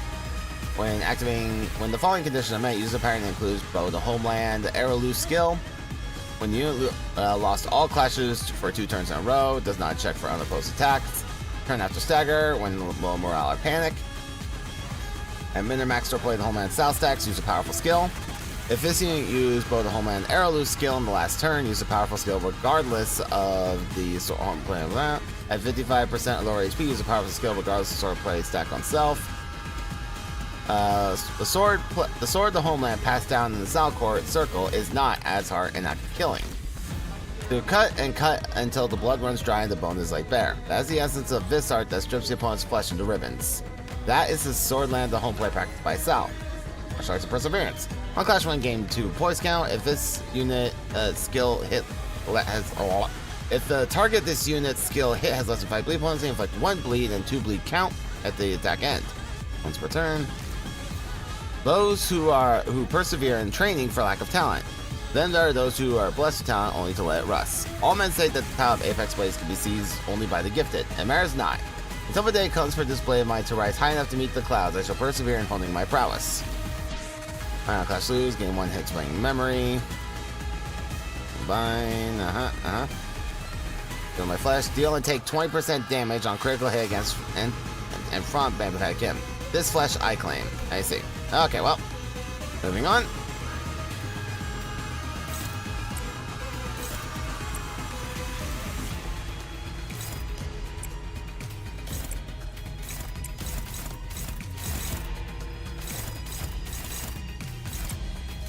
Off we go. 죄를 새겨주겠어.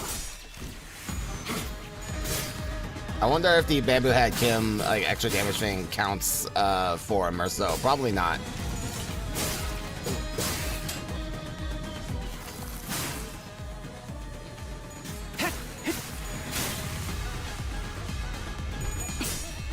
아름다운 것. 그렇지 않은 것.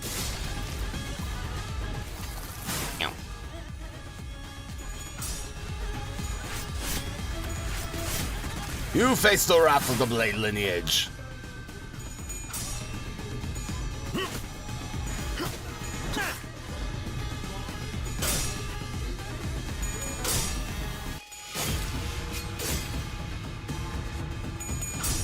Alright, well, she's gonna use her powerful skill now.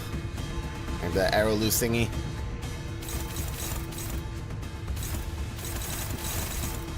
Alright, there's the thing. Alright, well.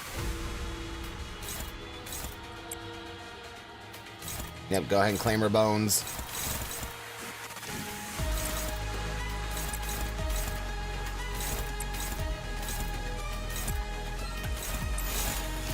망설임이 없도록. Eat. I shall be claiming bones next turn.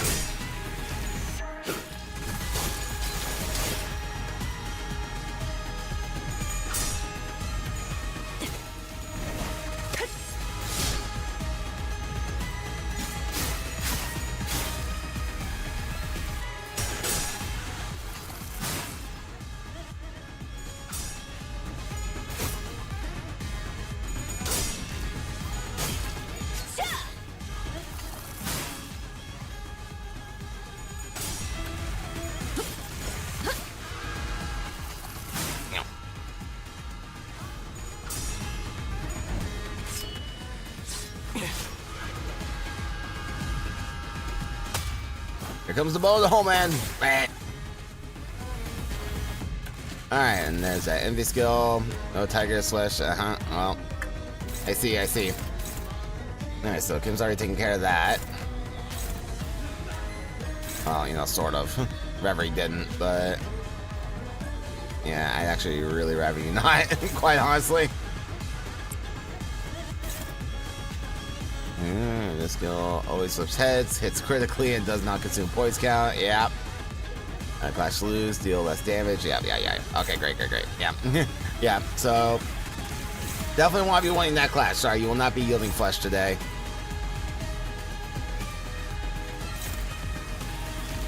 Let's see here. Which one of these will be the least hurt? Alright. Yeah, so go ahead and do that.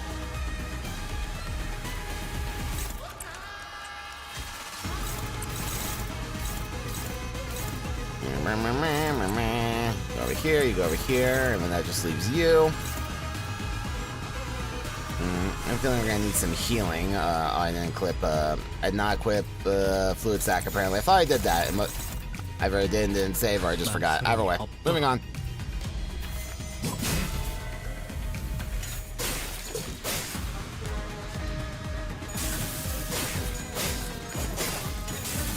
hits, good hits. Yeah. Get your bones claimed. 달빛이 발사.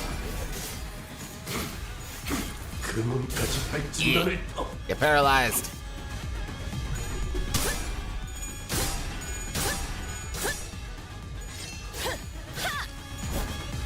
Yeah, I was a little close, Dawn.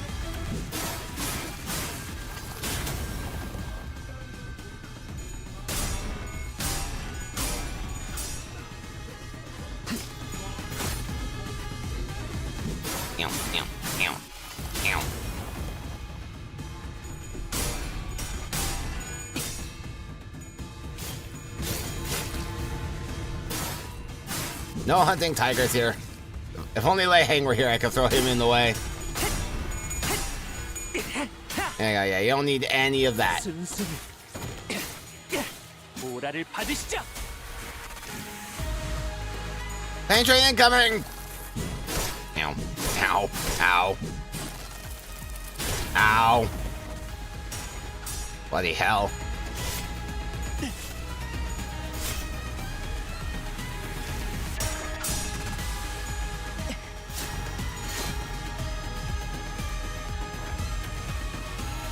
Alright then. Alright. Let's see here. Doing the thing again. Don't like you doing that, quite honestly. Alright, let's see here. Yeah, you still, well, can't tell if you're actually dominating or if it's just like the paralysis, giving me the illusion that you're dominating.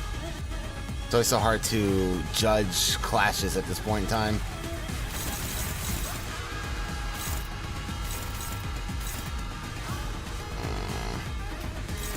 I'll let you do it. I trust you a little bit more. Emphasis, a little bit more.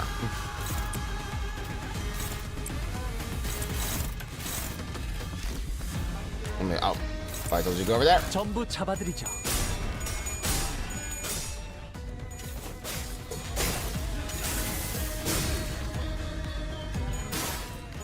She has that slash fragility. Defense level down. Oh, yes. A not insignificant chance that we could stagger her this turn.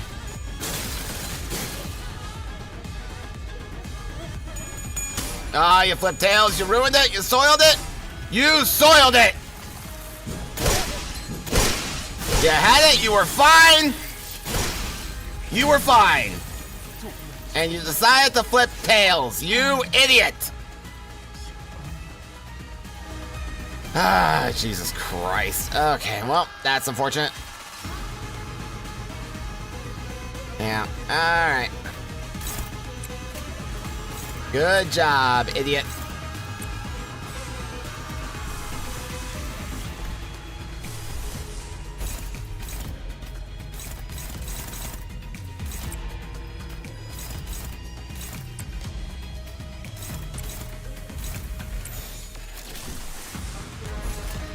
안카리.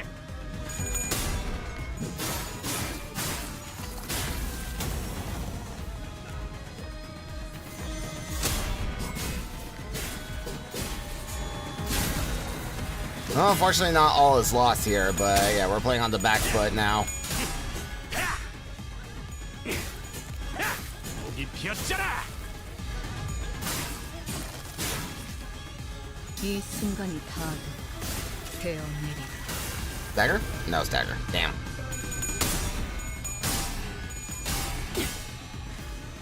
Oh, stagger! There we go. Oof. 모든 걸 걷어들일 순 없었어.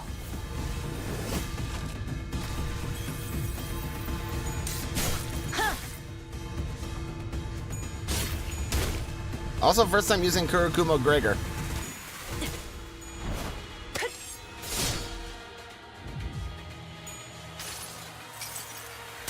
여행엔 목적이 있었지.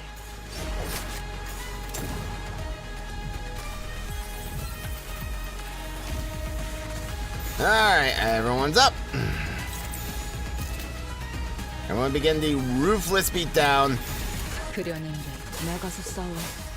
뒤는 내가 봐주지.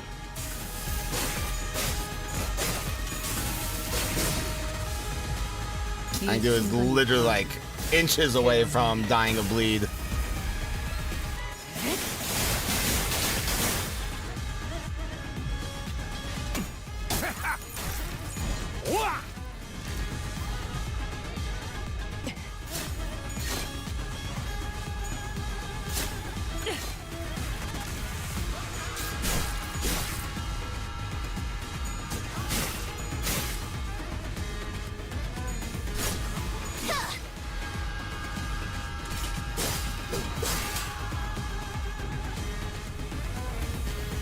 Alright, okay, let's see here. I think you can handle that, Ryoshu? Jesus. Oh, I'm still reeling from that flash loss earlier. Like, no excuse for that. Piss poor, piss poor.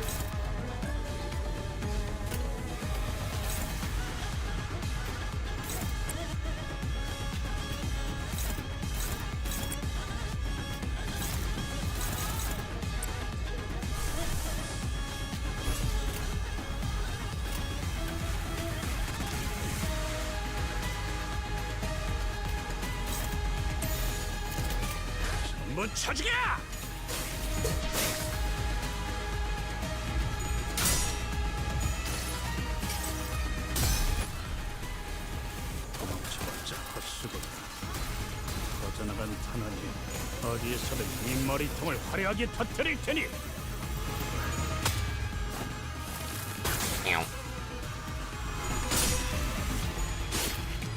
이 순간이 다 되어내리라.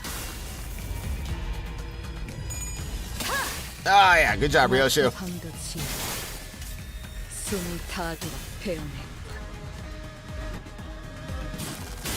Ow. Ah, Ishmael messed it up. It does have sinking for some reason, which is quite funny. 여행에는 목적이 있었지.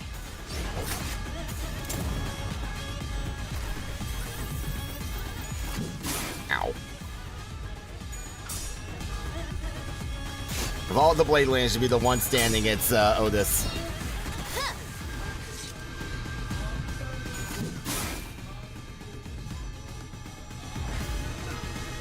Alright, oh, well, at least we got some Pride Resonance going. Let's see here.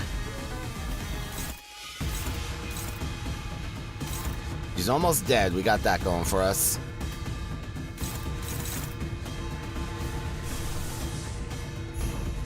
Actually, this might be a good for Calgia turn. I think on it. Nope, never mind. Yep. Not for long, quite honestly. She's not looking great.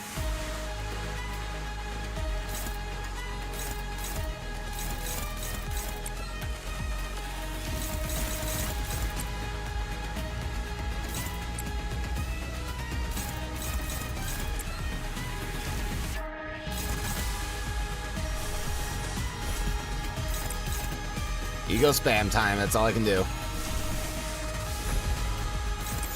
Chip damage ahoy! Ah, yep, there she goes. She's down. She tried.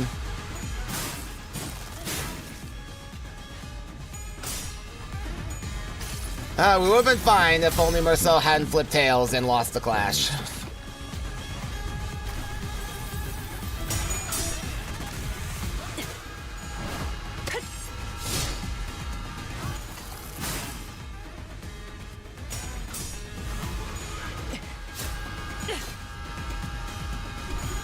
Ryoshu providing us with slash damage buffs is pretty huge for us right now. Ow.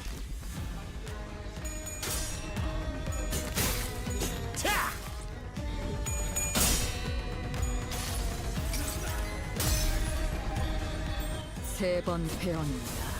과거를 1000번 간주하여 미래에서 1000번 거슬러 찰나의 일수.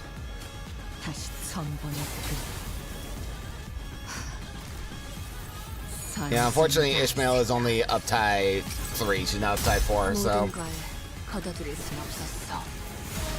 pretty much all the Kurokumo here are up tie 3. I just haven't paid much attention to them. Alright, then there were 7. Front line's getting thin, lads.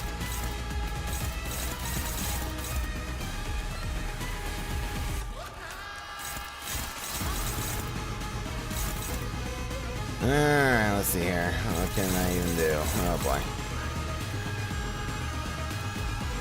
Well, she's at least bound pretty heavily, so I got going for me. Let me do that.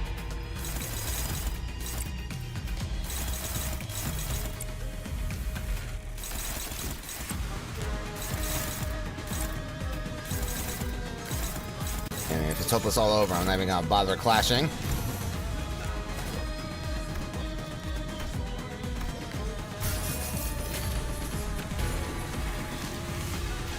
Actually, I have you hit here.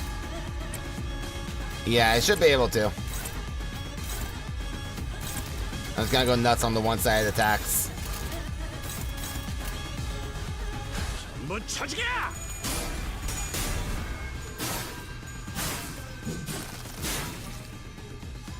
Yeah, this battle should be this battle should have been 100% over, but we're so lost to clash by flipping tails. Idiot. So. 이 순간이 다 되어내리라. Just we're struggling a little bit at the end here.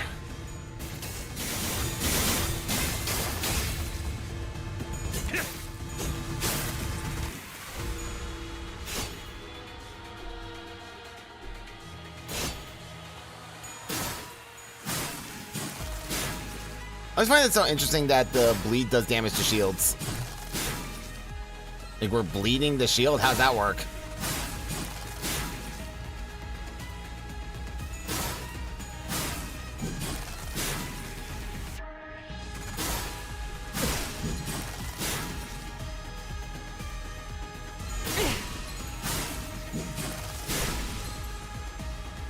You've done the lineage proud, Otis.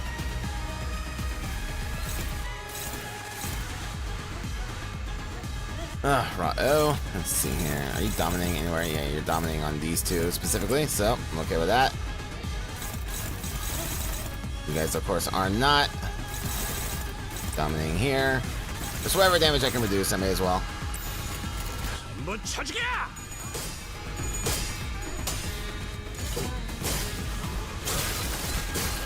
think this should still be GG here, despite the nonsense we had to go through.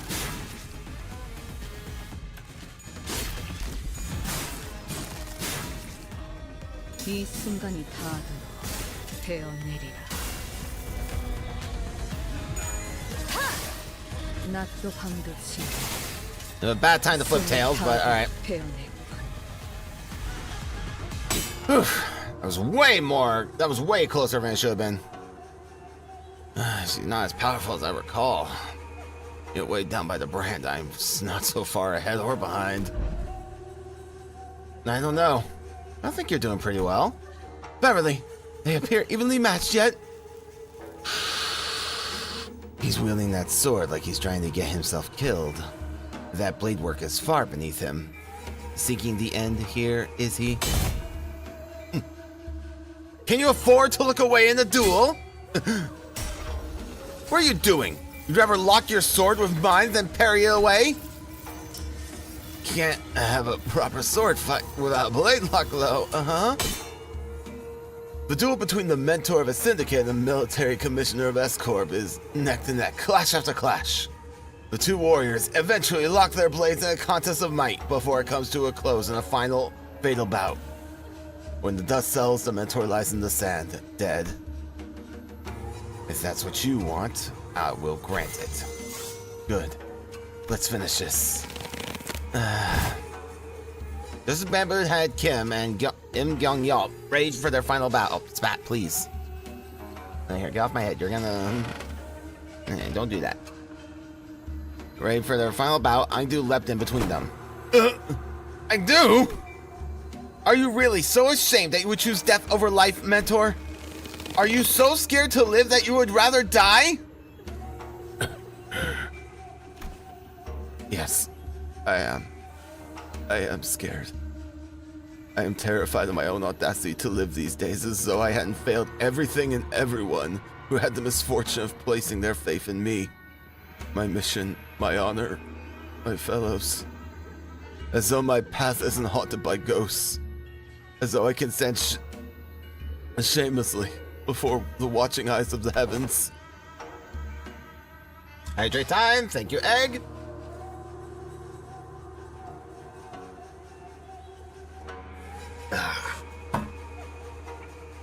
What have I even done with the life that was given to me?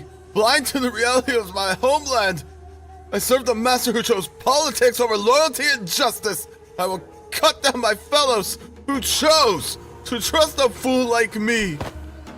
I walked my entire life as the flow carried me. And when I finally had the mind to look back, all I saw were blood-red traces everywhere I had gone. Isn't it about time I admitted that this game cannot be won? That... Mentor, the weakness in your strength has failed your mission. The weakness in your position has failed your honor. And the weakness in your heart had become the fiendish blade that cut down your fellows. Engdu, I thought you were here to talk me into keep on living. Yet, your words pain me so. What weakness of yours is it this time? That you would cast away your own creed and life? What other weakness will you use as an excuse today? Stop trying to bear responsibilities and ask not of you. The Blade lineage was never about responsibility, nor was it about you, Mentor. Or does your overbearing guilt help you overstate your importance? What was that saying again? Fellow travelers in the same boat will aid one another. Not a single soul demanded that of you. It's talk about kicking a man while he's down. And I have had enough of that flippant larking of yours! We all have! Do you truly believe that not a single one of us had picked up on the fact that all of your levity was a means of relieving yourself of the burden you had cast upon your own shoulders? None of us ever demanded some impossible feat from you. What was it that you've always said to describe yourself? That you are but a butchering blade that wields not itself? A tool wielded by willing hands? Why, Mentor? I know not what kind of shame or responsibility a mere tool has, do you? Because I fail to see any. If the shame does not subside still, then shroud your face with that bamboo hat of yours and live on.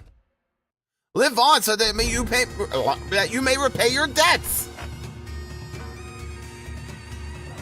Out of blades, out of arrows. Even the heart that sought death lies defeated at your feet. There is no stone left for my next gambit. There is nothing more. Indeed. Perhaps there was some merit in your words. That I must retreat from the silly game of stones and become a blade of fiends. Mentor? That is not what I said. Interesting. Whence did you hear that poem? Yet, when inverted, a bamboo hat is like an unladen ship. Eindu and Ingom Yop were knocked away from Bamboo Hat Kim as though bounced off by an invisible force. Kim raises his gaze to meet the empty air as though someone were there, a hollow laughter escaping his lips. We know who he's talking to. Oh no. Do not acknowledge the woman on the other end of the phone! It's the voice. But your last move was not a good one. Indeed, I did wish to become a blade. What did you do? Forged me into an indiscriminate one that cleaves blindly into both friend and foe both. It seems that in your excitement you have cornered yourself with that last move. Well, it seems I have had the opportunity to retrace our past moves.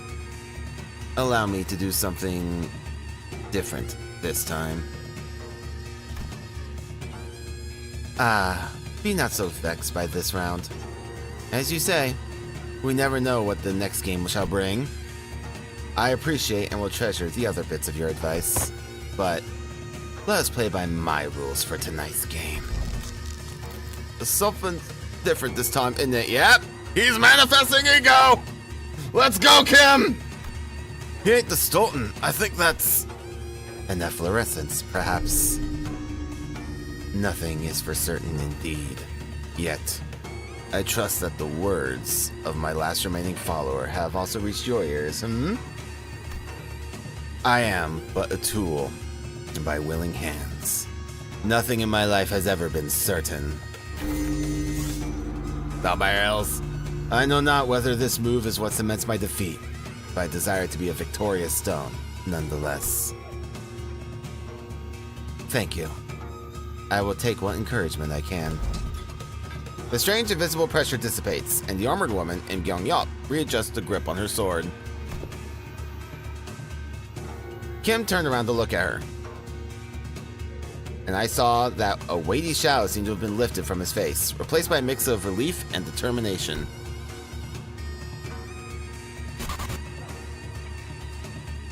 A bit embarrassing to change my stance now, but now I fight to live. And I suppose you will be okay with that? Of course. To hide from heaven's gaze, this hat I wore. An empty boat. It bore my friends along. In bamboo veiled, we drift from shore to shore. With wine, I don my hat to watch blossoms throng.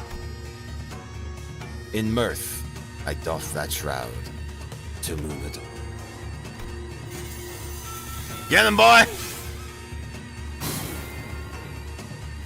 So with this bamboo hat to veil my brow, the winds and rain may rage, I shall not throw. Heed to me, bamboo-hatted one. Speak your name, for I find your outfit dubious of character. I am he who has mentored the lineage of Blaze to its premature end.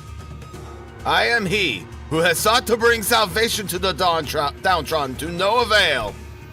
What to call a man who hath failed to disburden himself of the world? How to name a man who has failed to bear the weight of the world? There is none. So call me Bamboo-Hatted Kim. Bamboo-Hatted Kim, the treasonous wretch.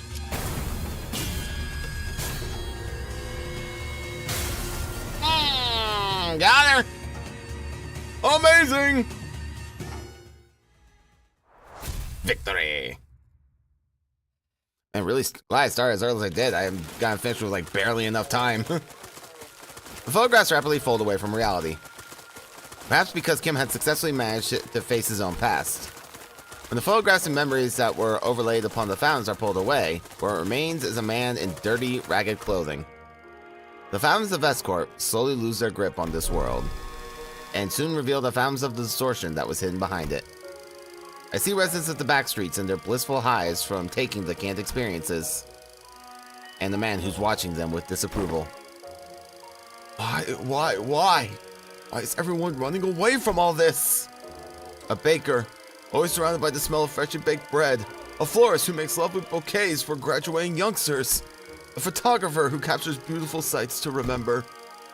They're our lives, our experiences. You want to be a billionaire with an extravagant mansion and nest? A legendary fixer who makes the syndicates cower in fear by just going on a stroll? What you get from those cans is not real. Is everything in your lives all of this? Just empty means to an end so you can get high on fake purchase experience nailed into a can? If that's all your life is, then my life and the photographs I've taken are... Oh, no. It can't be my life. Those experiences and memories I've photographed are different. You're all blindly consuming fake experience after fake experience. Without a care about the real thing.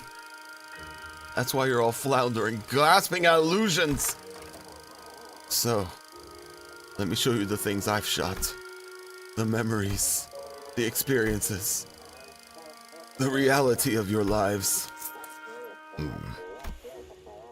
It was only in passing, but I glimpsed an unmistakable grimace.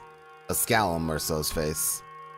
I reflected upon the events of today, and could at least begin to guess as to why that might be.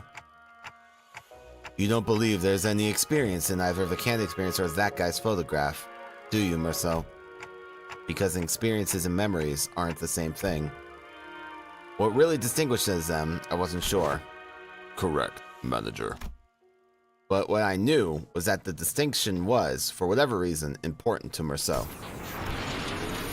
A figure materialized into human form, swirling out of the projector. He must be the distortions. And next to him is another figure, stumbling out in a giant suit of armor. Blimey, that thing's still alive! It is but an overlay of the fathoms created within the distorted space. The concept of life and death has little meaning for such a thing. Yet faint does she grow. It must be the distortion's power is waning. Hark, accused one, for these are your crimes. The crime of fomenting chaos in the foreign wing while imprisoned Chunokuns of Salpio Agro-Industries. The crime of exploiting the suffering of Salpio Agro-Industries downtrodden as a mere veil for one's own fathoms. And, though it be a part of a reenactment, impersonating a military commissioner of the kingdom without the royal decree.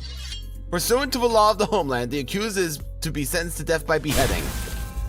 And before we even had a chance to say anything, the faint mirage-like warrior brought down her sword on the docugrapher's neck, decapitating him. Damn! Damn! We didn't even get to learn the dude's name. He's just dead. Holy hell! Can an entity of the fathoms slay one outside it? You literally just saw it happen. It just happened, he's saying. Like, no hyperbole. It just happened. So, yes, apparently it can. Fancy that. Such an instance has heretofore never been observed. But, as it is happening right now, right before our eyes, I can only say, yes. For real, though. Gyang Yop is a woman of principle. She would have done the same thing to the bare end had she truly been here. As the headless body of the inflection point crumples to the floor, Im Gyang Yop's shape slowly phases out of reality. We found ourselves back in the projection room. And there... No way! Don't tell me that headless corpse is... We found a large group of injured N-Corp staff from pell-mell about the room, and Ezra was looking down at the headless body of the docugrapher. Hate to see it.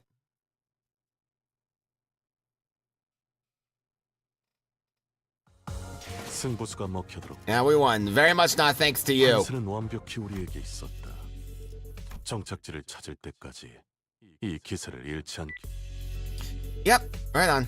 Gotcha, team leader. That's the initial report done. Good work, guys. Tucking her radio back in, Ezra commended us in a relieved voice. The distortion has perished in the mission. Will that not cause trouble? Yeah, that kinda sucks. But it's not like you guys could help it. Who would have thought the distortion would kill its own inflection point? If we knew that in advance, we probably would have prepared something to stop it, but... well, that's it for the LCD and team leader to investigate. All in all, this mission was still a success, since we managed to eradicate the distortion from N-Corp, not to mention satisfying our client. Also, Ezra looked towards Angdo and Kim with a lighthearted shrug, clearly less concerned than she had been earlier.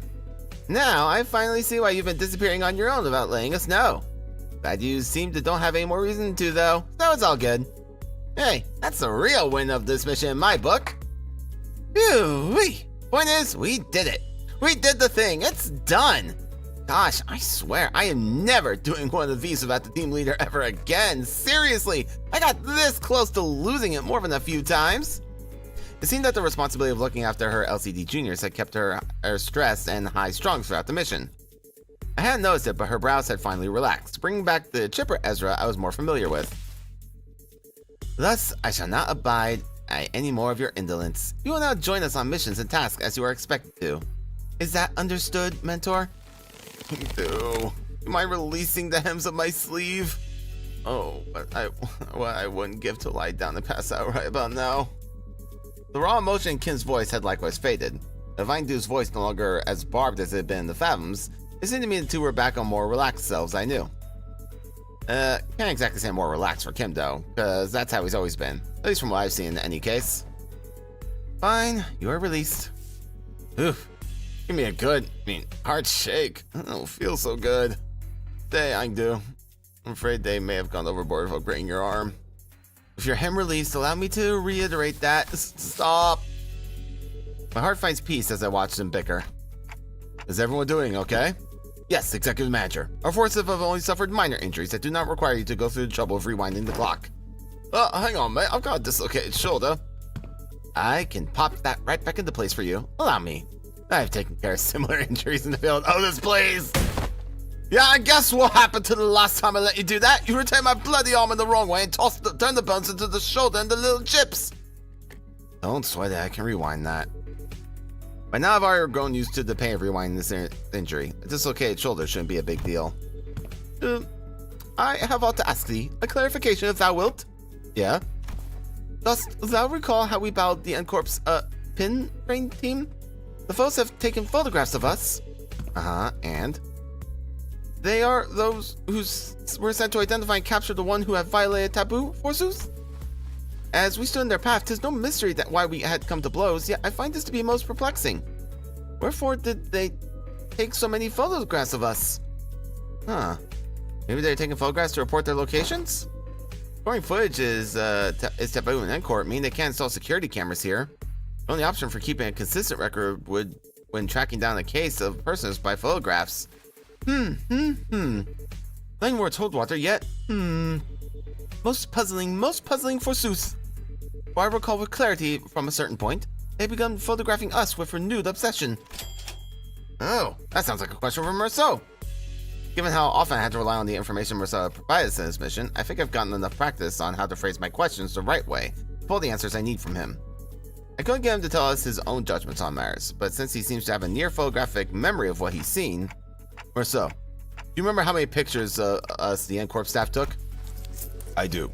56 times. That's a lot of pictures. You actually remember how many times they shot us? I do. It's always so neat seeing his memory in action. So, did you get the chance to see which one of us got the most photographs taken? Of course. I did. Oh, who is it? Who is it? Me? I make for a fine model if I do say so myself. No, it wasn't you. It was Merceau, wasn't it? It was me. Huh? But why? I mean, what's the most statistically likely reason it was you? It was at that moment that I heard the sound of pebbles crunching under the boots approaching us, louder and louder. What the heck? NCorp. Oh, dang it. Are you here because we beat up some of you guys? Listen, we had to because of distortion, see? It is as she said. The skirmish was an unfortunate consequence of combating the distortion phenomenon. Limbus Company provides a customer damage compensation program in case of such unforeseen events. Instead of engaging us in battle, please elect to contact the emergency response team at our headquarters at your first. Yes, we fully understand the circumstances surrounding the battle, and we intend to submit an expeditious request for damage compensation, as you have recommended. But we are here at different business, so if you would be so kind as to let us speak different business. They are here to arrest me, manager. Hold on, Merceau, wait, what? Merceau did not resist. He walked past us and joined the group of NCorp employees. Please confirm that you are Merceau, formerly one who nails, and a former member of the maintenance and management team at the Grand Magsman Sisyphe headquarters. Confirmed. By the decree of the Giants, you have been expelled from NCorp with imprisonment as the penalty for non-compliance. Pursuant to Article 12 of Eviction Regulations, you have also been informed that remaining in NCorp's district for more than 6 hours may subject you to immediate arrest. Please confirm that your memory pertaining to the above incident has not been expunged, and you are of sound mind to recall it entirely. Confirmed. Very well. Then, in keeping with regulations, I hereby notify you that you are now subject to arrest and transport. Place your hands behind your back, and please offer no resistance. I'm required to inform you that resistance may incur further penalties. Wait, stop! What the hell is going on? Wait, forget all that. Did you know all this would happen, Merceau? Merceau, who stood calmly with his arms behind his back as the NCorp employees handcuffed him, nodded placidly in my direction. I did, manager. Then why the heck didn't you... It was less a question, more of a reflex, but I didn't need to hear his reply to know why. Right. I never asked, did I? You did not. I'd say you should have warned us earlier, but you just reply, I will follow these instructions going forward, right? Yes, I would. Subject now in custody. From this moment onward, you are considered a suspect and will be transported to NCorp headquarters for your trial. As for the rest of you, would you be the organization the suspect is a part of? Organize your ass. What in the bloody hell do you think you'll... Heathcliff, you are not about to antagonize NCorp, a wing. In the absence of reliably justifiable cause, such as a contract, engaging in battle with the city's corporate entities is strongly discouraged. Yeah? We're just supposed to twiddle our thumbs while they drag him away? This must be another piece of information they neglected to tell me. Yet another development that was set in stone. Despite her calm and collected explanation, I could tell this was not a pleasant situation for Faust either, as she was sending an uncomfortable glance at the N-Corp employees. So where are you taking him? A retrial will be scheduled for the execution of the exile sentence. They replied dispassionately as they took Marceau into custody. We looked back at them, not knowing what to do or say. The late afternoon sun pricked us like 1,000 hot needles. Marceau, now in cuffs, gazed at us with an expression that would not have seen out of place on any ordinary day. Well, damn! Marceau gonna start Canto 10 in jail?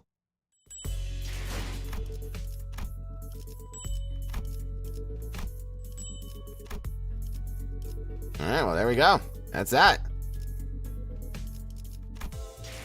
The final intervallo of the season. Yeah, he got arrested, alright. Damn. Let me, get all the goodies here. Goodies, goodies.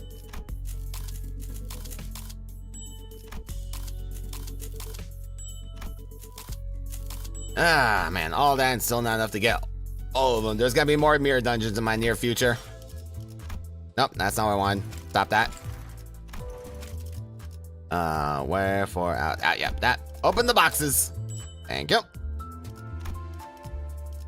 Alright, and that's it. The only event left in this season is the Walpurgis. Man. What a way. What a way for it to go. I'm guessing that means Marceau won't be joining us for the Walpurgis. That sucks. Oh, man. We learned a lot about Marceau today. I wonder if he's like some kind of living camera or something. That's why his memory is so good. I guess we're gonna find out relatively soon. Once again, not a minute too soon. Man, am I glad I started so early because I did not have much time before joining Fluffers. Let me get this underway here. I still got buy and install the game actually. Alright, let me go. I'm gonna go over here for now so I can properly install the game. There we go. Is this title? Yeah, the one who nails. Like, excuse me. Because we had the one who grips. And yeah. So he was never one of the ones, huh? The one who nails, my word. What does it all mean? I guess we're gonna find out soon. I have no idea what it could mean.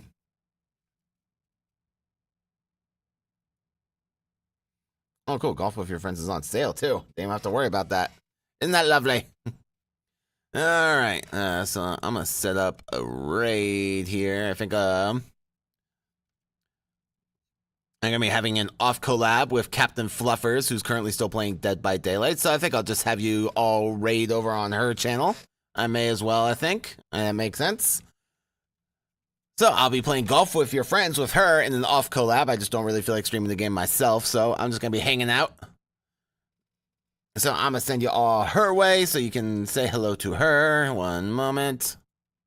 Give her a hearty pigeon raid hello. Is she playing Dead by Daylight? I'm sure that's gonna be good fun for everyone involved. And tomorrow we'll be playing some more of the roguelike mod for Library of Ruina, so I hope that you'll join me then. Take care, pigeons, and I hope that you're enjoying your day and the World Cup as much as I am. Take care, everybody.